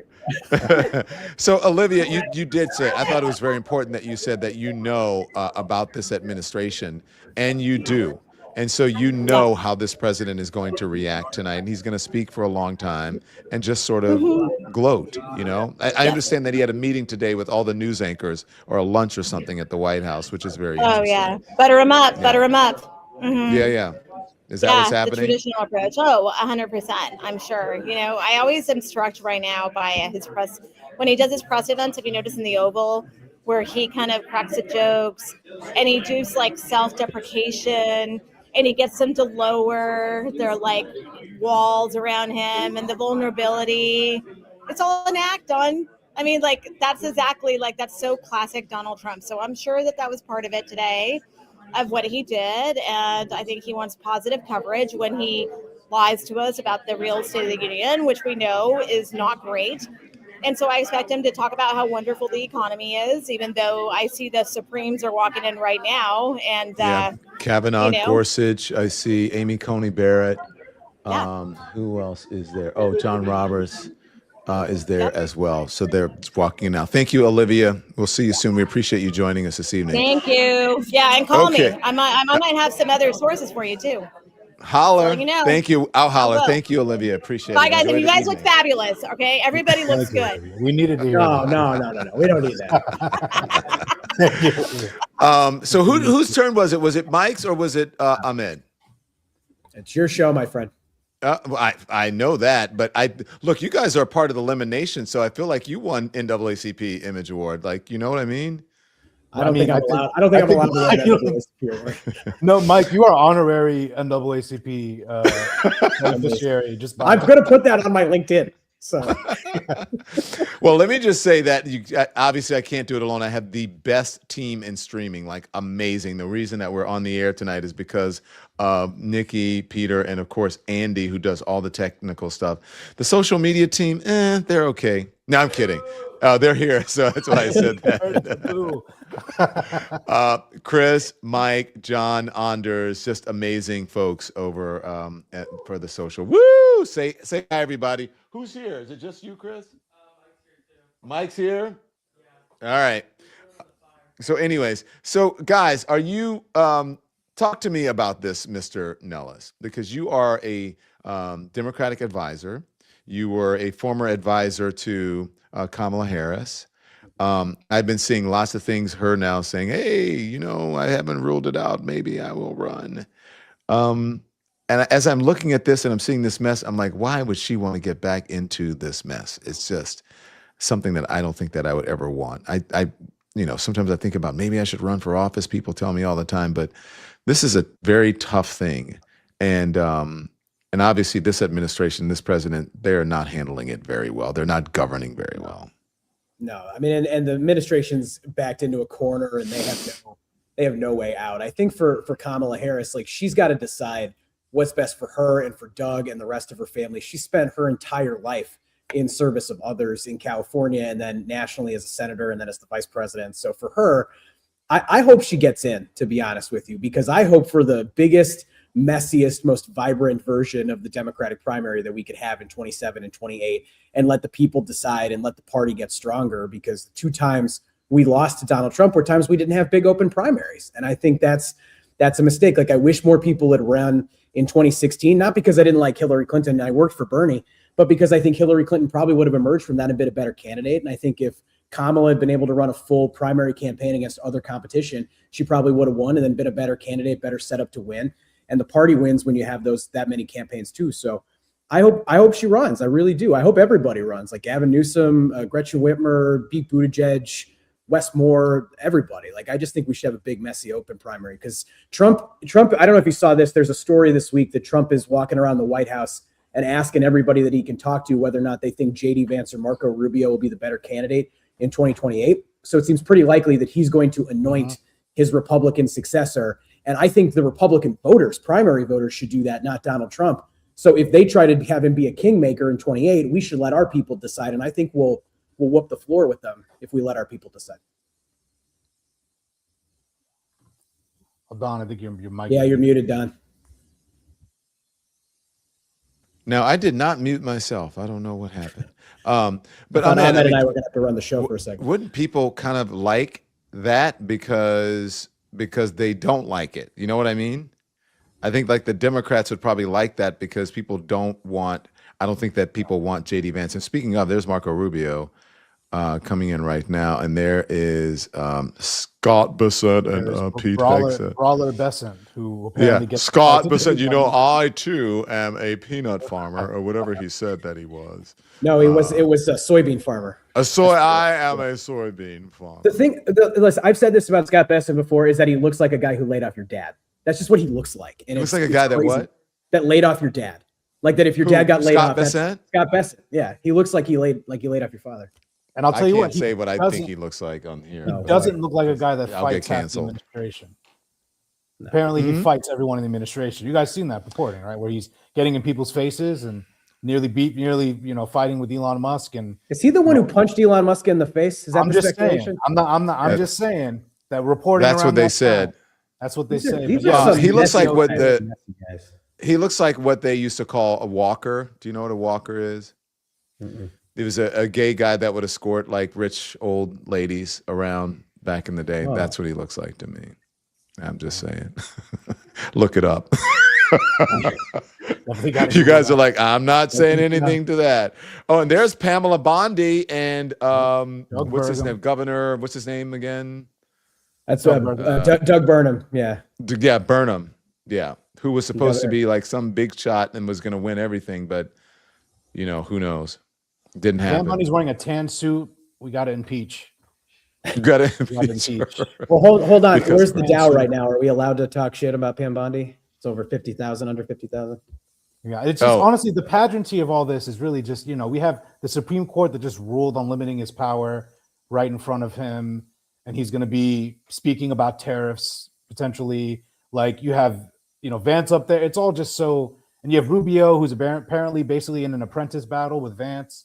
Like, I really think Trump's going to anoint. I don't know if he will anoint. I think he's literally going to leave it to the last minute because he loves the mystery on that.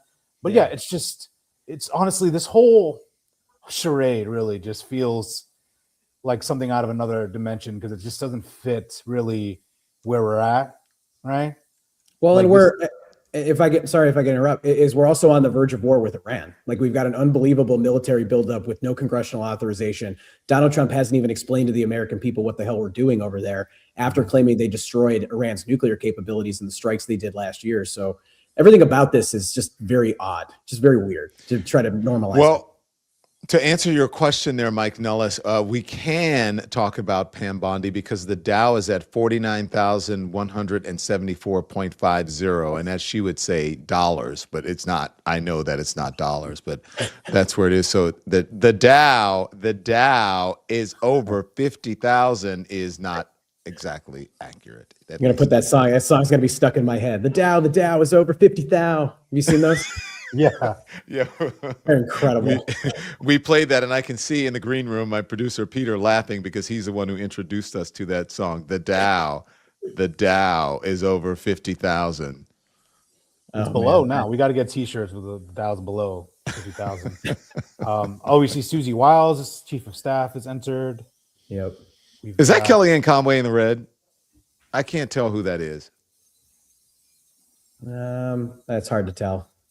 Yeah, usually this would probably be elected officials standing there.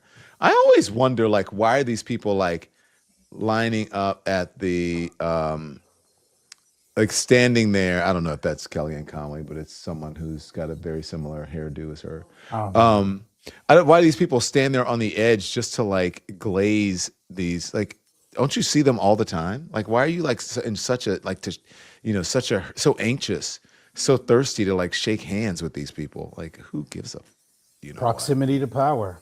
That's right. I mean, it's just a little club that they all get to be a part of. I mean, to a lot of them, it's just a game. Yeah, there's Tulsi Gabbard. Russell up Vogt. top. Oh, there's Robert Kennedy Jr. There's Pete Hegseth there.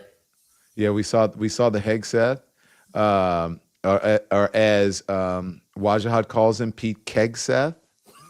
That's a good one. Good. Yeah, yeah. And what color exactly? And I'm serious. Is Robert Kennedy Jr.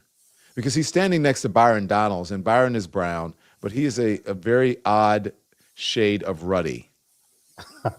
Maybe maroon, of the maroon race. It is. I mean, it's a weird color, don't you think?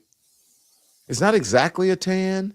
And then there is the former WWE lady who is the Secretary of Education. What's her name again? I forget her name. Oh, Linda McMahon. Linda McMahon. Yeah. I once watched the mayor of Knoxville, Tennessee, the pro wrestler Kane, choke slam her through a table when I was a child in person. I'd like to go back in time and tell 12-year-old me how powerful both of them are now. So, very odd. Yeah. Well, obviously this is not starting on time. Oh, and there's in the bottom of the screen, isn't that Nancy Mace? Is that Nancy Mace? Looks like that in the bottom right of the screen. There was concern about Nancy Mace, and I don't know if you guys know about this, that she was having did you read the stories that she was having a public breakdown? Yeah. Well, they were claiming that she was like drinking throughout the day and stuff like that. Then she claimed online that she's never had a drink ever and blamed it on a medical condition. And then her staff like leaked in 1 million photos of her drinking, which was just what an incredible thing to do. Yeah, I know the writer of that story, Jake LaHoot. He wrote it for New York Magazine. He really exposed her and has been on that beat pretty forcefully. I mean, you can't just like say you don't drink when there's like an incredible amount of evidence indicating that you're doing you're getting turned up. Okay, that's so that's how they lie in MAGA world, though. They like lie to you about stuff that's just easy to prove. It's like Donald Trump is going to say that the ratings were the greatest they've ever been for any presidential speech tonight, when in fact, like nobody's going to tune into this. We're the only ones watching. You think so? I think people. I listen. I have my parents are both 3-time Trump voters, and I called my mom and I asked her if she was going to watch. And this is a quote. She goes, "I don't have time for that shit." Like she was like, "Oh, really? Okay." And she's a Trump voter. Yeah, but they know what he is, and they're frustrated like everybody else. I mean, he's good at unifying the American people against him. He's not good at unifying them for any other thing. So I think this is going to tune out. This is the comment of the evening for me. So Jen Hussey, you win the award. You get the gold star. When is John Barron coming?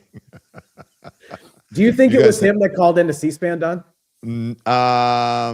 I wouldn't put it past him, but C-SPAN is saying it came from somewhere in Virginia, and Donald Trump was actually on at the time. So who knows? I think this may be the president coming now because there's lots of applause. Here we go. Yep. There's Donnie himself.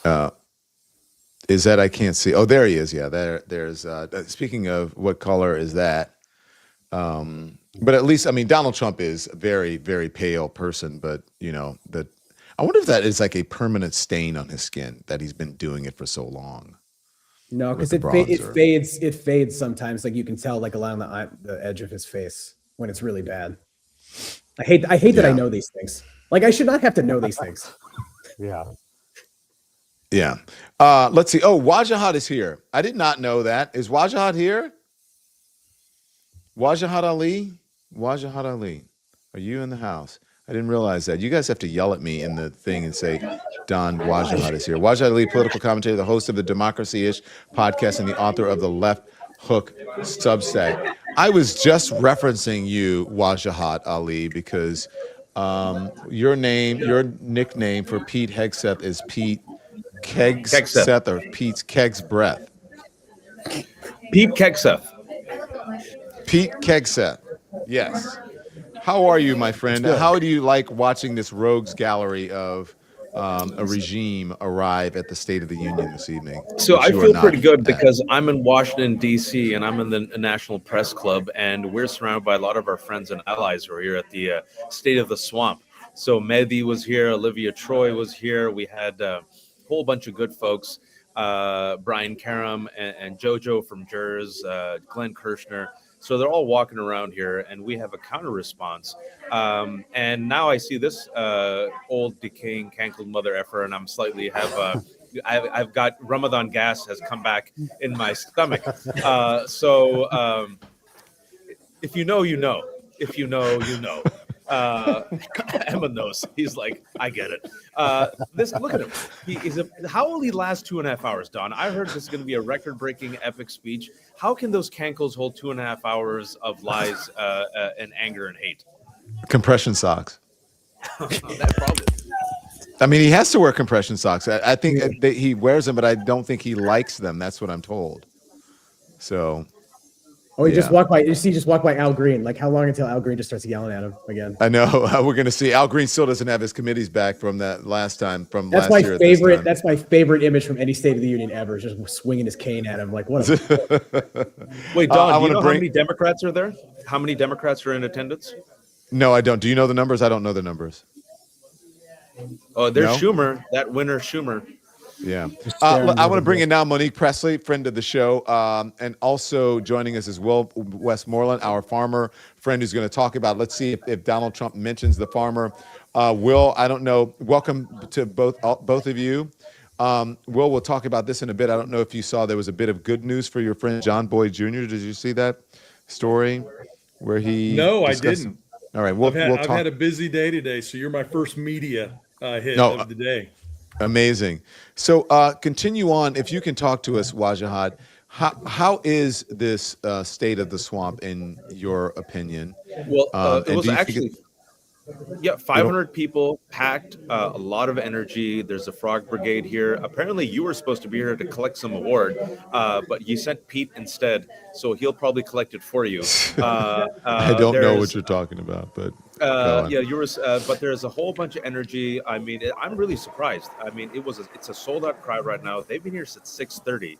They're going to stay here until like 11. And then there's going to be a march to the Capitol. And many of the people that you have on your show, they're here right now. Like to my right and to my left, I see them. Acosta's here, Kirshner, a whole bunch of good folks, Senator John Tester. And people are really, there's a righteous rage. There is a unified anger against Donald Trump. There is a feeling that this mother effer is on his back cankle. And people want fighters. People want someone to really go smash mouth against him. Here he is. Let me jump in here because I want the other folks to get in before he starts to speak. You see Donald Trump there, and also you see the Vice President of the United States and Speaker of the House standing, and Donald Trump is just taking in absorbing the applause. He's basking in the glow of the people who love him. Yes, that's what he lives for. That's your only comment. Yes.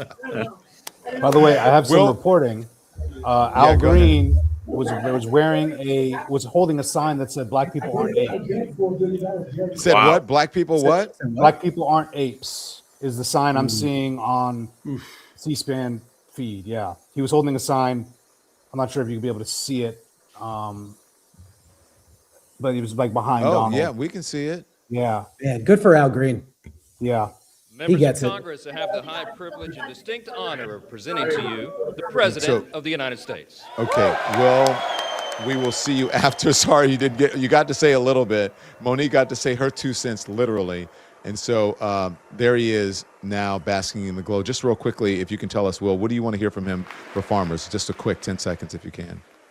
Well, I not only want to hear how he's going to fill in the $30 billion gap in sales in agriculture that he created with these horrible trade policies, but I want to hear him talk about what he's going to do to fix it going forward. Thank you very much. Because all right, here he is, the President of the right United States, everyone, Donald Trump. Here it is. Vice President Vance, First Lady of the United States.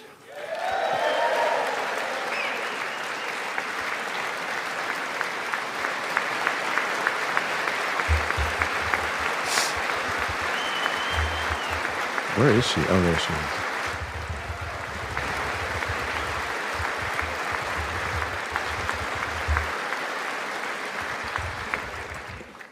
Second Lady of the United States.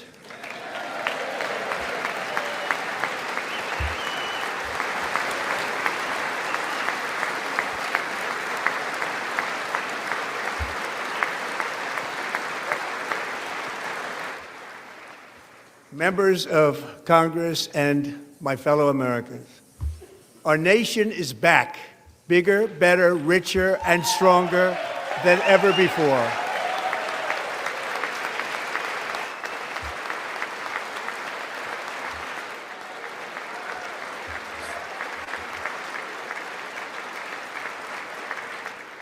Less than 5 months from now, our country will celebrate an epic milestone in American history, the 250th anniversary of our glorious American independence.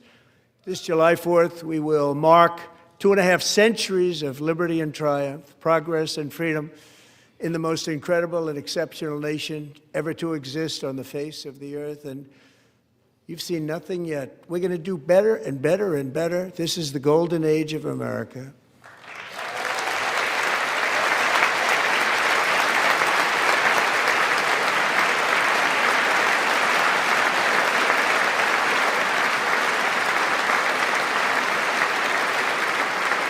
When I last spoke in this chamber 12 months ago, I had just inherited a nation in crisis with a stagnant economy, inflation at record levels, a wide open border, horrendous recruitment for military and police, rampant crime at home, and wars and chaos all over the world.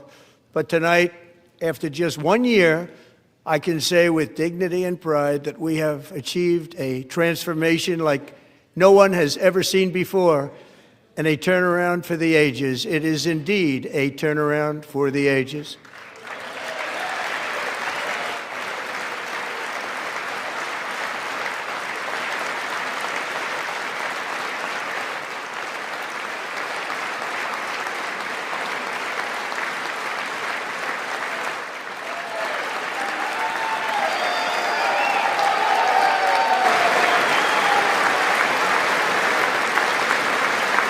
And we will now,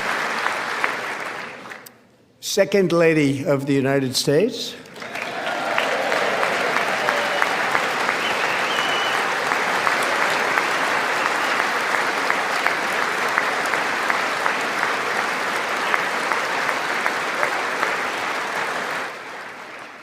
Members of Congress and my fellow Americans, our nation is back. Bigger, better, richer, and stronger than ever before.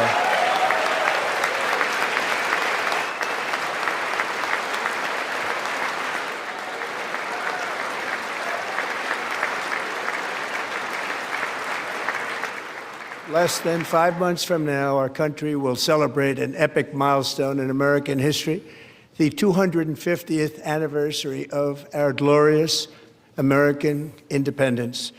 This July 4th, we will mark 2.5 centuries of liberty and triumph, progress and freedom in the most incredible and exceptional nation ever to exist on the face of the earth. And you've seen nothing yet. We're going to do better and better and better. This is the golden age of America.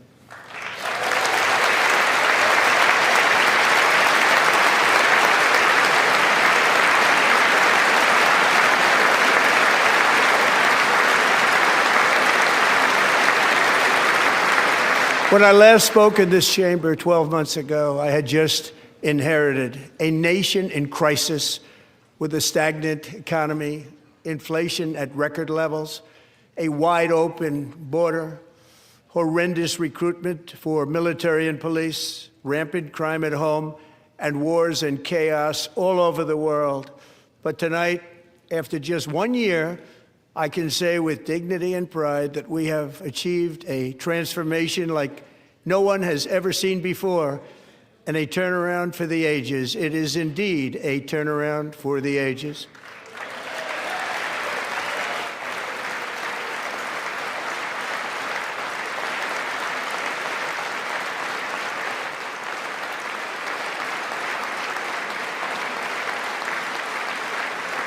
Okay, I just wanted you to get a sort of an idea of what was happening there, and we're going to have commentary throughout. Let's. If I had put money on this, I would have won because I said he was going to say that we're back and we're better than ever, and that I thought the quote would be closer to, we have the hottest country in the world, but that's pretty much what he is saying. But we don't have the hottest country in the world, and we're not bigger and better than ever. And our allies and people are, and our foes and our allies around the world are looking at us going, what the hell is going on? Do you disagree with that, Monique? The roaring economy is roaring like never before, and our enemies are scared. Our military and police No, are I don't stacked, disagree. and I America just is think it's respected again. a shame that some people are going to hear this tonight, and this will be what they know. You talk to people all day to day who are hardworking, having to work 2 and 3 jobs, and don't know a lot of what's going on that does not directly affect them. So even though his approval ratings are abysmal and there's so many things that are wrong, unfortunately, there is still a strong segment of the population that is susceptible to being gaslit, and that's all this speech is intended to do. Mm-hmm. It appears that Democrats are not standing up, and the Republicans are. Democrats are just sitting. There's Hakeem Jeffries there on the end, and that's what he reportedly told them to do. Let's listen back in for a little bit. To the United States.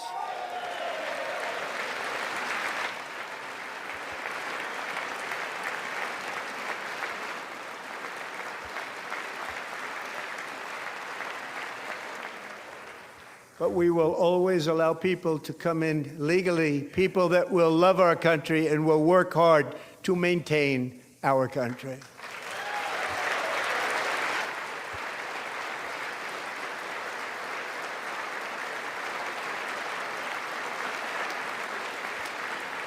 The flow of deadly fentanyl across our border is down by a record 56% in 1 year.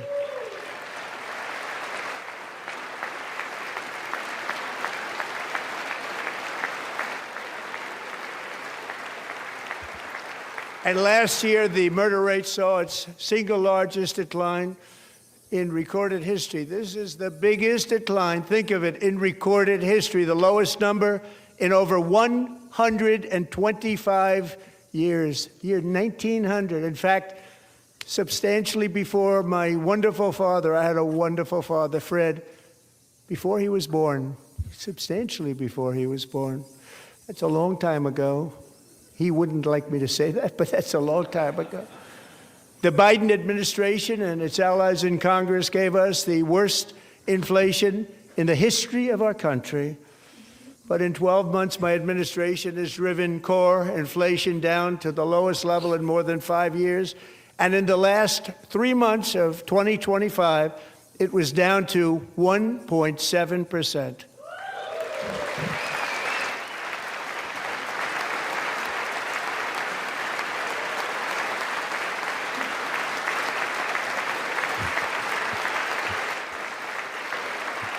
Gasoline, which reached a peak of over $6 a gallon in some states under my predecessor, it was quite honestly a disaster, is now below $2.30 a gallon in most states, and in some places, $1.99 a gallon. And when I visited the great state of Iowa just a few weeks ago, I even saw $1.85 a gallon for gasoline.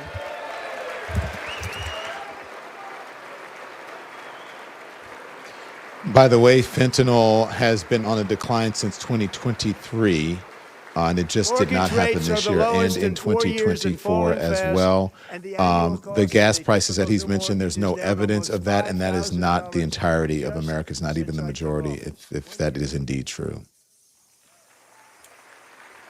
Also, CPI had inflation, I believe, at 2.4% in January. Not one. At the same time, can I add something too, Don? Which is, so they like to talk about gasoline being down about 10 or 15 cents. The average car payment has skyrocketed to $750 to $800 a month. So what's the value of cheaper gas when you can't afford to buy a car? And that's because of the tariffs. And it also goes without saying we have a president that doesn't know the difference between gasoline and ethanol. Because if he was in Iowa and he saw any fuel price under $2 a gallon, it was ethanol. But imagine that the president doesn't understand agriculture. That shocks me. Everybody's up, way up. In 4 long years, the last administration got less than $1 trillion. Don, I think your mic was muted if you were talking. And when I say less, He's talking about pensions and 401k. Most Americans don't have 401ks, by the way. $18 trillion pouring in from all over the globe.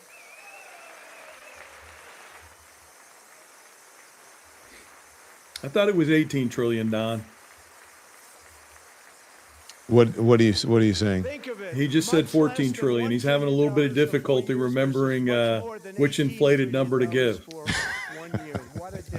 We got a fact check from Daniel Dale right here. The website, the White House's own website right now says there's a $9.7 trillion investment. And he just, again, making up an 18 million. And that's probably a lie as well, but the random 18 million. Well, he said 14 million, and Will Westmoreland said he originally said 18 trillion. So you don't know with this president. Either number is a lie. Yeah.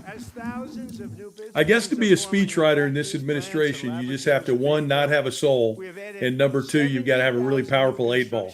You know, shake, shake, shake, insert number here.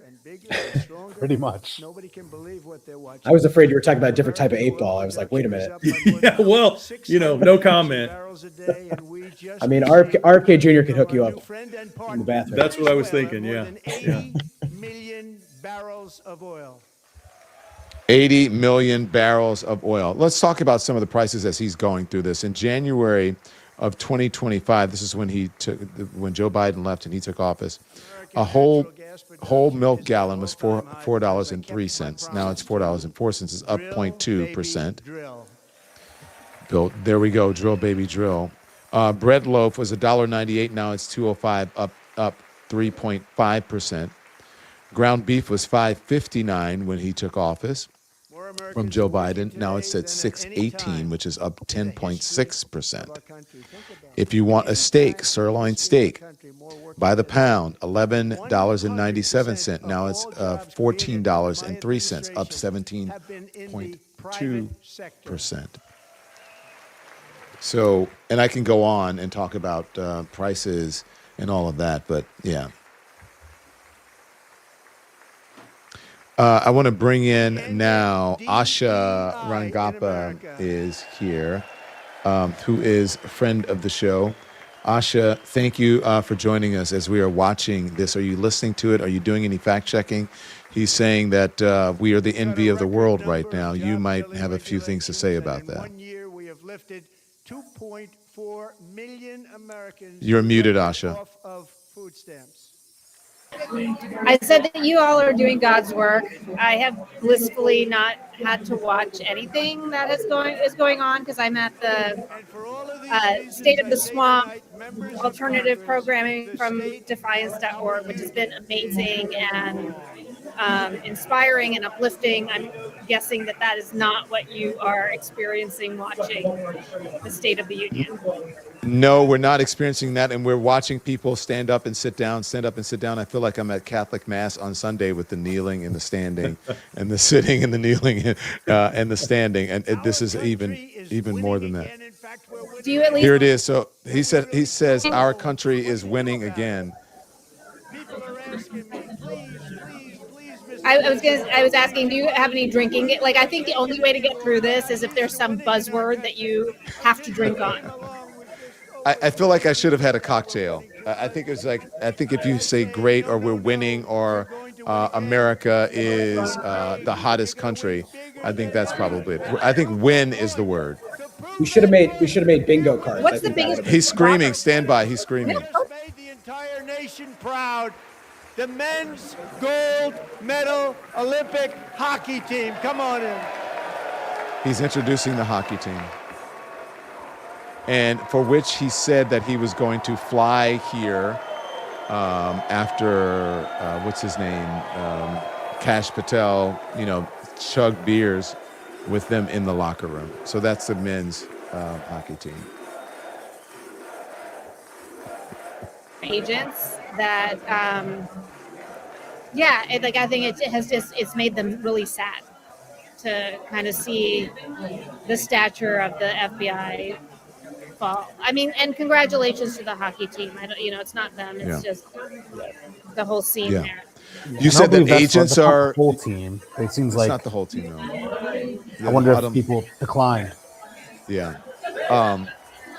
Asha, you said you spoke to FBI agents?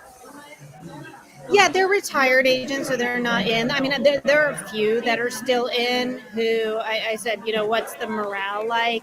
And basically, the person that I was talking to said the clown show has taken over. Mm-hmm. So whatever you see from the outside, what I am understanding is that on the inside, it's even worse. Yeah. Well, Asha, thank you. Asha, go back and enjoy your, your state of the swamp where you don't have to deal with this. And we're going to continue on to listen and do some fact checking. Thank you, Asha Thank you. Rangappa. All right. Okay. Take care. See you soon. Bye-bye. Monique, you're looking like you don't want to watch this. I do want to watch.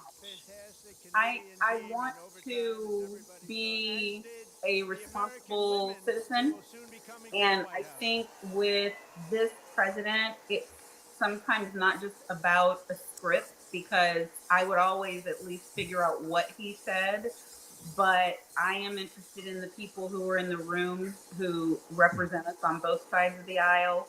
I am interested in the responses to the lies, to the things that he says, and I want to know what's happening in real time.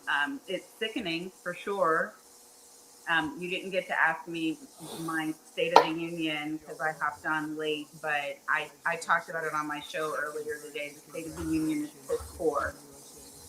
And that's where we are. And there's no amount of clown show, there's no amount of gimmick, there's no amount of trotting out these wonderful athletes that he can do to cover up that he's like in the middle of worse than Nixon era calamity right now, not just with his approval numbers, but how on the State of the Union, like the same day of the State of the Union, are we all looking at you being incredibly accused of being a pedophile, and not just of it happening, but of your own administration covering it up.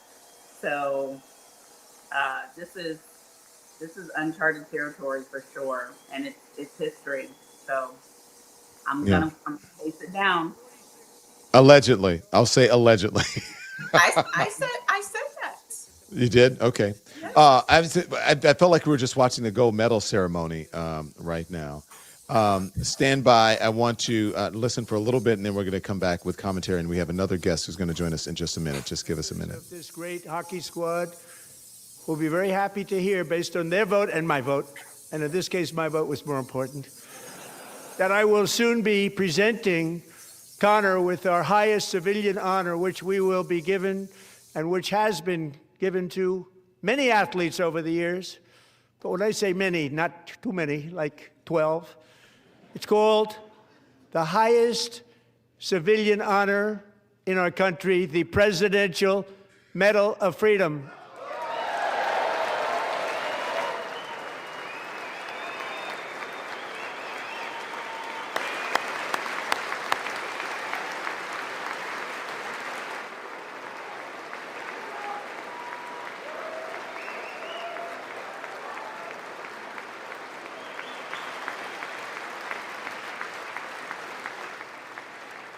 Great athletes have gotten that, very great, the best, and I thought he deserved it. And I did take a vote, every single one of them. I said, I'm not giving it if anybody goes no, and every single one of them rapidly put up their hand. So I want to thank you. What a special job you did. What special champions you are. Thank you very much.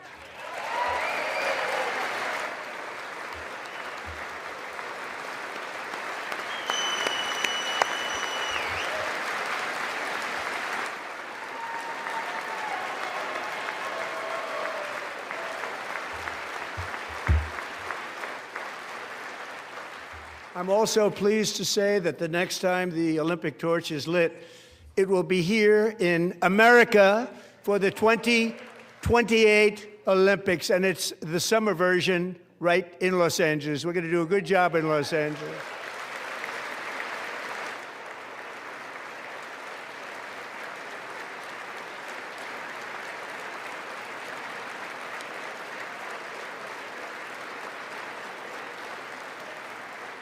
And Los Angeles is going to be safe, just like Washington, D.C. is now one of the safest cities in the country.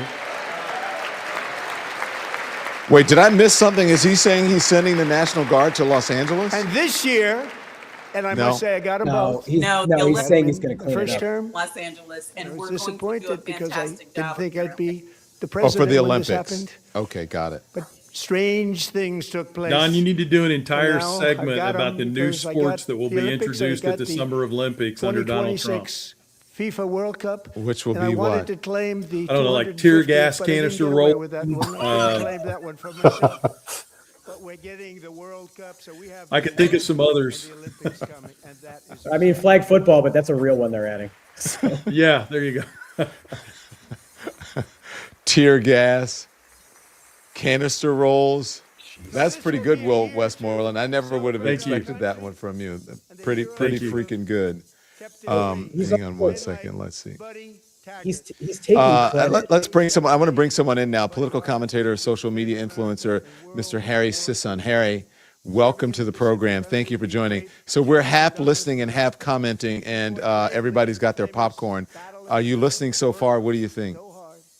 I have been listening just a little bit. I'm kind of doing what you're doing, like tuning into social media, listening a little bit. And so far, I mean, he's really just been screaming into the microphone, utter nonsense. I was just sitting with my girlfriend watching it. We were counting. We don't think he said a word over 3 syllables yet.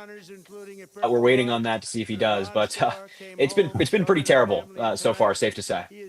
Did you feel like me? I felt like I was watching a gold medal ceremony for the amount of time that he had the hockey team up there. And congratulations to them, but that was a lot.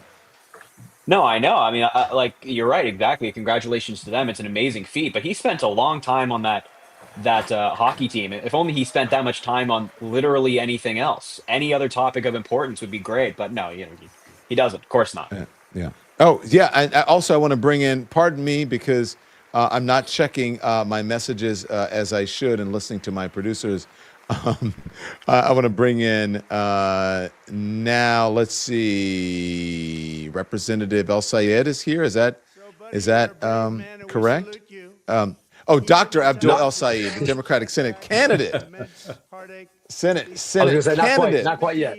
Running in the state of Michigan. Are you doing what we're doing? Are you listening with one ear and talking at the same time about this? This is wild. I didn't realize we were going to do like a second take of the Olympic gold medal ceremony where we're going to give somebody the Presidential Medal of Freedom. But look, I mean, Connor Hallebuck had a hell of a game. He's from Michigan, so can't hate that, but not the State of the Union.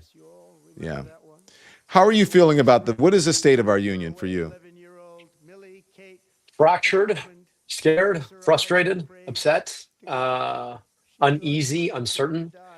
And, that's just what I hear up and down the state in Michigan. I'll be honest with you, across the 75 cities I've visited in the last 10 months, there is some combination of just frank unease with where we're headed.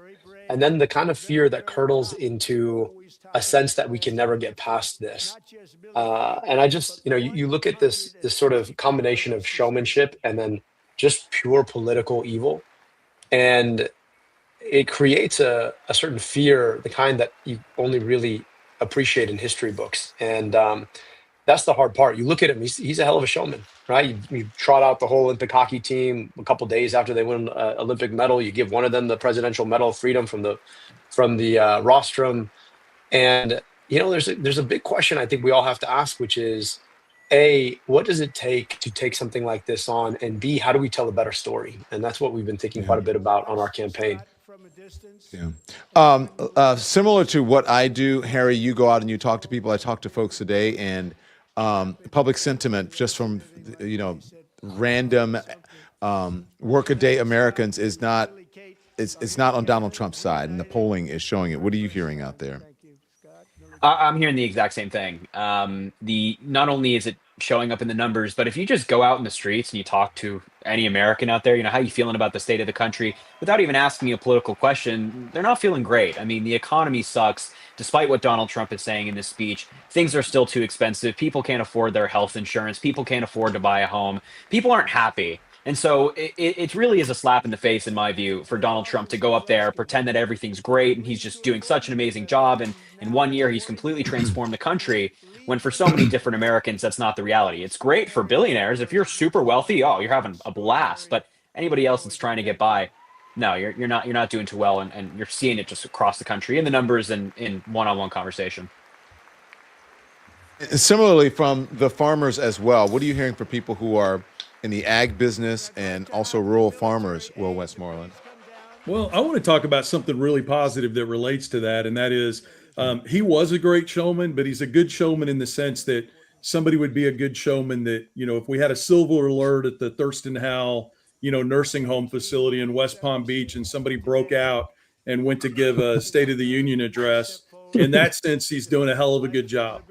But I want to talk about a positive to your point, Don, and that is he's been really good for Democratic recruitment. I went to Jefferson City, Missouri today, and I watched the filings for new Democratic candidates in the state of Missouri. And, we have had district after district after district in my state where people that live in these 80-20 rural districts have not been filing to run for office. And today we broke the record for the number of people across the state who filed to run as Democrats in the state of Missouri. We filled the majority of those rural districts. There were moms there that had kids on individual education plans that had been defunded by the president. There were people there filing to run who had parents in nursing homes that were worried they were going to lose funding.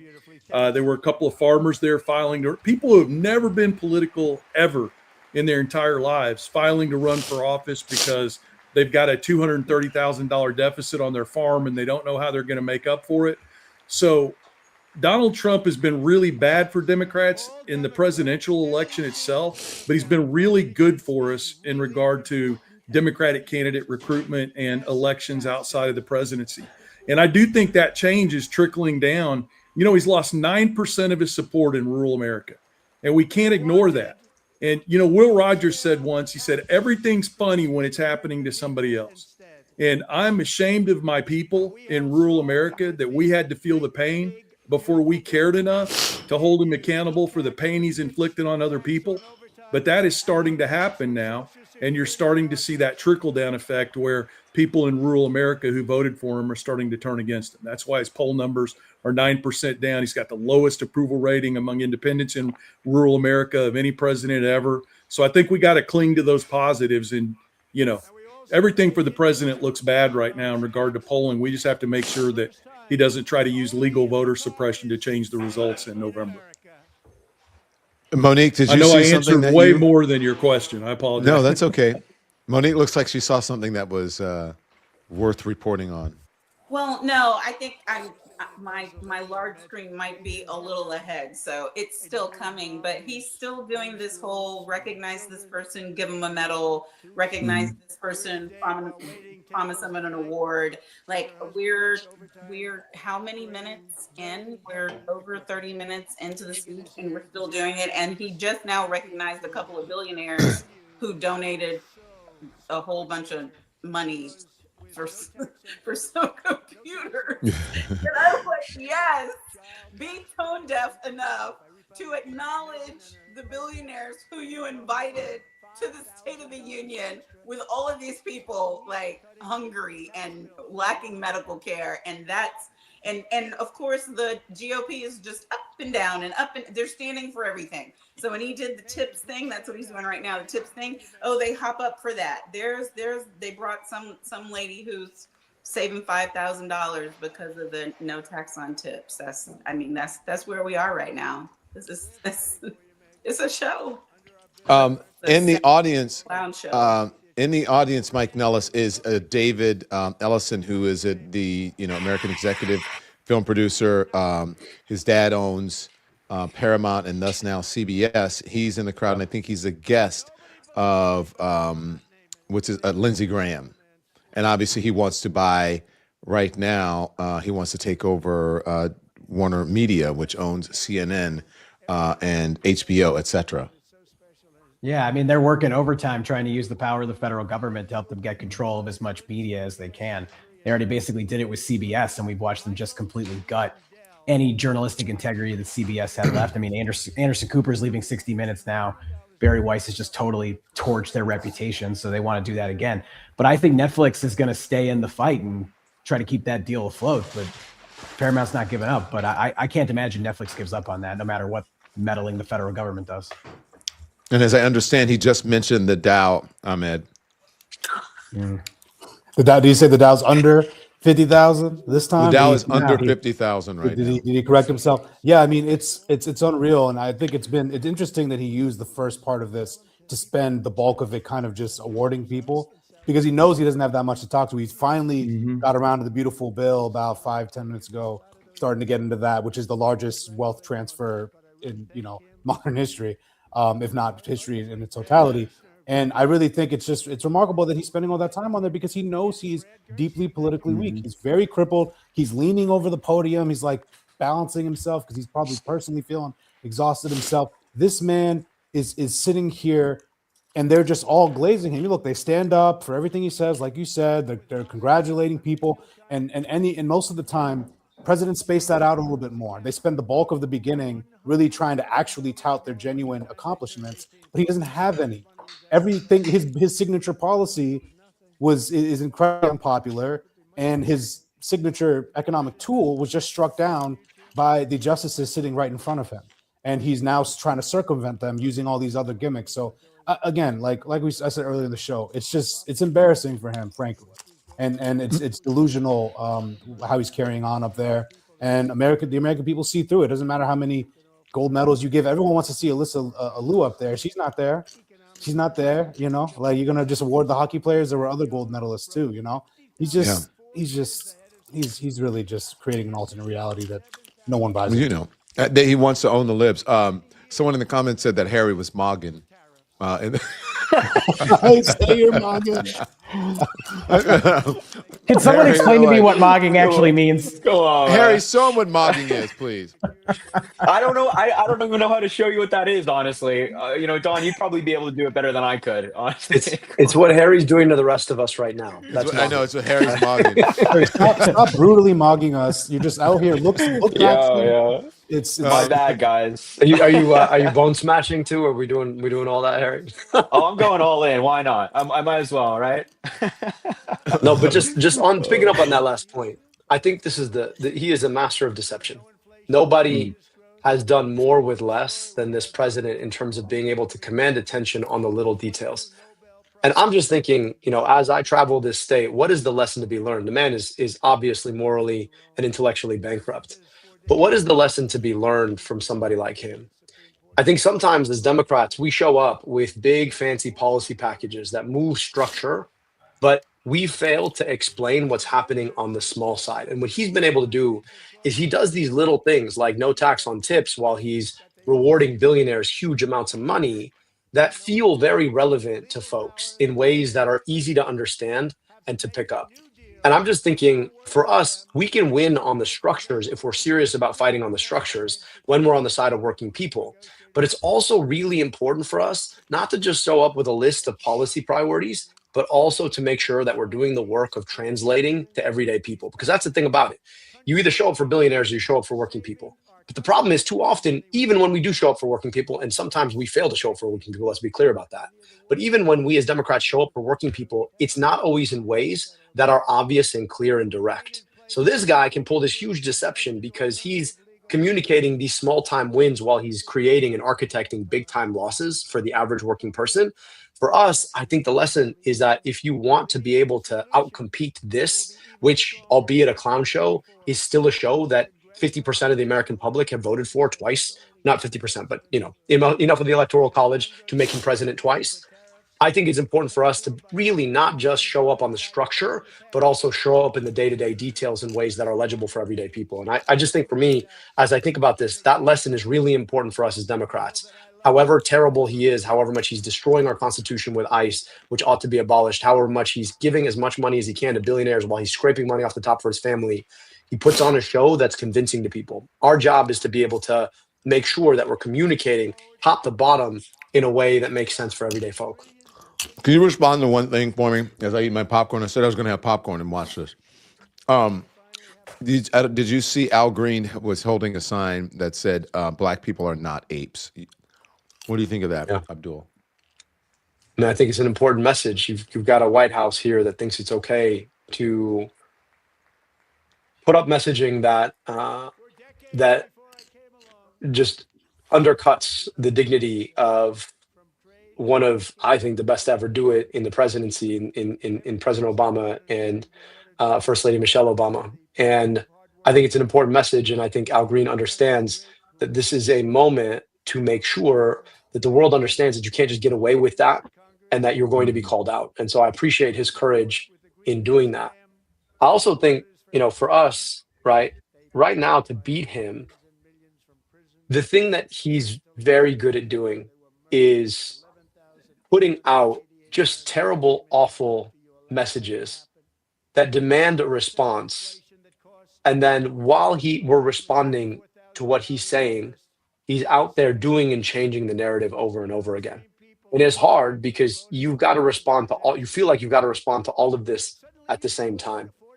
And I think as much as we need to say what we're against, and obviously that kind of racism, we all have to be 100% vocally against.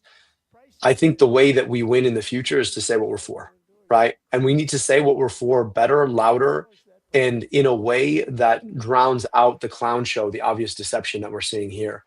But he's very good at always putting these things out there and getting us on the defensive, saying what we're against. And he makes it look like he's for and we're against. And we've got to be for and force him on the defense and all of them on the defense to be against. Yeah. Hey, Don, can I build on? I'm sorry. Yes, Abdul El Said, thank you very much. Democratic Senate candidate running in the state of Michigan. I appreciate it. And we'll see you Don, soon. Good luck, okay? Great to be with you. Thank you so much. Appreciate you. Yes, go ahead, Will. I was just going to say, I want to build on what he just said about pointing out the obvious. And that is that, what did grandmom always say? She said, the chickens always come home to roost. They always come home to roost. You cannot float a lie through 4 years of a presidential administration. If you tell a server that they are not going to be taxed on their tips, they are eventually going to get a paycheck and see that they are being taxed on their tips. If you tell a farmer that the Chinese are going to buy $27 billion worth of soybeans, and then the Chinese don't do it, the farmer is going to see those soybeans in their storage bin. If you tell people that more people are going to be insured and you're in your rural community and you see 1.4 million people just in January that weren't able to renew their insurance because of the ACA tax credits going away, you can't float those lies anymore. So to the Senate candidate's point, I think it's critical that as, the chickens come home to roost, we point that out. The president lies. And I think sometimes, we worry that there's this large group of people out there that believe in it. And it's true that there are a lot of people that still, buy into his rhetoric. But the truth is he is tanking, and he's tanking because he is a liar, and people are getting these checks, and people are not seeing their row crops being sold overseas, and people are not able to get insurance renewed. And as these things happen, we need to keep calling them out. And I think the elections will be really good for us if we continue to do that. Don't get caught up in his semantics and his, fake pride and, his white Christian nationalism, pretend Christianism. Just keep sticking to the facts and talking about how bad things are. And I think this trajectory of him going down and the people being lifted up will continue. Harry, look at this row of people that we're looking at right now, and think about all the stories that we have covered about them. The front row is the main folks. And I'm wondering why this. I mean, look, every day there's some sort of scandal or something. Howard Lutnick having to admit that he lied about his relationship with Jeffrey Epstein, Pete Hegseth, and all of the scandals that they're having. Just all of them. Pam Bondi can't even control herself at a Senate hearing or a congressional hearing. It is every day. It is a fire hose of poop. Well, yeah. That's a good way to put it, Don. Actually, I like that. Yeah, I mean, growing up, as a young guy, I always looked to the office of the presidency as, not only the president, but the people around the president that you could look at and be like, I'm proud of that person. You want to be like that person, emulate their morals and their values. And that person for me was Barack Obama. That person for me was Joe Biden. But now you look at the Trump administration, just people in positions of power generally, and they're all so embarrassing. I mean, they're all pathetic. There's nobody in that administration with any redeeming qualities. And you just pointed out, you go across each individual person in the Trump regime, whether it be, Pete Hegseth with all of the drama that he carries, or Pam Bondi talking about the Dow. I mean, it is disastrous. There's nobody there with any redeemable qualities. And that's why I say it's just embarrassing. Every single one of them, embarrassing across the board. Thank you, Harry. I appreciate you joining us here this evening and taking time. Your girlfriend is with you as you're watching the State of the Union. She's like, what a nerd. I just hosted Gavin Newsom's book tour stop in New York City, and I rushed home so I could make sure to speak with you and watch the State of the Union. It was a really fun night, and now we have to be subjected to this crap, but otherwise doing good. And she is here, yes. Thank you, Harry. We appreciate you joining us this evening. Ahmed, rogues gallery of people in on that front row, or in the front section. And he's right. I don't think we're missing anything. All he's doing is yelling into the microphone. And as you said, he's just kind of lumbering and holding onto the thing. It's it's interesting to see. It's weak, and I really think that's really the fundamental thing. As Will, as you mentioned, as many of us has mentioned, the tanking approval ratings, the declining support, the cratering support among independents, the support he's losing among non-college voters, which is his base. To every indicator, he's flailing, and not only is Trump responsible for it, that group of people that you pointed out that he was looking at there, that those cabinet members. You have Russell Vought sitting there. He hasn't been getting a lot of attention recently, but of course he's that architect of Project 2025. And I think one of the fundamental reasons why we're seeing this weakening here is because Trump overreached. And I think the State of the Union and the fundamental story of this term so far is that this president overreached dramatically, and it backfired on him spectacularly. The American people have pushed back. And although we talk about how he's a showman and what he's doing, I think it's really important for people to know that it's not landing on as many people as it used to. I think for the first time in a really long time, I think the pro-democracy coalition is winning the information war. And we're the culture war that we were all told he won in 2024. He didn't win. The pendulum has swung back. We're in woke too, man. This is woke the sequel. We are back. We have people. We have celebrities speaking out. We have people across culture. We have ICE out, and that's not just to be superficial or like there's just those exterior indicators. People in Minnesota ran one of the most organized anti-authoritarian initiatives we've seen in modern times in America. The way that they had those coordinating whistle networks, and I think it's just inspiring to see how they pushed ICE out, literally. And my takeaway, just every time I see him try to sit here and project strength, which he's not doing as he hobbles over and leans over here, clearly exhausting himself as he's trying to get through the speech. My takeaway is the same, man. His efforts to make us be fearful are all a ruse and a tactic. But this guy is weak as hell. Hey, sorry. I thought I had my mic muted as I was chewing the popcorn. My bad. You're catching hell down there for the chewing. Yeah. I'm really sorry. I didn't realize it. I did not realize it. My bad. Sorry for that. I won't chew anymore. I'll mute it or whatever. This popcorn is really good. It's movie butter popcorn, so it's really good. Oh, you got some too now? And Monique, okay, so look, you guys, if you don't have your popcorn, I'm just saying. I feel like I'm left out right now. Yeah, please mute the popcorn eating. I'm sorry. I'm gonna mute. It is so loud. Sorry. Do you agree with what he said? What Ahmed said, Mike? Yeah, I do, and I think he is profoundly weak in this moment, both physically but also politically. And if you listen to what he's saying right now, he used to be really good at understanding what the American people were concerned about, and he could sort of put his thumb on the scale and read them and be able to kind of manipulate people that way. But if you listen in this speech, and we were talking when he said it, but I follow it on Twitter on my laptop, is he started calling out the Democrats for not voting for the big, beautiful bill, and he's attacking them for not voting for the tax cuts. That bill is one of the most unpopular bills ever passed in the history of the United States. Democrats were highly effective at getting the American people to understand how bad it was. So why are you highlighting one of your worst issues and then reminding people that your political opposition voted for it? So he doesn't understand that the average American is living paycheck to paycheck, can't afford their bills, doesn't have a meaningful stake in the stock market, is angry at the Epstein class for the tax cuts that they've gotten and the abuse of little kids. So he's out of touch, and he thinks if he can manufacture cool moments where he gives a Medal of Honor to a hockey player, which is a cool thing. I don't have a problem with that. Like, that's fine. But he thinks he can wrap himself in the flag and he can wrap himself in sports and he can win the culture war. But as Ahmed said, he's losing the culture war. I mean, I think the Bad Bunny Super Bowl halftime stuff was such an obvious moment where everybody was just sick and tired of the conservative movement, period. And maybe they don't like us yet. I don't think we're quite a dark woke yet, Ahmed, but maybe we're getting there. I think people are sick of this shit and they're just ready to be done with it. Unfortunately, we have 3 more years of this. I'm going to bring in now Clay Kane. He's a New York Times bestselling author and the host on Sirius XM Urban View. Also, the New York Times best-selling author on the list now with Burn Down Master's House, that book. Clay Kane joins us. Clay, good evening. Are you watching this and doing and talking like we are?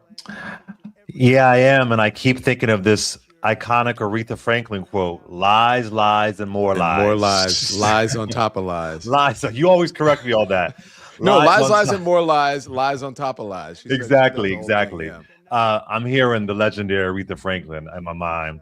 A chain of fools I see up in there right now. You know, 2 things. I am so grateful for independent media. I'm so grateful we have this space. Because, you know, in 2016, 2017, and so on, we didn't have this space. So it's so great to see all of us here. I was on the radio earlier today, and people kept on calling in saying, I'm going to tune into Don Lemon's show tonight. That's where I'm going to be. So that right there, this moment right here, it really gives me hope. I just want to say that. Secondly, I want to add, while I'm repulsed at what I'm seeing, it's not shocking. But I got to say, the other thing I heard on live radio today was the Democrats. Wouldn't have been amazing. It would have been amazing, rather, if they would have all collectively said, we are not going to show up to this foolishness. I understand some folks are wearing white in honor of the suffrage movement and all that kind of stuff. But how about not showing up? How about not giving him any kind of audience? How about half those seats being empty? I wish they would just do something radical and different. Push the envelope. Do something different. And in that moment, I know some folks aren't there, but it would have been great to see all of them unified. Every single one of them unified. Because if Trump would have said, don't go to Biden's State of the Union, they would have all obeyed. So to see some there, some not, some wearing white, some not wearing white, it just frustrates me. I wish Democrats would get it together. People, though, I'm so glad we're not those people. I'm glad we're not the people where if the president says don't go, everybody doesn't go. Or if the president says stand, everybody stands. Or if the president says jump on one leg and bark like a dog, we bark like a dog. I appreciated, Clay, that the members who did not want to go for whatever reason, they did not want to go, made that choice and are doing alternate programming. But some members felt it was important to not be run out of their own house and to meet the guests. But is it their house, Monique? Is it really their house? I don't know about that. This is my house that I'm in right now. And so if somebody's coming here to do a speech, I suppose I could decide not to be here, or I could decide to stay and stare them down. But either way, I would want the freedom for that to be my choice. And I think that we are losing a lot in the hideousness of this GOP sycophanted, spineless party that does everything this man says. And the very last thing that I want to be is like them. I want the Democrats unified when it's time to vote no or yes, and they have been. I want the Democrats unified when it's time to show up to pass legislation. I want them unified when they're legislators and they're trying to get things through committee, and they do that job. So I understand what an empty house would have meant like on one side for this one night that nobody's going to give a damn about, for it to look like that. But I need them unified in much more serious ways than this signaling thing that we have going, which for what I hope is like the lowest viewer turnout that this man has ever had. I hope it's so low that it's embarrassing. So to me, I think there are a million ways to look at it, but I think I don't know if he's talking about it yet, but we're a couple of minutes behind. He hits the Somalis and the situation in Minnesota really hard, and I admire Ilhan for being there to face him down while he is doing this attack against her people and her state. Yeah, Monique, I feel differently about it, and we can feel differently. That's fine. I need Democrats to be unified on messaging. And I'm not saying be like the Republicans, but one of the things they do right is they have a unified message that actually works, because I want to win. It's imperative for people in my community, our community, to win. So when people were calling into my show today all over the country, the consistent thing I was hearing is, where is the unified messaging? Where is that? How powerful would that be to all be on the one page? Do something radical, do something innovative, do something different. And I just wrote this book, Burn Down Master's House. What collective way can we burn down these things that are not serving us? Why give propaganda and misinformation and disinformation another try? We know what this guy's going to do. So what I'm hearing is a passion in people that we're showing up again, doing this, repeating the same things, wearing the same things, putting up signs. Do people want to see that? Does the base want to see that? Do non-voters want to see that? Does this incentivize? It might have been a bigger story to not show up at all. So we could see it differently. I want to continue with this conversation, but can we table it just for a second? I promise you we'll come back, because I want to be respectful, and maybe this person can add some perspective to us. This is Representative Jean Wu. Is joining us right now. And Representative Wu, thank you so much, of the great state of Texas. We appreciate you. You decided not to go. We're discussing that right now. How do you weigh in on that? How do you land on this? I want to make sure it's clear I wasn't invited. Look, I actually been thinking about this all day about, if I was there, what would I do if I was a member of Congress? And these things are never all that clear, because again, there's no concerted plan, because like it was said earlier, we're not the type of people that if everyone says do this, that we're going to do it. That's number one. Number two, here's the problem from a practical perspective. If you vacate that side of the aisle, you know what they're going to do. They're going to fill it with staff, and instead of having one side of people who would at least not cheer and maybe shout them things back, you would have a raucous room filled with Republican staffers and elected officials cheering and doing all the other stuff. Now, granted, that might be a good image to have.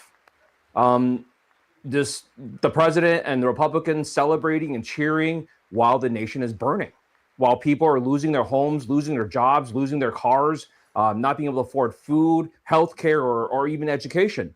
That might be a good juxtaposition. Look, this is one of those things where no matter what you do, whether you leave or you stay, somebody's going to say you did the wrong thing. Most members, I would just tell them, do what you think is right.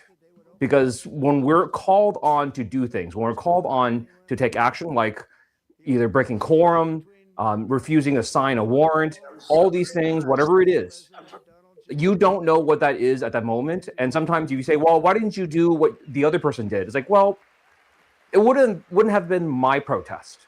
That was their protest. And that's what they did. And I think this is one of those things where you can go either way on this. I was kind of hoping that people would shout him down and say, when he says inflation is way down, people need to stand up and say, you fucking liar. Speaking of that, I actually have something that I wanted to bring to the show. A piece of I don't know if we caught it on the screen, but someone did yell "You're lying" while Trump was talking about the Somali community. So Trump was. It should have been the whole entirety of the Democrats shouting together, "You liar." So it looks like Trump was saying, when it comes to corruption that is plundering America, there's been no more stunning example. And then he talked about Somalis pillaging. Yep. And he said 19 billion, which I think is an Pillaging. overestimation. Yeah, pillaging. And then he said they're taking from the taxpayer, which is interesting because isn't this the guy that's suing the taxpayers for $10 billion himself? Yep. Literally trying to steal directly from the American taxpayer. It's pretty rich that he's going to say that. But yeah, someone did yell, "You're lying." Yeah, Monique has a few things to say. No, it's just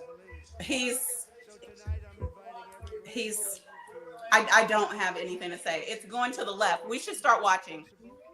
Can I jump in? Yelling now. Okay, let's look. really? Okay. So Ilhan Omar is gonna First duty of the American government. yell Oh in my a little God. bit. American citizens, not illegal aliens. Okay. All right, we're gonna listen in. Stand by. Let's rock.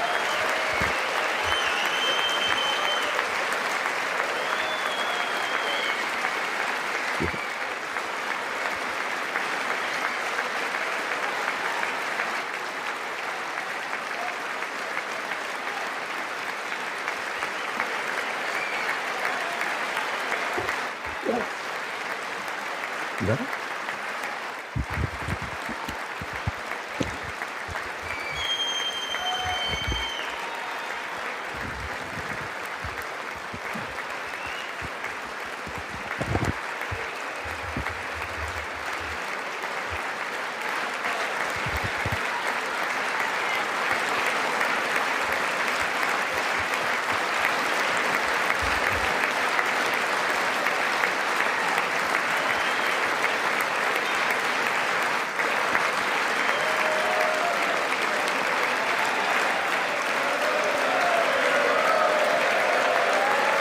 Are they yelling over? Are they applauding over her yelling?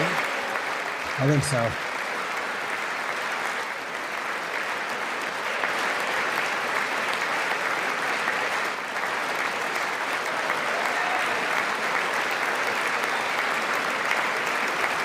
But yeah, I think someone shouted, "You have killed Americans," and then the GOP chanted USA in response, from what I can see.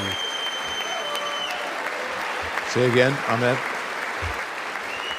Apparently, the Democrats shouted, "You have killed Americans," and then this is, I think, from what I can see on Twitter and reporters saying that the Republicans then shouted USA in response. Isn't to that that. a shame? You should be ashamed of yourself not standing up. Let's You listen. should be ashamed of yourself. That is why I'm also asking you to end deadly sanctuary cities that protect the criminals and enact serious penalties for public officials who block the removal of criminal aliens. In many cases, drug lords, murderers all over our country, they're blocking the removal of these people out of our country, and you should be ashamed of yourself. What about high penalties for elected officials who are charged with raping children? Yep. Wasn't that the irony of it? They argue that we're the ones protecting pedophiles, sex offenders, when they are the sex offenders and pedophiles. How many It's like people the in that entire room have cabinet. been on Epstein's island? It's like a prerequisite to work for the man. And perhaps most importantly, I'm asking you to approve the Save America Act.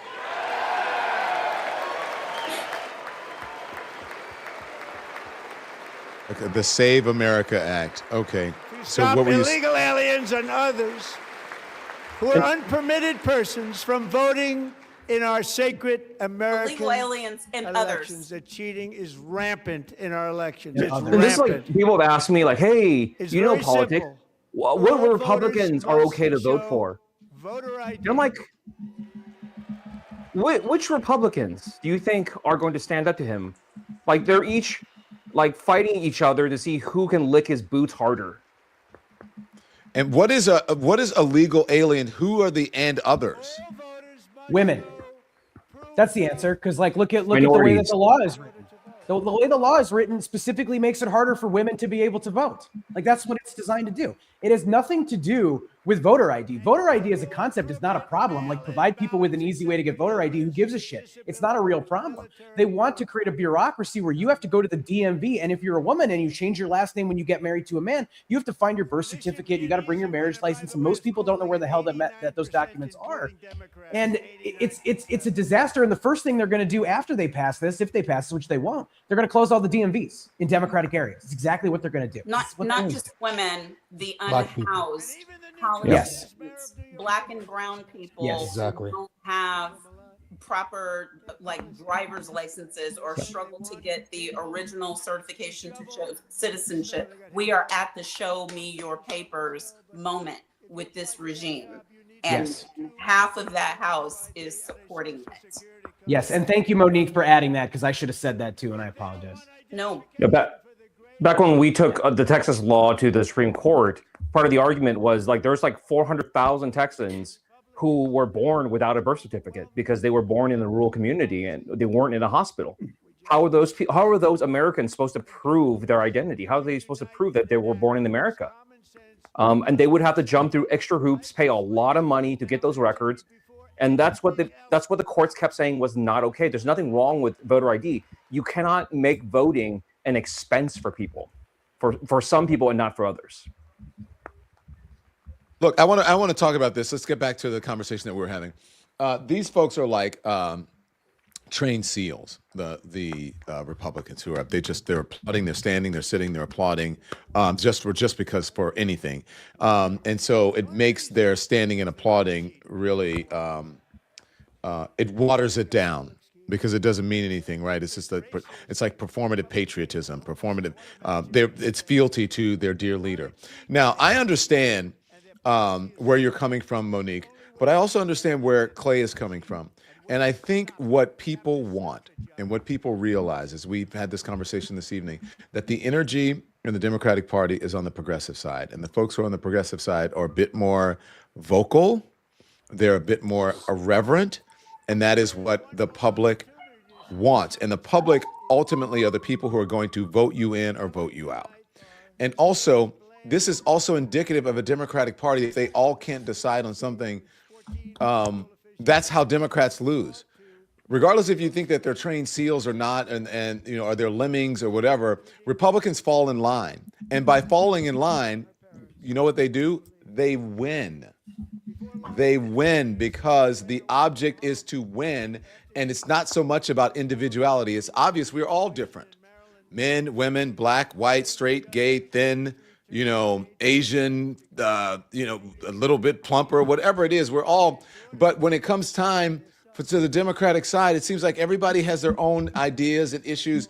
Don't stand up. Don't fight back. I'm not going. Why can't they just decide to fall in line and win instead of trying to prove something about individuality and diversity and virtue signaling and all of those things? Just say, we're not putting up with this shit, and we're going to all vote in unison. We're voting not to come, and that's it. You can sit your ass there. You can applaud like SEALs. You can party while Rome is burning, but we're not doing it. And I think that's what the people want. And if they don't do that, they're going to lose. They're going to lose. And wouldn't that be the most idiotic, sad, pitiful thing in the world to say about our voters? That to lose, it wouldn't be the most idiotic thing, Monique, to lose. That's the idiotic thing, is to lose. No, the point of everybody being in unison on something. I say that they're trained SEALs, but I admire that they are behind this person. Everybody hated this man. All the Republicans hated this man. But when he became the nominee, guess what they did? They all stood up like trained SEALs and they applauded. And guess what? He won. Do you know where Representative Green is right now? 1 second, Clay. I'm gonna just put the point home so we can have an understanding of the stakes, because I know what you're going to say, that he doesn't have a committee and all of that, but he's where he is right now because Democrats didn't stand behind him. No, tonight. Because they all should have stood up with him and left. Where he is tonight. He has been removed tonight.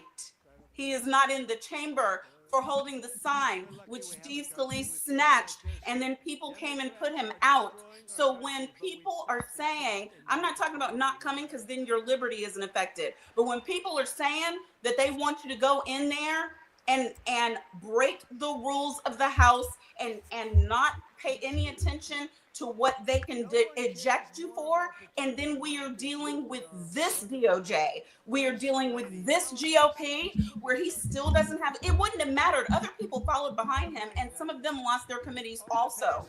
These people, I don't have to tell you, Don, they'll take you to jail.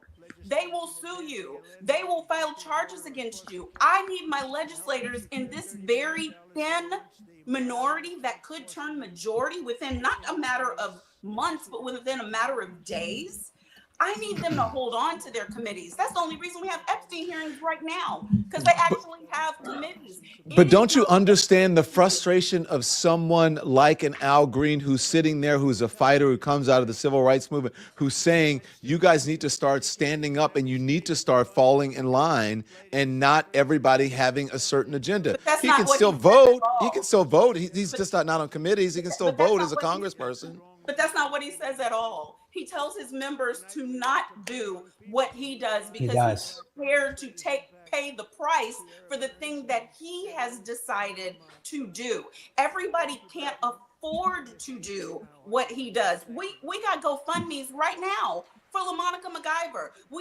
But Monique, I'm not saying that everyone should do what he does, but by them not coming, they're not going to be kicked off of a committee for not coming to the State of the Union. And so that was for those who wanted to not be there. That's important. But even in this conversation, the notion that a pedophile allegedly is talking and that the GOP is supporting not just his criminal behavior, but the heist, the raping of America, and what we're saying voters need to be allegedly. I said it. I'm always gonna say it. So you're not gonna get me saying they're supporting the rape of America is not alleged.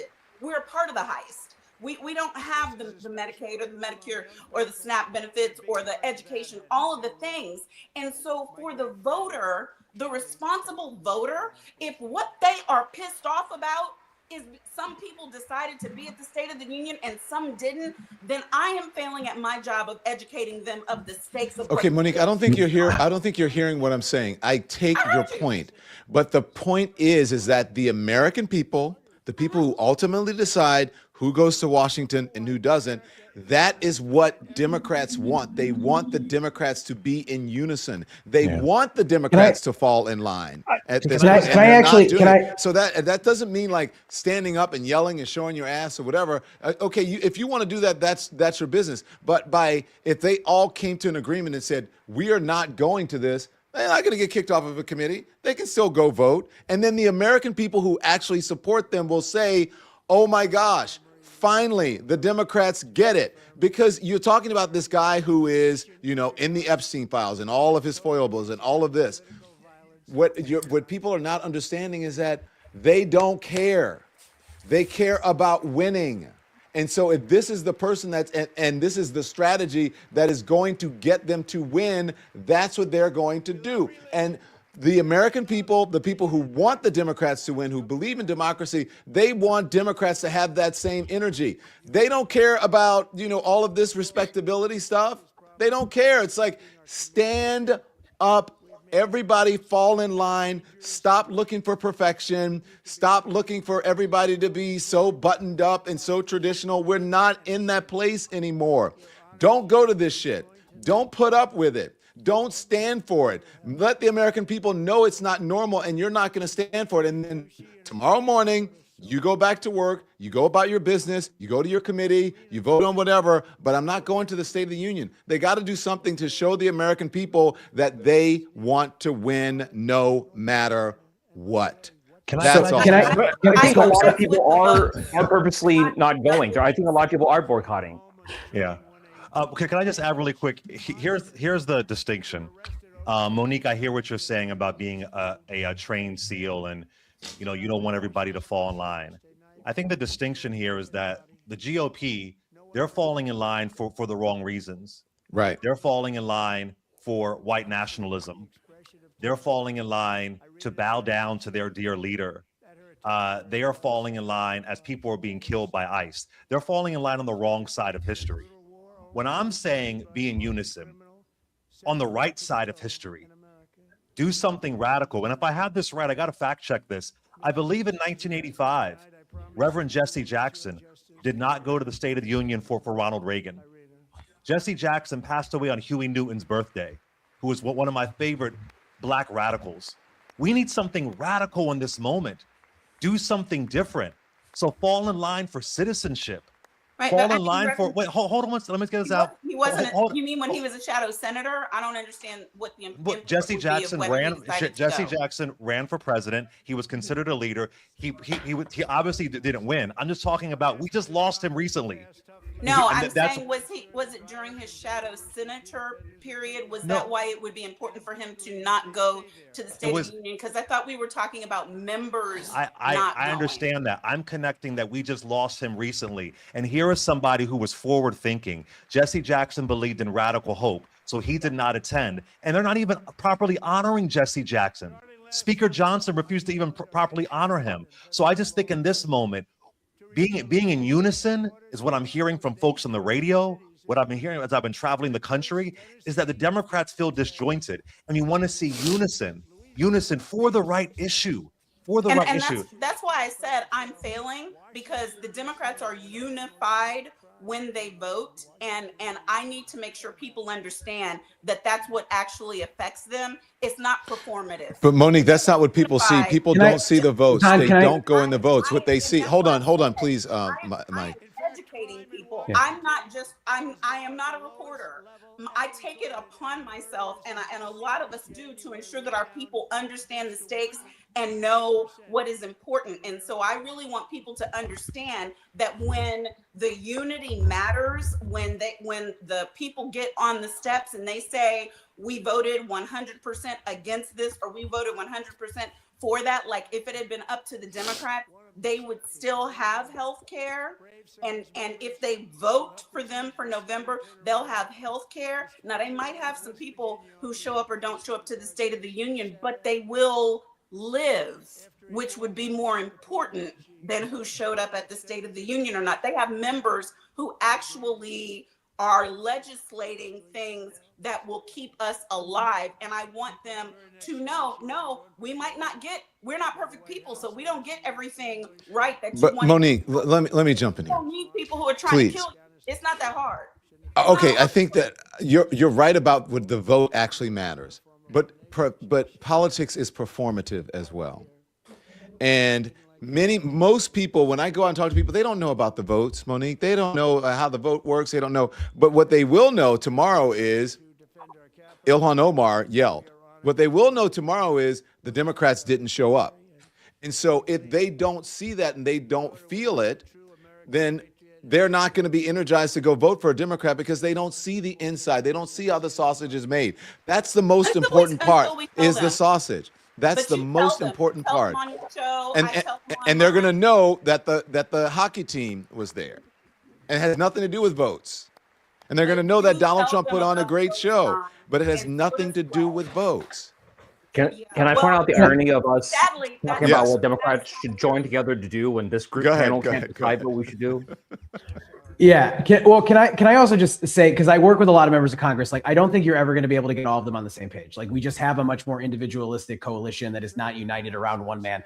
And right that's now, the problem. That's the problem. Is it though? I'm with Monique. Yes, I that's don't. the I don't really. problem. Hold on. Yes, Can I make that my is point? the problem. And you're on But a team at work, and your boss says to you, "This is what we're doing," and you say, "No, we're That not." assumes that Hakeem and what do Jeffries they is the do? boss, They which say, he isn't. "You're fired. You're out of here." That's the attitude we need. And No. so whoever is the Members of leader, Congress- That is the opposite. Hold on. No, members Don. of Congress don't work for Hakeem Jeffries and Chuck Schumer. They work for their Correct. constituents at home, and so it's not. It's not the same thing as like being at work and my employee tells me no, and I get to go. You're fired. and It's not how it Hakeem works. Jeffries it's and easy to Hakeem get Jeffries and Chuck obedience. Schumer are what? The minority leaders because of it.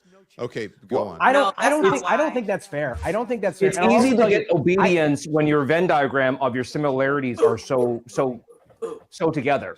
Like there's so much overlap. When your entire party I'm is gonna gift that, Monique. I want to Christian and male, right? It's easy Yeah, to I get mean- disciplined.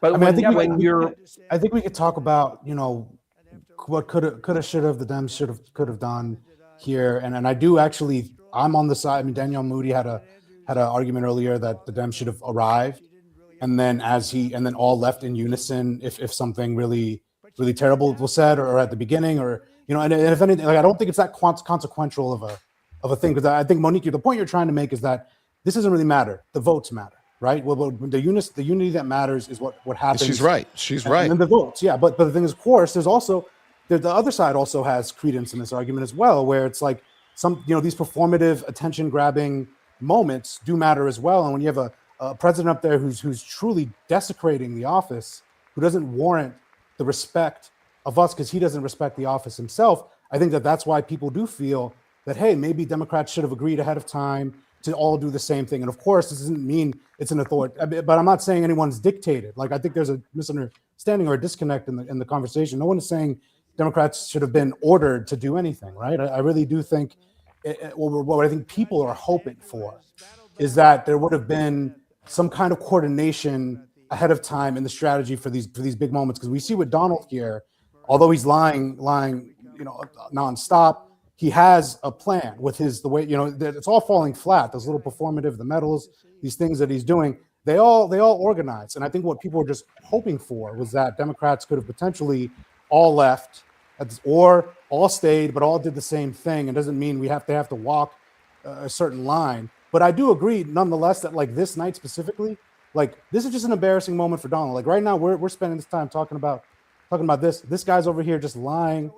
He's talking about the Somali community. He's saying disgusting, depraved things on the stage, and in reality, I think that's what people are going to remember tomorrow. Like they're going to see that Ilhan Omar spoke out on her behalf of her community. They're going to see that Trump lied. We're going to see the fact checks from Daniel Dale. What's going to come out of this is that, and then we're going to move on when maybe ICE, you know, does something atrocious next week, or whether or not he bombs Iran. Like we're going to move on to the next thing. But I do think it's just one of those things when it comes to the Democrats is that, in a moment like this, when you have an illegitimate, you know, wannabe fascist in the office, that maybe you seize every opportunity like this to do something big and do something potentially performative that could then impact public opinion more.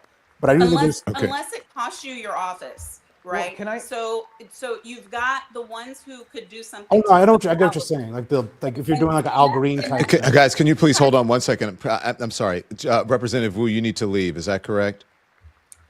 I got to get my kids to bed. I'm sorry. Any final last words? Texan. No, just look, tonight is Donald Trump's test of whether America is as stupid, as crazy as he thinks we are, right? Because he is spending the entire night lying through his teeth about everything. And it's not even just new lies. It's the same lies we've heard before again and again. And the question is, are Republicans going to keep swallowing this? Because they have homes, they have jobs that they're losing too. So, you know, I don't know. Okay. I think the debate about like what Democrats should have done is important, but right now, like the most important thing is still getting people out. We're in the middle of our early voting in Texas right now. The primary turnout is scaring the shit out of Republicans, right? Even in my very blue district, Republicans outvote us in the primary like 2-1. We're now outpacing them over 2-1, and there's some places that are 3-1 now. So this is significant, and it's gonna rock the world. And you know, once we're done with this, I hope we stop talking about this and we move on to like, how do we use this to smash them more? How do we make them eat all those stupid cheers and standing ovations? How do we make them pay for that? That you have blind loyalty to this idiot, yes, who is lying through his teeth, that anybody with just eyes and ears can see that he's lying. And you're going to let him get away with it? And like, I think people are going to get tired of it, and more people are going to rise up. And what we need to do is focus on people rising up, saying like, look, I don't care if you like Democrats, if you don't like Democrats, or you hate Democrats. Democrats are the only people willing to stand up to him and have stood here the entire time and have stood here warning you about all these things that are happening one by one. And if y'all want to continue being lied to, by all means. But if y'all are ready to stop this shit and get this country back to where it's supposed to be, you have to vote for Democrats. That's it. Period. The end. Good night. Good night. Good night to you. Go put your kids to bed. Thank you so much. Stand by. He was good. One second.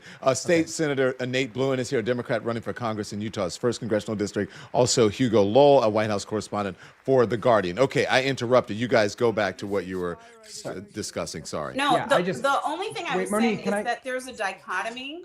I am concerned. I'm not concerned just about unity in the votes. I am concerned about the risk that we put our members in when they are pushed to answer the bloodlust, the thirst of a crowd, not necessarily their own members, to do something, whether it is speak an entire day until you're at the point of exhaustion, or whether it's get arrested and then lose all your committees, whether it's speaking out in a way that's very public that you know you're going to end up facing consequences where we lose our committees. I am concerned about people not understanding the part that State Representative Gene Wu, who's head of the Democratic caucus, the part that he just said, that the real threat is from the other side. And we may listen and hear people want for their state representatives, their U.S. representatives to ham bone, let me entertain you, symbolic movements, whatever. But the movement, Clay, is when we hit the streets. The movement has never been for our members to signal to us that they are activists. We're the activists. And I am offended personally because I see a lot of people who are much less melanated than me, who are telling me and Leader Jeffries and CDC members what they should be doing. And I am offended by it deeply and personally. But Monique, I think that decades of standing up, we got decades of marching, we got decades of fighting, we got decades of moving this country forward, and the country is not going backward because of any of none of us. Period. Right. But Monique, I think, again, what I've been hearing on the radio, my show is a predominantly Black audience. I know. It's kind of what Don was saying, is they want Democrats who are going to fight. And for example, you brought up the vote. Democrats aren't even united on the vote. You had Democrats voting to confirm Kristi Noem. You had countless Democrats who didn't say a word with that Charlie Kirk resolution. Right. I mean, who cares? But Monique, it does matter. It does matter though, because there is a vision that they are disjointed, and so when you have people who are fired up when they see Mondani, when they see Jasmine Crockett, when they see AOC, when they see Maxwell Frost, that there are people who say, "Damn it, I want to see a fighter." Y'all keep going to the fight with a butter knife while they have a gun. And this is what I'm hearing. So let me Nate Bluin, come on in here. We already introduced you before you were here, but go ahead. And we're on the same page, Monique. Inaccurate. Say it again. That not a single fucking Democrat followed. This black man walked out. That is a complete. Well, I didn't say that. I didn't say that. They just showed it on the screen. Oh, okay. Listening doesn't understand. One, last year, over 23 followed. They had a plan to stagger and leave, and they did it. Okay, and people paid consequences for that. This year, he had his plan. He worked his plan, but again, I'm going to stop because I think the longer I fight back on the talk about Democrats, we'll be talking about Democrats. And it's a shame to me, like in the criminality that we're living in with this party that is trying to kill our people. I am wasting an opportunity to say vote.org, register to vote for Democrats up and down the ballot so that you can live. I agree, and I say hold them accountable. Fuss about the Democrats and whether they stood up or whether they held a sign. I say hold all our politicians. After November. I say hold all our politicians accountable. If you aren't doing the right thing, hold them accountable and vote them out. Stand by, Clay. Go ahead, Mike. Okay, sorry. I love this conversation, and I think it's great. And I tend to agree with Monique more than Clay, to be honest. But my thing is, when your opponent is drowning, hand them an anchor. Do not help them. And I think if every Democrat showed up and then walked out of the chamber in a sign of solidarity, you would have gotten a lot of people on your show, and I would have got a lot of people on my show that really loved that. And that would have been the story, when the story is going to be that the first thing he said is that we're living in a golden age of America at a time when the average American can't pay their bills. So he is doing every single thing that we need him to do right now to put Democrats in a position to win. And then we're mad that Democrats aren't being performative enough. And I think there's a time and a place for performative politics. But yes. Do you know who said that to me in 2016? Was it me? The Clinton campaign. When your opponent is drowning himself, hand them an anchor. And Donald Trump won. But that doesn't disprove my point, though. Is like his approval rating's at 36% right now. He's collapsing. Hillary Clinton didn't campaign in Michigan or Wisconsin. Like, that's why she lost, amongst other things. Yeah. I just don't think that's the same. I think sometimes we learn the long lesson. Like, we lost to But Donald that was Trump the reason twice, she didn't campaign. Those were the reasons she didn't campaign. But I think is that she felt that she didn't have to because Donald Trump was drowning. Right, but she should have let him drown and gone to Wisconsin and Michigan. Like that's my thing. It's not either or. It's yes and. But it's like he's done exactly what we needed him to do, which is that he's reiterated every bad talking point that he has. Now you watch the entire Republican Party stand up and applaud for him. The story today is not about the Democratic Party. There's nothing the Democrats could do that changes the narrative today unless they make themselves the story. And even with Ilhan, I don't have a problem with Ilhan shouting, and the base will love that. And it'll be a good fundraising opportunity for her and a good, intensity building moment for her. But again, he has done the damage. He did the damage in the first 10 minutes of this. And that's all the American people watched before they turned over to watch something else. Everybody else watching college basketball right now. Also, I know you guys want to get to your new panelists, but I want to add one quick, very, very short. Quickly, please, because we're being rude to our other folks who sorry, guys. Yeah, the thing is with Trump here is that I think we always put the autonomy on Democrats and pretend they're the only rational beings here. I think we also can put the onus on Republicans and say that they're all standing here in unison applauding his lies. They're all here enabling this insanity. And yes, he is politically weak, and that will be the lead out of tomorrow's that he's lying and trying to gaslight the American people. But yeah, go ahead and move on to your other panelists. I also got my dog's over here being buck wild, so I gotta give me 1 second. Maybe he wants to go outside. Okay, State Senator Nate Blumenthal, thank you very much. A Democrat running for Congress in Utah's 1st congressional district. You did not hear that intro. I thought you were here earlier, and you were not. And Hugo Lowell is here, White House correspondent for The Guardian. Okay, so you came in at a very critical point in this conversation because we're talking about Democrats and unison and messaging and what they should be doing at this point. Anybody feel a certain kind of way about this? Senator Hugo?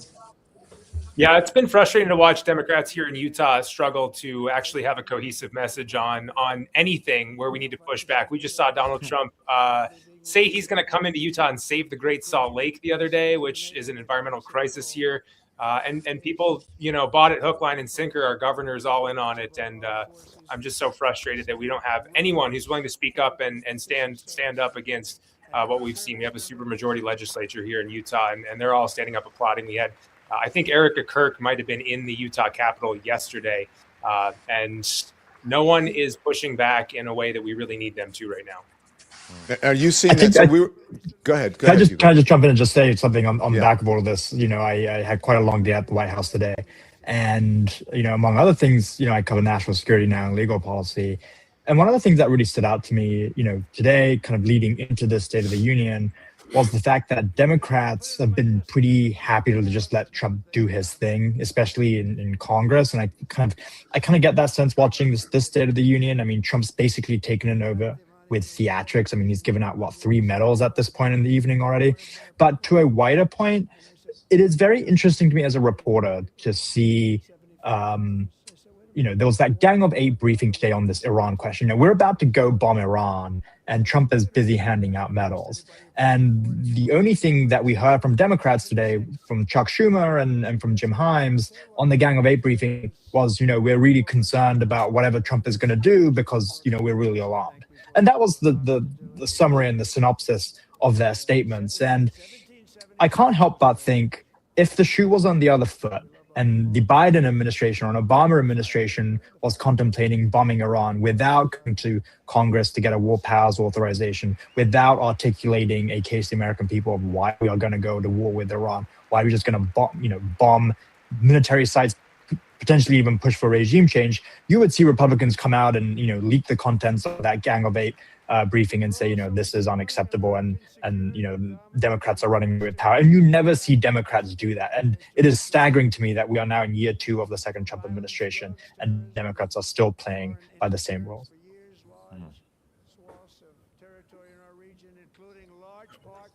We can't hear you, I think Don. you're muted, Don. What do you mean by playing by the same rules? Explain what you mean by that, Hugo. Yeah, look, I've been in Congress for a bit, and then I call the White House. It's always been the case that Democrats want to make sure that they are keeping secrecy rules sacrosanct. They don't want to leak anything from a classified briefing because that's how the game is supposed to be played, right? You don't leak classified material, but they can, and Republicans do when it suits them, describe classified briefings in unclassified ways. They will provide summaries to reporters, and they will come out and say, what Democrats are doing is bad. And I think back to the Benghazi investigation. Trey Gowdy was sitting down with reporters at the New York Times and handing over copies of Hillary Clinton's emails. When it suits them and it's politically expedient for them, Republicans are pretty aggressive in kind of talking to reporters and being quite vocal about what they see as problems from the administration. Democrats just never do this, and it is very, very difficult to communicate, for instance, what is going on with this administration's Iran policy when the principals who are being briefed on this are Republicans who aren't going to cross Trump and Democrats who aren't going to cross the idea that, because it's a classified briefing, we can't say anything, even if it means Trump is going to trample on international or domestic law and every other norm that has ever existed. So Democrats, you think, lose by playing by the rules so much, by being too much for protocol? Is that what you're saying? Yes, sounds like it. Yeah. I think so in the main, right? And Republicans, when it suits them, are always very happy to bend the rules, but Democrats will just never do that. Yeah, and go ahead, Senator. Yeah, I 100% agree with that. I think I heard someone talking about this when I was in the waiting room, but we are always expected to be the adults in the room. I mean, it's just 24/7. That's on us. We can't step out of line. We can't speak up. We can't speak truth to power. It's all about following decorum, and I think that's the party of the past that we need to leave behind, because this era is showing us how important it is to stand up and make sure we have strong voices to push back on all the nonsense and garbage that we're hearing. I mean, in this speech and just online and all across. And it's been frustrating to see folks who I know are very good people, that are well-intentioned and mean the best for our communities, but are so focused on playing along, on compromising. And we've just compromised ourselves into this crisis. And I think we need people who are really going to stand up and make sure that doesn't keep happening. The perfect person to discuss this is Kurt Bardella. He's an author and he's a Watchdog Report, author of the Watchdog Report on Substack, and the former spokesman and senior advisor for Republicans on the House Oversight Committee. He is now a Democrat. Kurt, welcome. I don't know if you're listening to this and they're talking about the difference between Democrats and Republicans. Democrats playing by the rules. Republicans don't. They're very aggressive in getting their message out, even if they have to bend the rules. And we're talking about falling in line versus doing the right thing or having individualism. Did you happen to hear, and can you weigh in on this? Hey, Don, before I have to jump, so I just wanted to say goodbye to everybody. So thank you. Bye, Mike Nellis. Thank you very much. Thank you, everybody. See you. I'll see you. Go ahead, Kurt. You're muted. As I watch this unfolding, I think to myself, what did Democrats gain tonight by having the majority of the elected Democrats in the House of Representatives sit there silently while the President of the United States espouses lie after lie after lie after lie, even about the integrity of our election process, even as he continues to repeat lies about what Democrats believe, as he sits there and says Democrats are going to destroy America, and we are the party that's expected to just sit there silently and observe some mythical decorum and hold up to some random norms that don't frankly exist anymore. Like, we are not meeting this moment.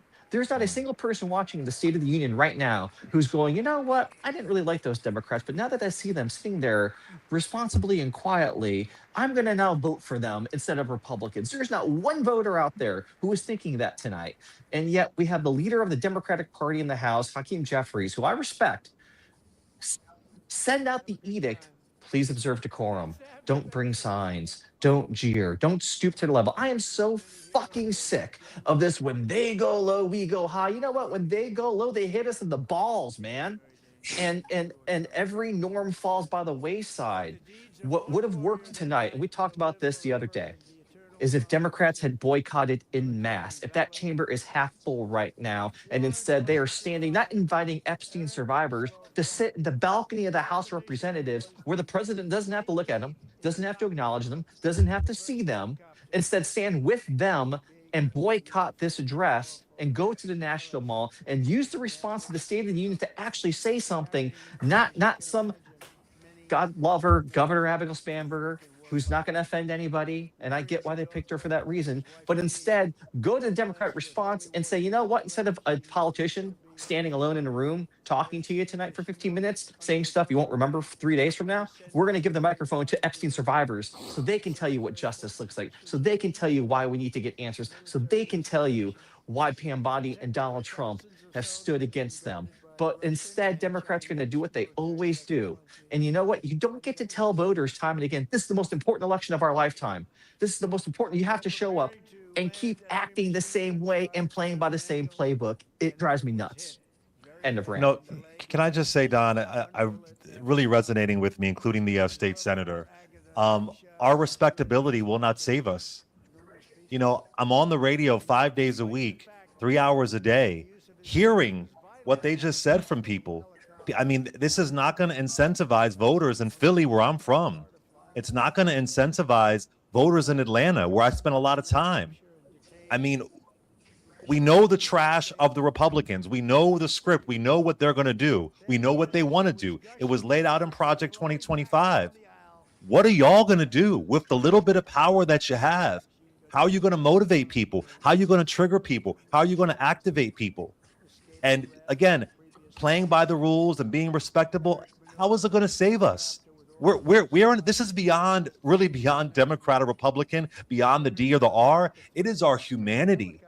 And when I say bend the rules, again, it's not bend the rules to have ICE terrorize Minneapolis.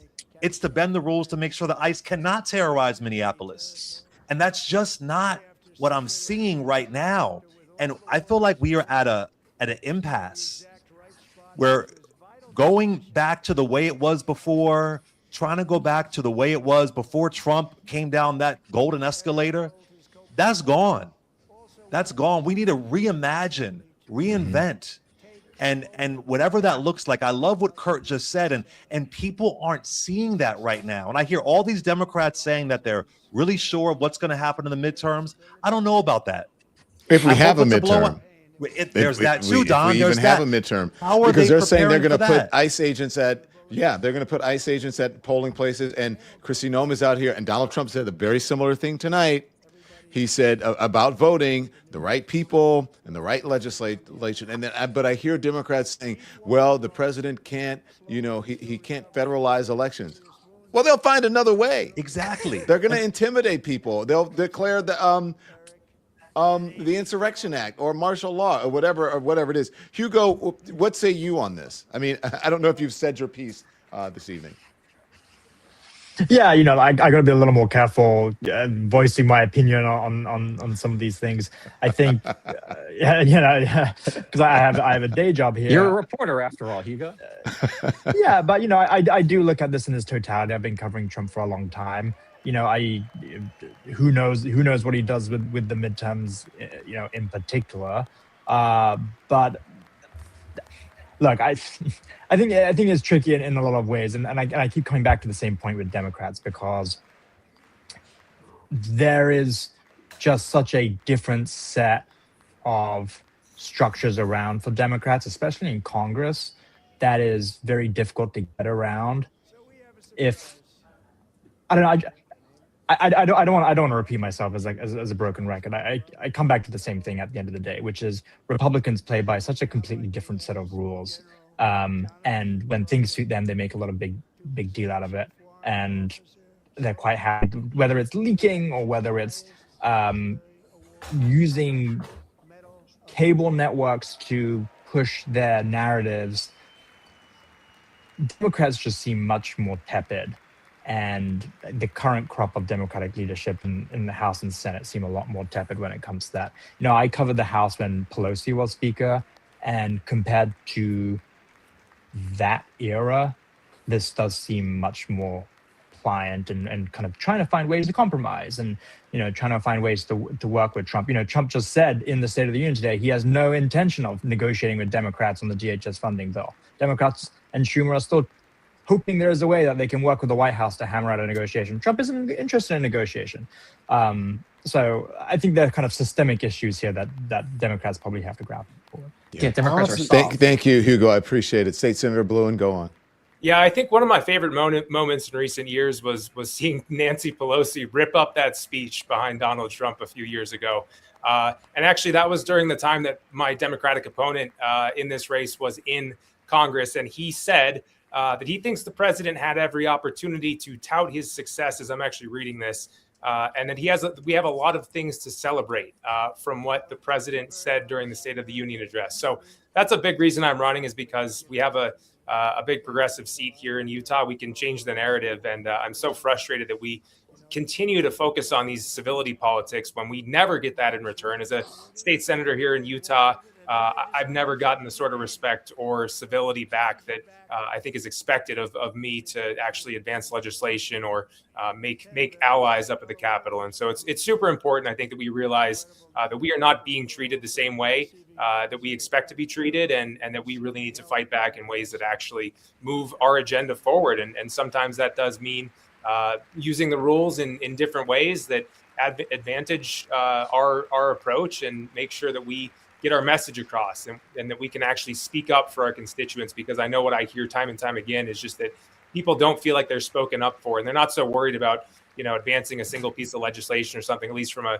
legislative perspective as a state legislator, but they are worried about feeling like they're getting stamped down on by a majority that is not looking out for their best interests. And I think that's also true at the federal level. You know what Republicans say, Don? Hmm. Republicans say privately, and this is what we said when I worked for them, fuck the rules, let's just win. That's the mentality that we're up against. Go ahead, Will. Yeah, first of all, I don't want anybody to misunderstand. I think the Democrats need to be a turd in the punch bowl every chance they get. Okay. I think every time the president speaks, we should be making a statement. I don't think we should show him any respect that he hasn't earned, but I want to be careful. And this is just my opinion, and you know what they say about those, but I think sometimes those of us that are, you know, constantly engaged in this political battle, and I've been doing rural politics for over 30 years, I think sometimes we hyper focus on things like, you know, who's standing and who's sitting down and who's going and who's not going. I'll try to get through this without being emotional. But what I think is really important, I've got a little 3-year-old grandson who has a major speech impediment. And in the last year, I've watched teachers at his local grade school work miracles with him. He now talks at his age level. He's not going to suffer the indignities that he would have suffered in the long run had they not worked with him and helped him. I've got 3 little granddaughters and a daughter. Don, they want to take away their right to vote. If they get pregnant, they want them to have to drive 90 miles to get OBGYN care. If, God forbid, they're sexually assaulted, they want to make them have that baby, whether they want to have that baby or not. I got my arm caught in the power takeoff on a tractor when I was 12 years old, and I laid out on the ground on our farm for 2 hours waiting on an ambulance to show up. 2 hours, bleeding out. Only by the grace of God am I here today. Because we built a little rural hospital the next year in my little town, if that same accident happened in the same place today, it would only take 36 minutes to get 12-year-old Will Westmoreland, Willie is what they called me then, to the hospital. He wants to close that hospital. He wants to put 12-year-olds back on the ground for 2 hours bleeding out, waiting for an ambulance to show up. So I just want to make sure we don't take our eye off the ball. I want Democrats that are out there with these little kids standing right beside them saying, I'm standing up to fight for this kid that's got a speech impediment. I want them out there standing next to these little granddaughters and daughters saying, by God, if you're sexually assaulted because of our religious beliefs, you shouldn't be forced to have that baby. I want them standing out there with those little farm kids saying, and grandma and grandpa that had a heart attack and died on the way to the hospital because it took too long to get them there. I want them standing out there with them fighting that good fight every day. So I just want to make sure that I think these are great conversations for us to have on the inside of the party, because I couldn't agree more, in regard to being that turd in the punch bowl, like I said. But I'm telling you what, people are going to go to the polls this November, and they're going to vote about the policies that impact their little grandsons and their granddaughters and their sisters and their mothers and the people they care about. And I guarantee you, whether or not the Democrats went to the State of the Union, will not be in the top 100 on that list. I guarantee it. No, Senator, you want to weigh in on that? I see a lot of head shaking in agreement there. I think I was mostly laughing at the turd in the punch bowl line. No. Sorry. It's a good analogy for what we're seeing right now. But no, I mean, what I hear from constituents is they're struggling to pay rent. They're deciding between a mortgage and childcare right now, and we have to be able to go out and communicate that we are going to fight for them. We're not going to keep fighting for the billionaire class, the donors who have controlled our party. And we need to throw that out. We need to be out there, like you said, in rural areas here in Utah. Folks have embraced the Rural Health Transformation Fund, which was Trump yanking however many hundreds of billions of dollars out of rural health care, and communicating that we're going to put 50 billion, I think, back in, and they got screwed out of $100 million, and people don't quite understand what's happening there. They don't understand the bait and switch that is happening in DC right now, and the Republicans here in Utah are playing along with it, and we have kneecapped our regulators from taking any sort of regulatory action against big polluters here. We're just ripping out all of those safeguards and playing along with what they're doing at the federal level. And so we need folks who are going to stand up and make sure that we have safeguards in DC, that we can raise the bar for states like Utah, where we have a supermajority that is completely unaccountable to the voters. Well, look, State Senator Nate Bluen, how long has Donald Trump been talking for? Almost 2 hours. And they said he's going to. He looks like it. Possibly go 3 hours. Can we take 3 hours of this? I know that you're ready to off board. I am too, but I don't even know if I want to give a post my response, because he's still going to be talking by the time I need to get up tomorrow morning and do my show. So, yeah. I mean, I was about to just jump in and just add something to the overall debate, if I can. Thank you, State Senator. I know that you have to go. I appreciate it.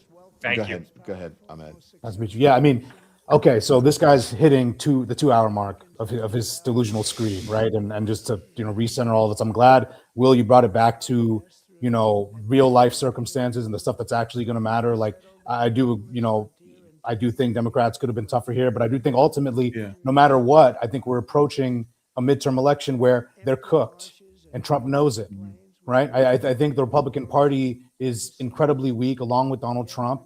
And I think what we're seeing right now, the conversation we're having here, is a microcosm of the kind of style performance conversation we're going to be having in 2028 on the Democratic stage. There's going to be people who are arguing for more ruthlessness, people who are arguing for more pressure against this authoritarianism, and kind of a pushback afterwards. Because I think one of the biggest debates is going to be, what are you going to do after 2028? Are you going to be there to implement no more norms, codify every norm into law? Are you going to go there and you're going to go and hold these people accountable? Amen. For this what we saw today, a cover up of a sexual assault allegation by a minor? Are these people going to be held accountable for where did those 50 pages go? Are we going to have people who are going to look into this? That's going to be a debate in 2028, and I think that's where that we're going to be demanding more from our leaders. But I do think overall, fundamentally, what we're seeing tonight as he approaches hour 2. Look, is he even standing? Is he leaning? Is he leaning on that podium? I don't know if he can stand anymore. I don't know if the cankles can hold him. But what I do know is that he's a weak president, and I have to hop off in a second too. But I just got to say, I got to end it and recenter it.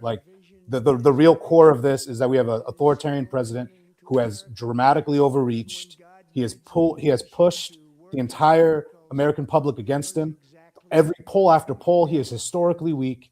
And he is sitting here just yelling at Democrats, yelling at Americans, trying to defame Somalis, and what he's doing is desecrating the office he's holding. And I do think it is gross. It's disgusting. And I think fundamentally the American people are going to focus on what is impacting their day-to-day lives, and what's impacting their lives is this man just try to defy the Supreme Court, circumvent it to try to make sure he can raise prices on Americans even more, right? Like, and I think Americans are going to really be focusing on how their day-to-day lives are impacted. And I don't think this will be that consequential. I think we'll have some other five alarm fire scandal that would end the other presidency by the end of the week or next week, and we'll probably be talking about that and not the State of the Union anymore. But fundamentally, I think this man is up there. Just give it. He's a lame duck, and I think we got to just keep that in mind, that he's not the all-powerful figure that he believes he is. He's on his way out, and JD Vance does not have the sauce. So I think well, he may be a lame duck. It depends on the performance of Democrats in the midterms. Because if Democrats don't win, he is not a lame duck. He's not a lame duck. All right, fam. Great hanging with you guys. Yeah, thank you very much. Is this the end? Yeah, I think you may have picked the right time to get off. I think he's done. Let's listen just for a second. I'll wait.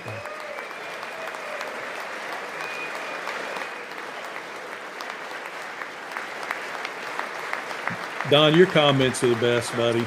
I'm jealous. Yeah. So here's the thing. Yeah, it's over. Okay. So here's the thing: as he gets to walk out, as people start to file out of this thing, this was definitely interesting to watch. I think it was more interesting, our conversation, than him speaking and just mouthing a bunch of untruths, lies. I feel like we were watching a medal ceremony, whether it was Olympic, a gold medal ceremony, or him handing out medals to just almost everyone in the audience. But what I really loved about this evening, is that, and I guess you can, credit Donald Trump with that, is that he showed us what an organic conversation looks like, where people agree and disagree, where we booked smart people just to talk and not people who want to fight each other or just have an argument. And so I thought our conversation was very productive. Monique and I go back and forth all the time on text about, no, you're wrong, I don't, whatever. And that's the way it should be. But, we did not set up this panel for people to fight. And I think that's the way that it should be. Much more organic, much more productive.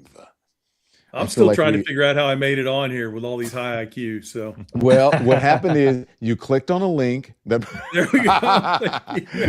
But before you go, I want you to say hello to someone. This is John Boyd Jr., who is joining us now. Head of the Black Farmers Association? Oh man, I am so happy to meet you. Yeah, nice to meet you. Good to meet you in person. We have got to talk, my man. Please. Let me just say this, if we can put it up. So a big win for American farmer calls tariff ruling wake-up call. When the Supreme Court struck down the Trump tariff today, one farmer said he felt immediate relief. I got a big win, John Boyd, president, the founder of the National Black Farmers Association, told NBC News in a phone interview. The Supreme Court is still the law of the land, and I think they got this one right. He described the ruling as a personal victory, calling it a long overdue pushback after months of what he characterized as economic turmoil. We're going to discuss, welcome to the thing. We're going to discuss this in a little bit with you, not right now, because I want to continue our conversation to talk about what happened in this particular State of the Union as we watch the president and the folks file out. Okay. So what did you guys, overall panel, let me go around. Monique, what did you think? Well, he lied as we predicted he would. The lies were big whoppers. It wasn't like small ones. He was swinging for the fences with his lies. He started off close to the top, right? Talking about inheriting the worst economy. And obviously we know that wasn't true. The Biden administration, the Biden-Harris administration pulled us out of the economy that he left us in a recession and brought us to something that made sense. And then we started sloping again with him. So big mistakes there. He lied about inflation. The cost of food inflation is higher than last year, not lower. He lied about the general health of the economy. He lied about his own administration's accomplishments, and he sandwiched it all in between some reality TV programming. You know, it was very much, and he's here right now, Enrique. Like, that really did happen. He brought somebody's uncle, and they gave a lot of medals. And I think that you can gauge not just what he thinks about the trouble he is in, but what his team thinks about the trouble they are in by how many medal ceremonies we had, how many surprise appearances we had, how much they felt the need to sandwich what could have been a 35-minute speech of highs and lows. And there were some real insults there. He insulted Nancy Pelosi while she was right there in the room, and there were a lot of things that happened that were typical him. Somalis, things that I hope we'll be talking about tomorrow, because in whatever happens, it seems like anybody of color gets the hit harder from this white supremacist. So I think that the State of the Union is piss poor, but that the state of our chances to recover come November are very good. And what's going to make the real difference is if people who are watching now don't just go to vote.org and make sure that they are registered to vote and that their household is registered to vote, but that they then fan out through the neighborhoods and get involved so that we can put a check on this madman's power. That is priority one to me. I say it every single day. Ahmed? I mean, I agree with everything Monique just outlined there. I mean, we had him go up there. He inflated the economy. He inflated his ego. He sat here. He tried to do all this pageantry. And I think that's a really key point, is that so much of this was focused on these stunts and these props and not the substance of his administration's work, because the work is ridiculous and flawed and run by incompetent sycophants that are constantly tripping over their own feet. I noticed he didn't mention all of the failed indictments that he did against his political opponents. But can I just say this? This is Steve Scalise, who I went to college with. We are the same age. The one in the green necktie. I'm just saying. Wow. He was in the same fraternity as one of my best friends. But I'm just, anyways. Go. Sorry about that. Hey man, authoritarianism ages, bro. Clay, what do you say? It looked like The Price is Right with all those medals coming down. I was waiting for Drew Carey to show up. I said, what is going on? It just looked like The Price is Right. That was disturbing to me. He said this is the golden age, and I would say, no, this is a return of the Gilded Age. He said we ended DEI in America. No, you ended the jobs of over 300,000 Black women. But he did what he intended to do. This is his performance. Now, will this make his choir sing? I don't know, but this is what he intended to do. Perform, insult people. It's the same old script that we know. Yeah. I will only say that no one's coming to save us. So if you are outraged by what you're seeing, if there's early voting happening right now in Texas, we're going to have special elections happening all over right now in the country. If you are excited by a candidate, you got to show up. You got to show out. I stand by what I said earlier. This is not just about the State of the Union when it comes to the Democrats. It's about the disaster of the government shutdown. It's about what the state senator just said. So I want us all to be activated and triggered. We're in serious times right now. And right now we're holding the dam. We're hoping the water doesn't break. And the midterms is when we can show up, if we can show up. So we're not going to have folks knocking on your door begging for you to be engaged. You got to do your research. You got to make sure you're aware. You got to spread the word, tap into a nonprofit. We are in serious times right now. So yeah, it was a bad version of The Price is Right with bad ratings. Kurt Bardella. I think it really reveals that no matter what they say publicly, the White House and the president actually do believe the polling that says they're upside down on almost every issue that used to be a strength for them. And I'm speaking more as a former staffer who has choreographed speeches and messaging. The amount of fluff and the amount of superfluous window dressing, award showy content that occupied so much real estate in this speech tells you that they know if they actually were to talk about the issues for a lengthy period of time, one after the other, no one in America is with them on any of these things. Traditionally, State of the Unions are places where it's a laundry list of accomplishments, of an agenda, of policies. It is where you try to cement your legacy rhetorically and make that impression in the largest audience that you will have all year long. And the fact that almost 3/4 of it felt like it was the people in the balcony were the ones that were the focal point, not really the president's actual agenda or what he's done. It's like when you don't spend an inordinate amount of time talking about your successes as a politician, that means you don't have any to really talk about. And that the American people certainly don't believe those are successes. And so I think, if anything, it really revealed a tremendous amount of weakness, despite the length of it all. It's like you're just filling time with handing out these awards. I mean, the amount of time spent on just giving an award to a hockey player, for crying out loud, dwarfs the amount of time they spend talking about something like, oh, I don't know, the number one issue in America's mind, like Epstein files right now. It was The medal ceremony at the Olympics wasn't that long. They were like, they got the Star Spangled Banner and they held the medal and they're like, okay, goodbye. This went on forever. Yeah. Okay. Oh, the Democratic response is happening. Thank you all. I appreciate it, except for John and Will. Thank you. All right. We'll see you soon. My farmers are here. Farmers. So thank you for joining us, farmers. Did he speak to the farmers in America? And John, talk to us about your big win. What does this mean for American farmers? Look, couple things, and I was listening to everybody. Don, this was a campaign rally, man. This wasn't a the campaign rally and an awards program. He went from one to the other, but I ain't see no people of color getting an award there, Don. I ain't see a black person. He didn't even recognize a black person, man. Yeah, well, they always what are you gonna do? Praised and all of this stuff. But the big win for me was, Don, and you had me on your show and helped highlight the issue of tariffs for so long. And I stayed on message, and I was getting beat up out here. And, they said, hey, board, you can't come to the White House. And he said it tonight, He didn't just say, I'm doing away with DEI. He yelled it. He yelled it. We done away with DEI, yelling. And, I take it as, do away with DEI is that I don't want black farmer at the farm meeting, man. So I kind of feel personally when he said that. So that win was about beating Trump at his biggest issue, which was tariffs.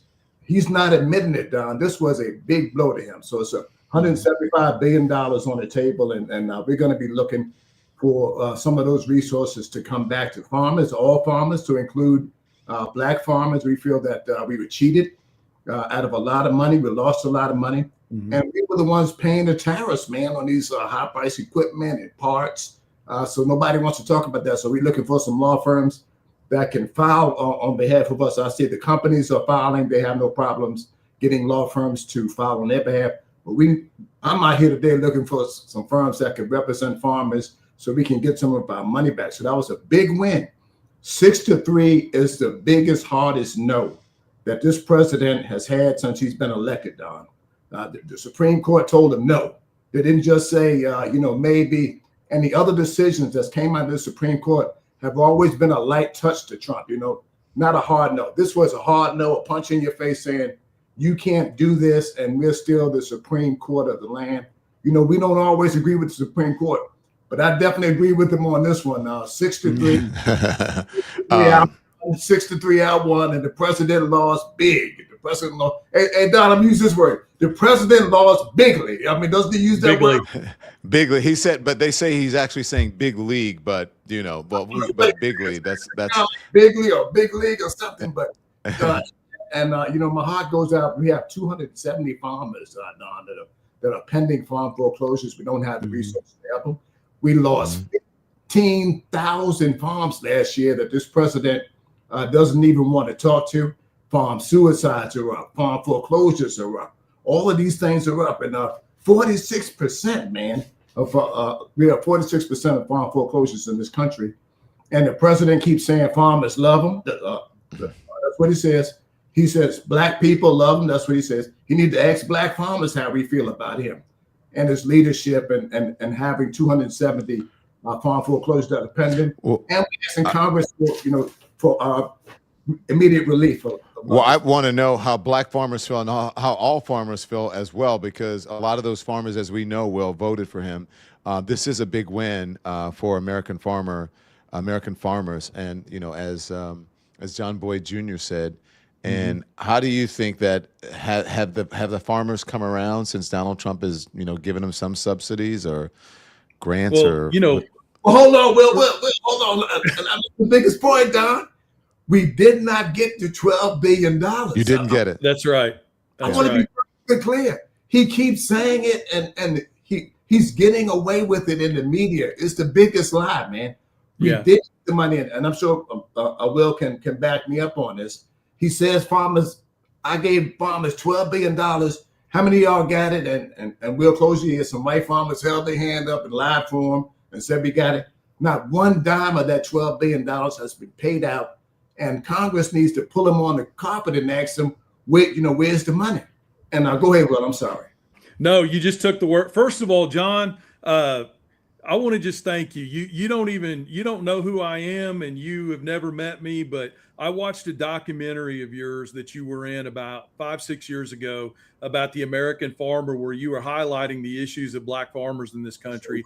And I just became a big fan. And for this old white farmer in Missouri that didn't know a damn thing about, the extra layer of challenges that black farmers had to deal with, I just want to say thank you for the patience you've shown in waiting for the rest of us to catch up, brother. I really appreciate it. And Don, thank you for, I know I'm being a little bit of a fanboy here, but thank you for letting me meet John live in person. John is right. He just took the words out of my mouth. That money has not been doled out yet, but this is the pattern, right, of Trump. This is Trump's pattern. The Chinese soybean deal. It wasn't a deal because there was no teeth in there to make the Chinese live up to their end of the bargain. We used to sell 24 to 27 billion metric tons of soybeans to the Chinese almost every single year. And he thinks it's a great deal that he went over and negotiated a $12 to $14 billion soybean purchase deal. And then what happened? They're going to buy these by the end of the year, and they're going to buy it every year going forward. They didn't buy them till February. And then they turned around and said, well, since we bought them in February, we've met our commitment for 2026. So the only thing I heard, and I know we were talking a lot, but the only thing I heard him say was make some sort of weak connection between, giving the farmers some of the tariff money to help bail them out. That's the only thing I heard in the State of the Union address. He has eliminated 38% of the overseas market. Bankruptcies, like John said, are at an all-time high, first time in decades. Farmer suicides are at an all-time high since the 1980s. Farmers of color are losing their farms and committing suicide at a higher rate than white farmers are. And he didn't address any of those issues in the State of the Union. And to answer your question, Don, I used that quote earlier from Will Rogers. Everything's funny when it's happening to somebody else. It's just taken white farmers a long time to feel the pain. But now that they're feeling it, I think that's partially to the cause of his 9% support drop in rural America, is because they're finally feeling the pain. When they do get this $12 billion, that's going to leave $38 billion gap out there that nobody's talked about, covering yet. What do they do? And Will, that's really on one commodity, man. Soybeans. Yeah. Just row crops. We lost all the way around. And they keep saying, the farmers are doing great. I mean, he gets away with this stuff, man. So I filed a congressional inquiry, about the $12 billion.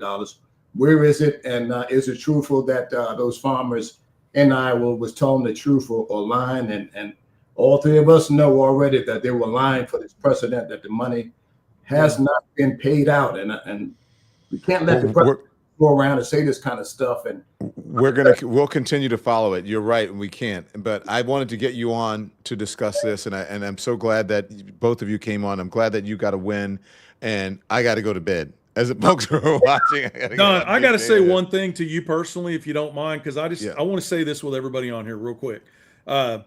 You're being targeted personally by this administration, and we all know why. It's not just because you're a journalist; it's because you're a black journalist and a gay journalist. And I just want to tell you, I really appreciate you, man. And I want to say that in front of everybody that's watching. you're really taking one for the team here, and you didn't have to do that. And I just want to tell you personally that we recognize what's going on here, and you got the support of everybody out here. I just think it's important that we say that out loud. You know, he left out one. He left out one, Will. He's an effective journalist, which is why they damn right. Yeah. He's effective, and he has a huge following that yeah. Hey Don, you know, man, my mother was your biggest fan, man. She was. I know. That's the kind of fan base he has out here and following. So he's an effective journalist, and Don, we're going to support you. We're standing behind you. I didn't mean to embarrass you, Don, but I wanted to say it before we ended the show. So thank you, gentlemen, both. Correct too. So I appreciate it. And I'm a big fan of you guys as well. And I love that you're standing up, and congratulations on your win. Keep fighting. Thank you for joining us this evening. Okay. And we'll see you both really soon. Thank you. Okay. As I always say, when we're about to, at the end of the show, if you want to know anything about the Don Lemon Show, you can go donlemon.com, donlemon.com. If you can hit the watch button, and that you can become a subscriber and a member. That is on our YouTube page. Also, Andy, if you haven't, put up the other thing. This is YouTube. Become a subscriber. It's free. Become a member. It's very reasonable. If you are a member, you can gift memberships, okay? You can like and subscribe there, but also you can like and subscribe on our other, if you back out of that, like and subscribe on our other channels, which are Twitch, which is at the stream, the last one on the right, twitch.tv/Don Lemon. Hello, my lemon heads over on Twitch. You can become a subscriber there, paid or free. And the same thing at Substack. Substack is at the bottom right there. You can go over to our Substack, get on that, and become a subscriber and a paid or a free subscriber. We would love you to be a paid subscriber because it really helps us out. And also, if you want to know anything about it, I didn't wear any merch tonight. Can you believe it's the State of the Union? I had to be dignified. But if you want to, get some cool merch like this hat, because the weather has been crazy, just go to our merch page at donlemon.com, and there you go. Who came up with this shirt with me and looking like a 70s? That's it. You like that? I love that shirt. Anders. That's Anders. Yeah, Anders and John Fix. All right. So, hey, guys, team. Where is the team? Nikki, Peter, Andy, are you guys there? I'm here. Mike leave. Are you guys there? Guys, I'm here too. We won 2 NAACP Image Awards tonight. All right, that's incredible. And yeah, we did. The other ones have not been announced, so we'll see. We can't be greedy, right? Yes? Deserve it. That is really amazing. So congratulations, team. Could not do it without you. You guys know, I think we have the best show, the best streaming show on the internet, on YouTube, on streaming, right? The best. Okay, so thank you guys. Here's what I want to say. Again, thank you, team, the social team, my team, Mike, Chris, John, Anders, Nikki, Peter, Andy, the best. Okay? So be informed without being inundated until I see you back here tomorrow morning at 10 a.m. Eastern Time on the Don Lemon Show on the Don Lemon Channel. Turn the TV off. Thanks so much for watching, everybody. Your support means the world to us. Don't forget to hit that like button and subscribe so you never miss a show. We're live every weekday at 10 a.m. and 5 p.m. Eastern Time with new clips dropping at 2 p. and 8 p. And if you want even more Don Lemon Show content, join the Lemon community. Members get exclusive posts, behind-the-scenes videos, and live chats just for you. So hit the join button or visit our channel page to sign up. Thanks again for all your love and your support, and I'll see you next time.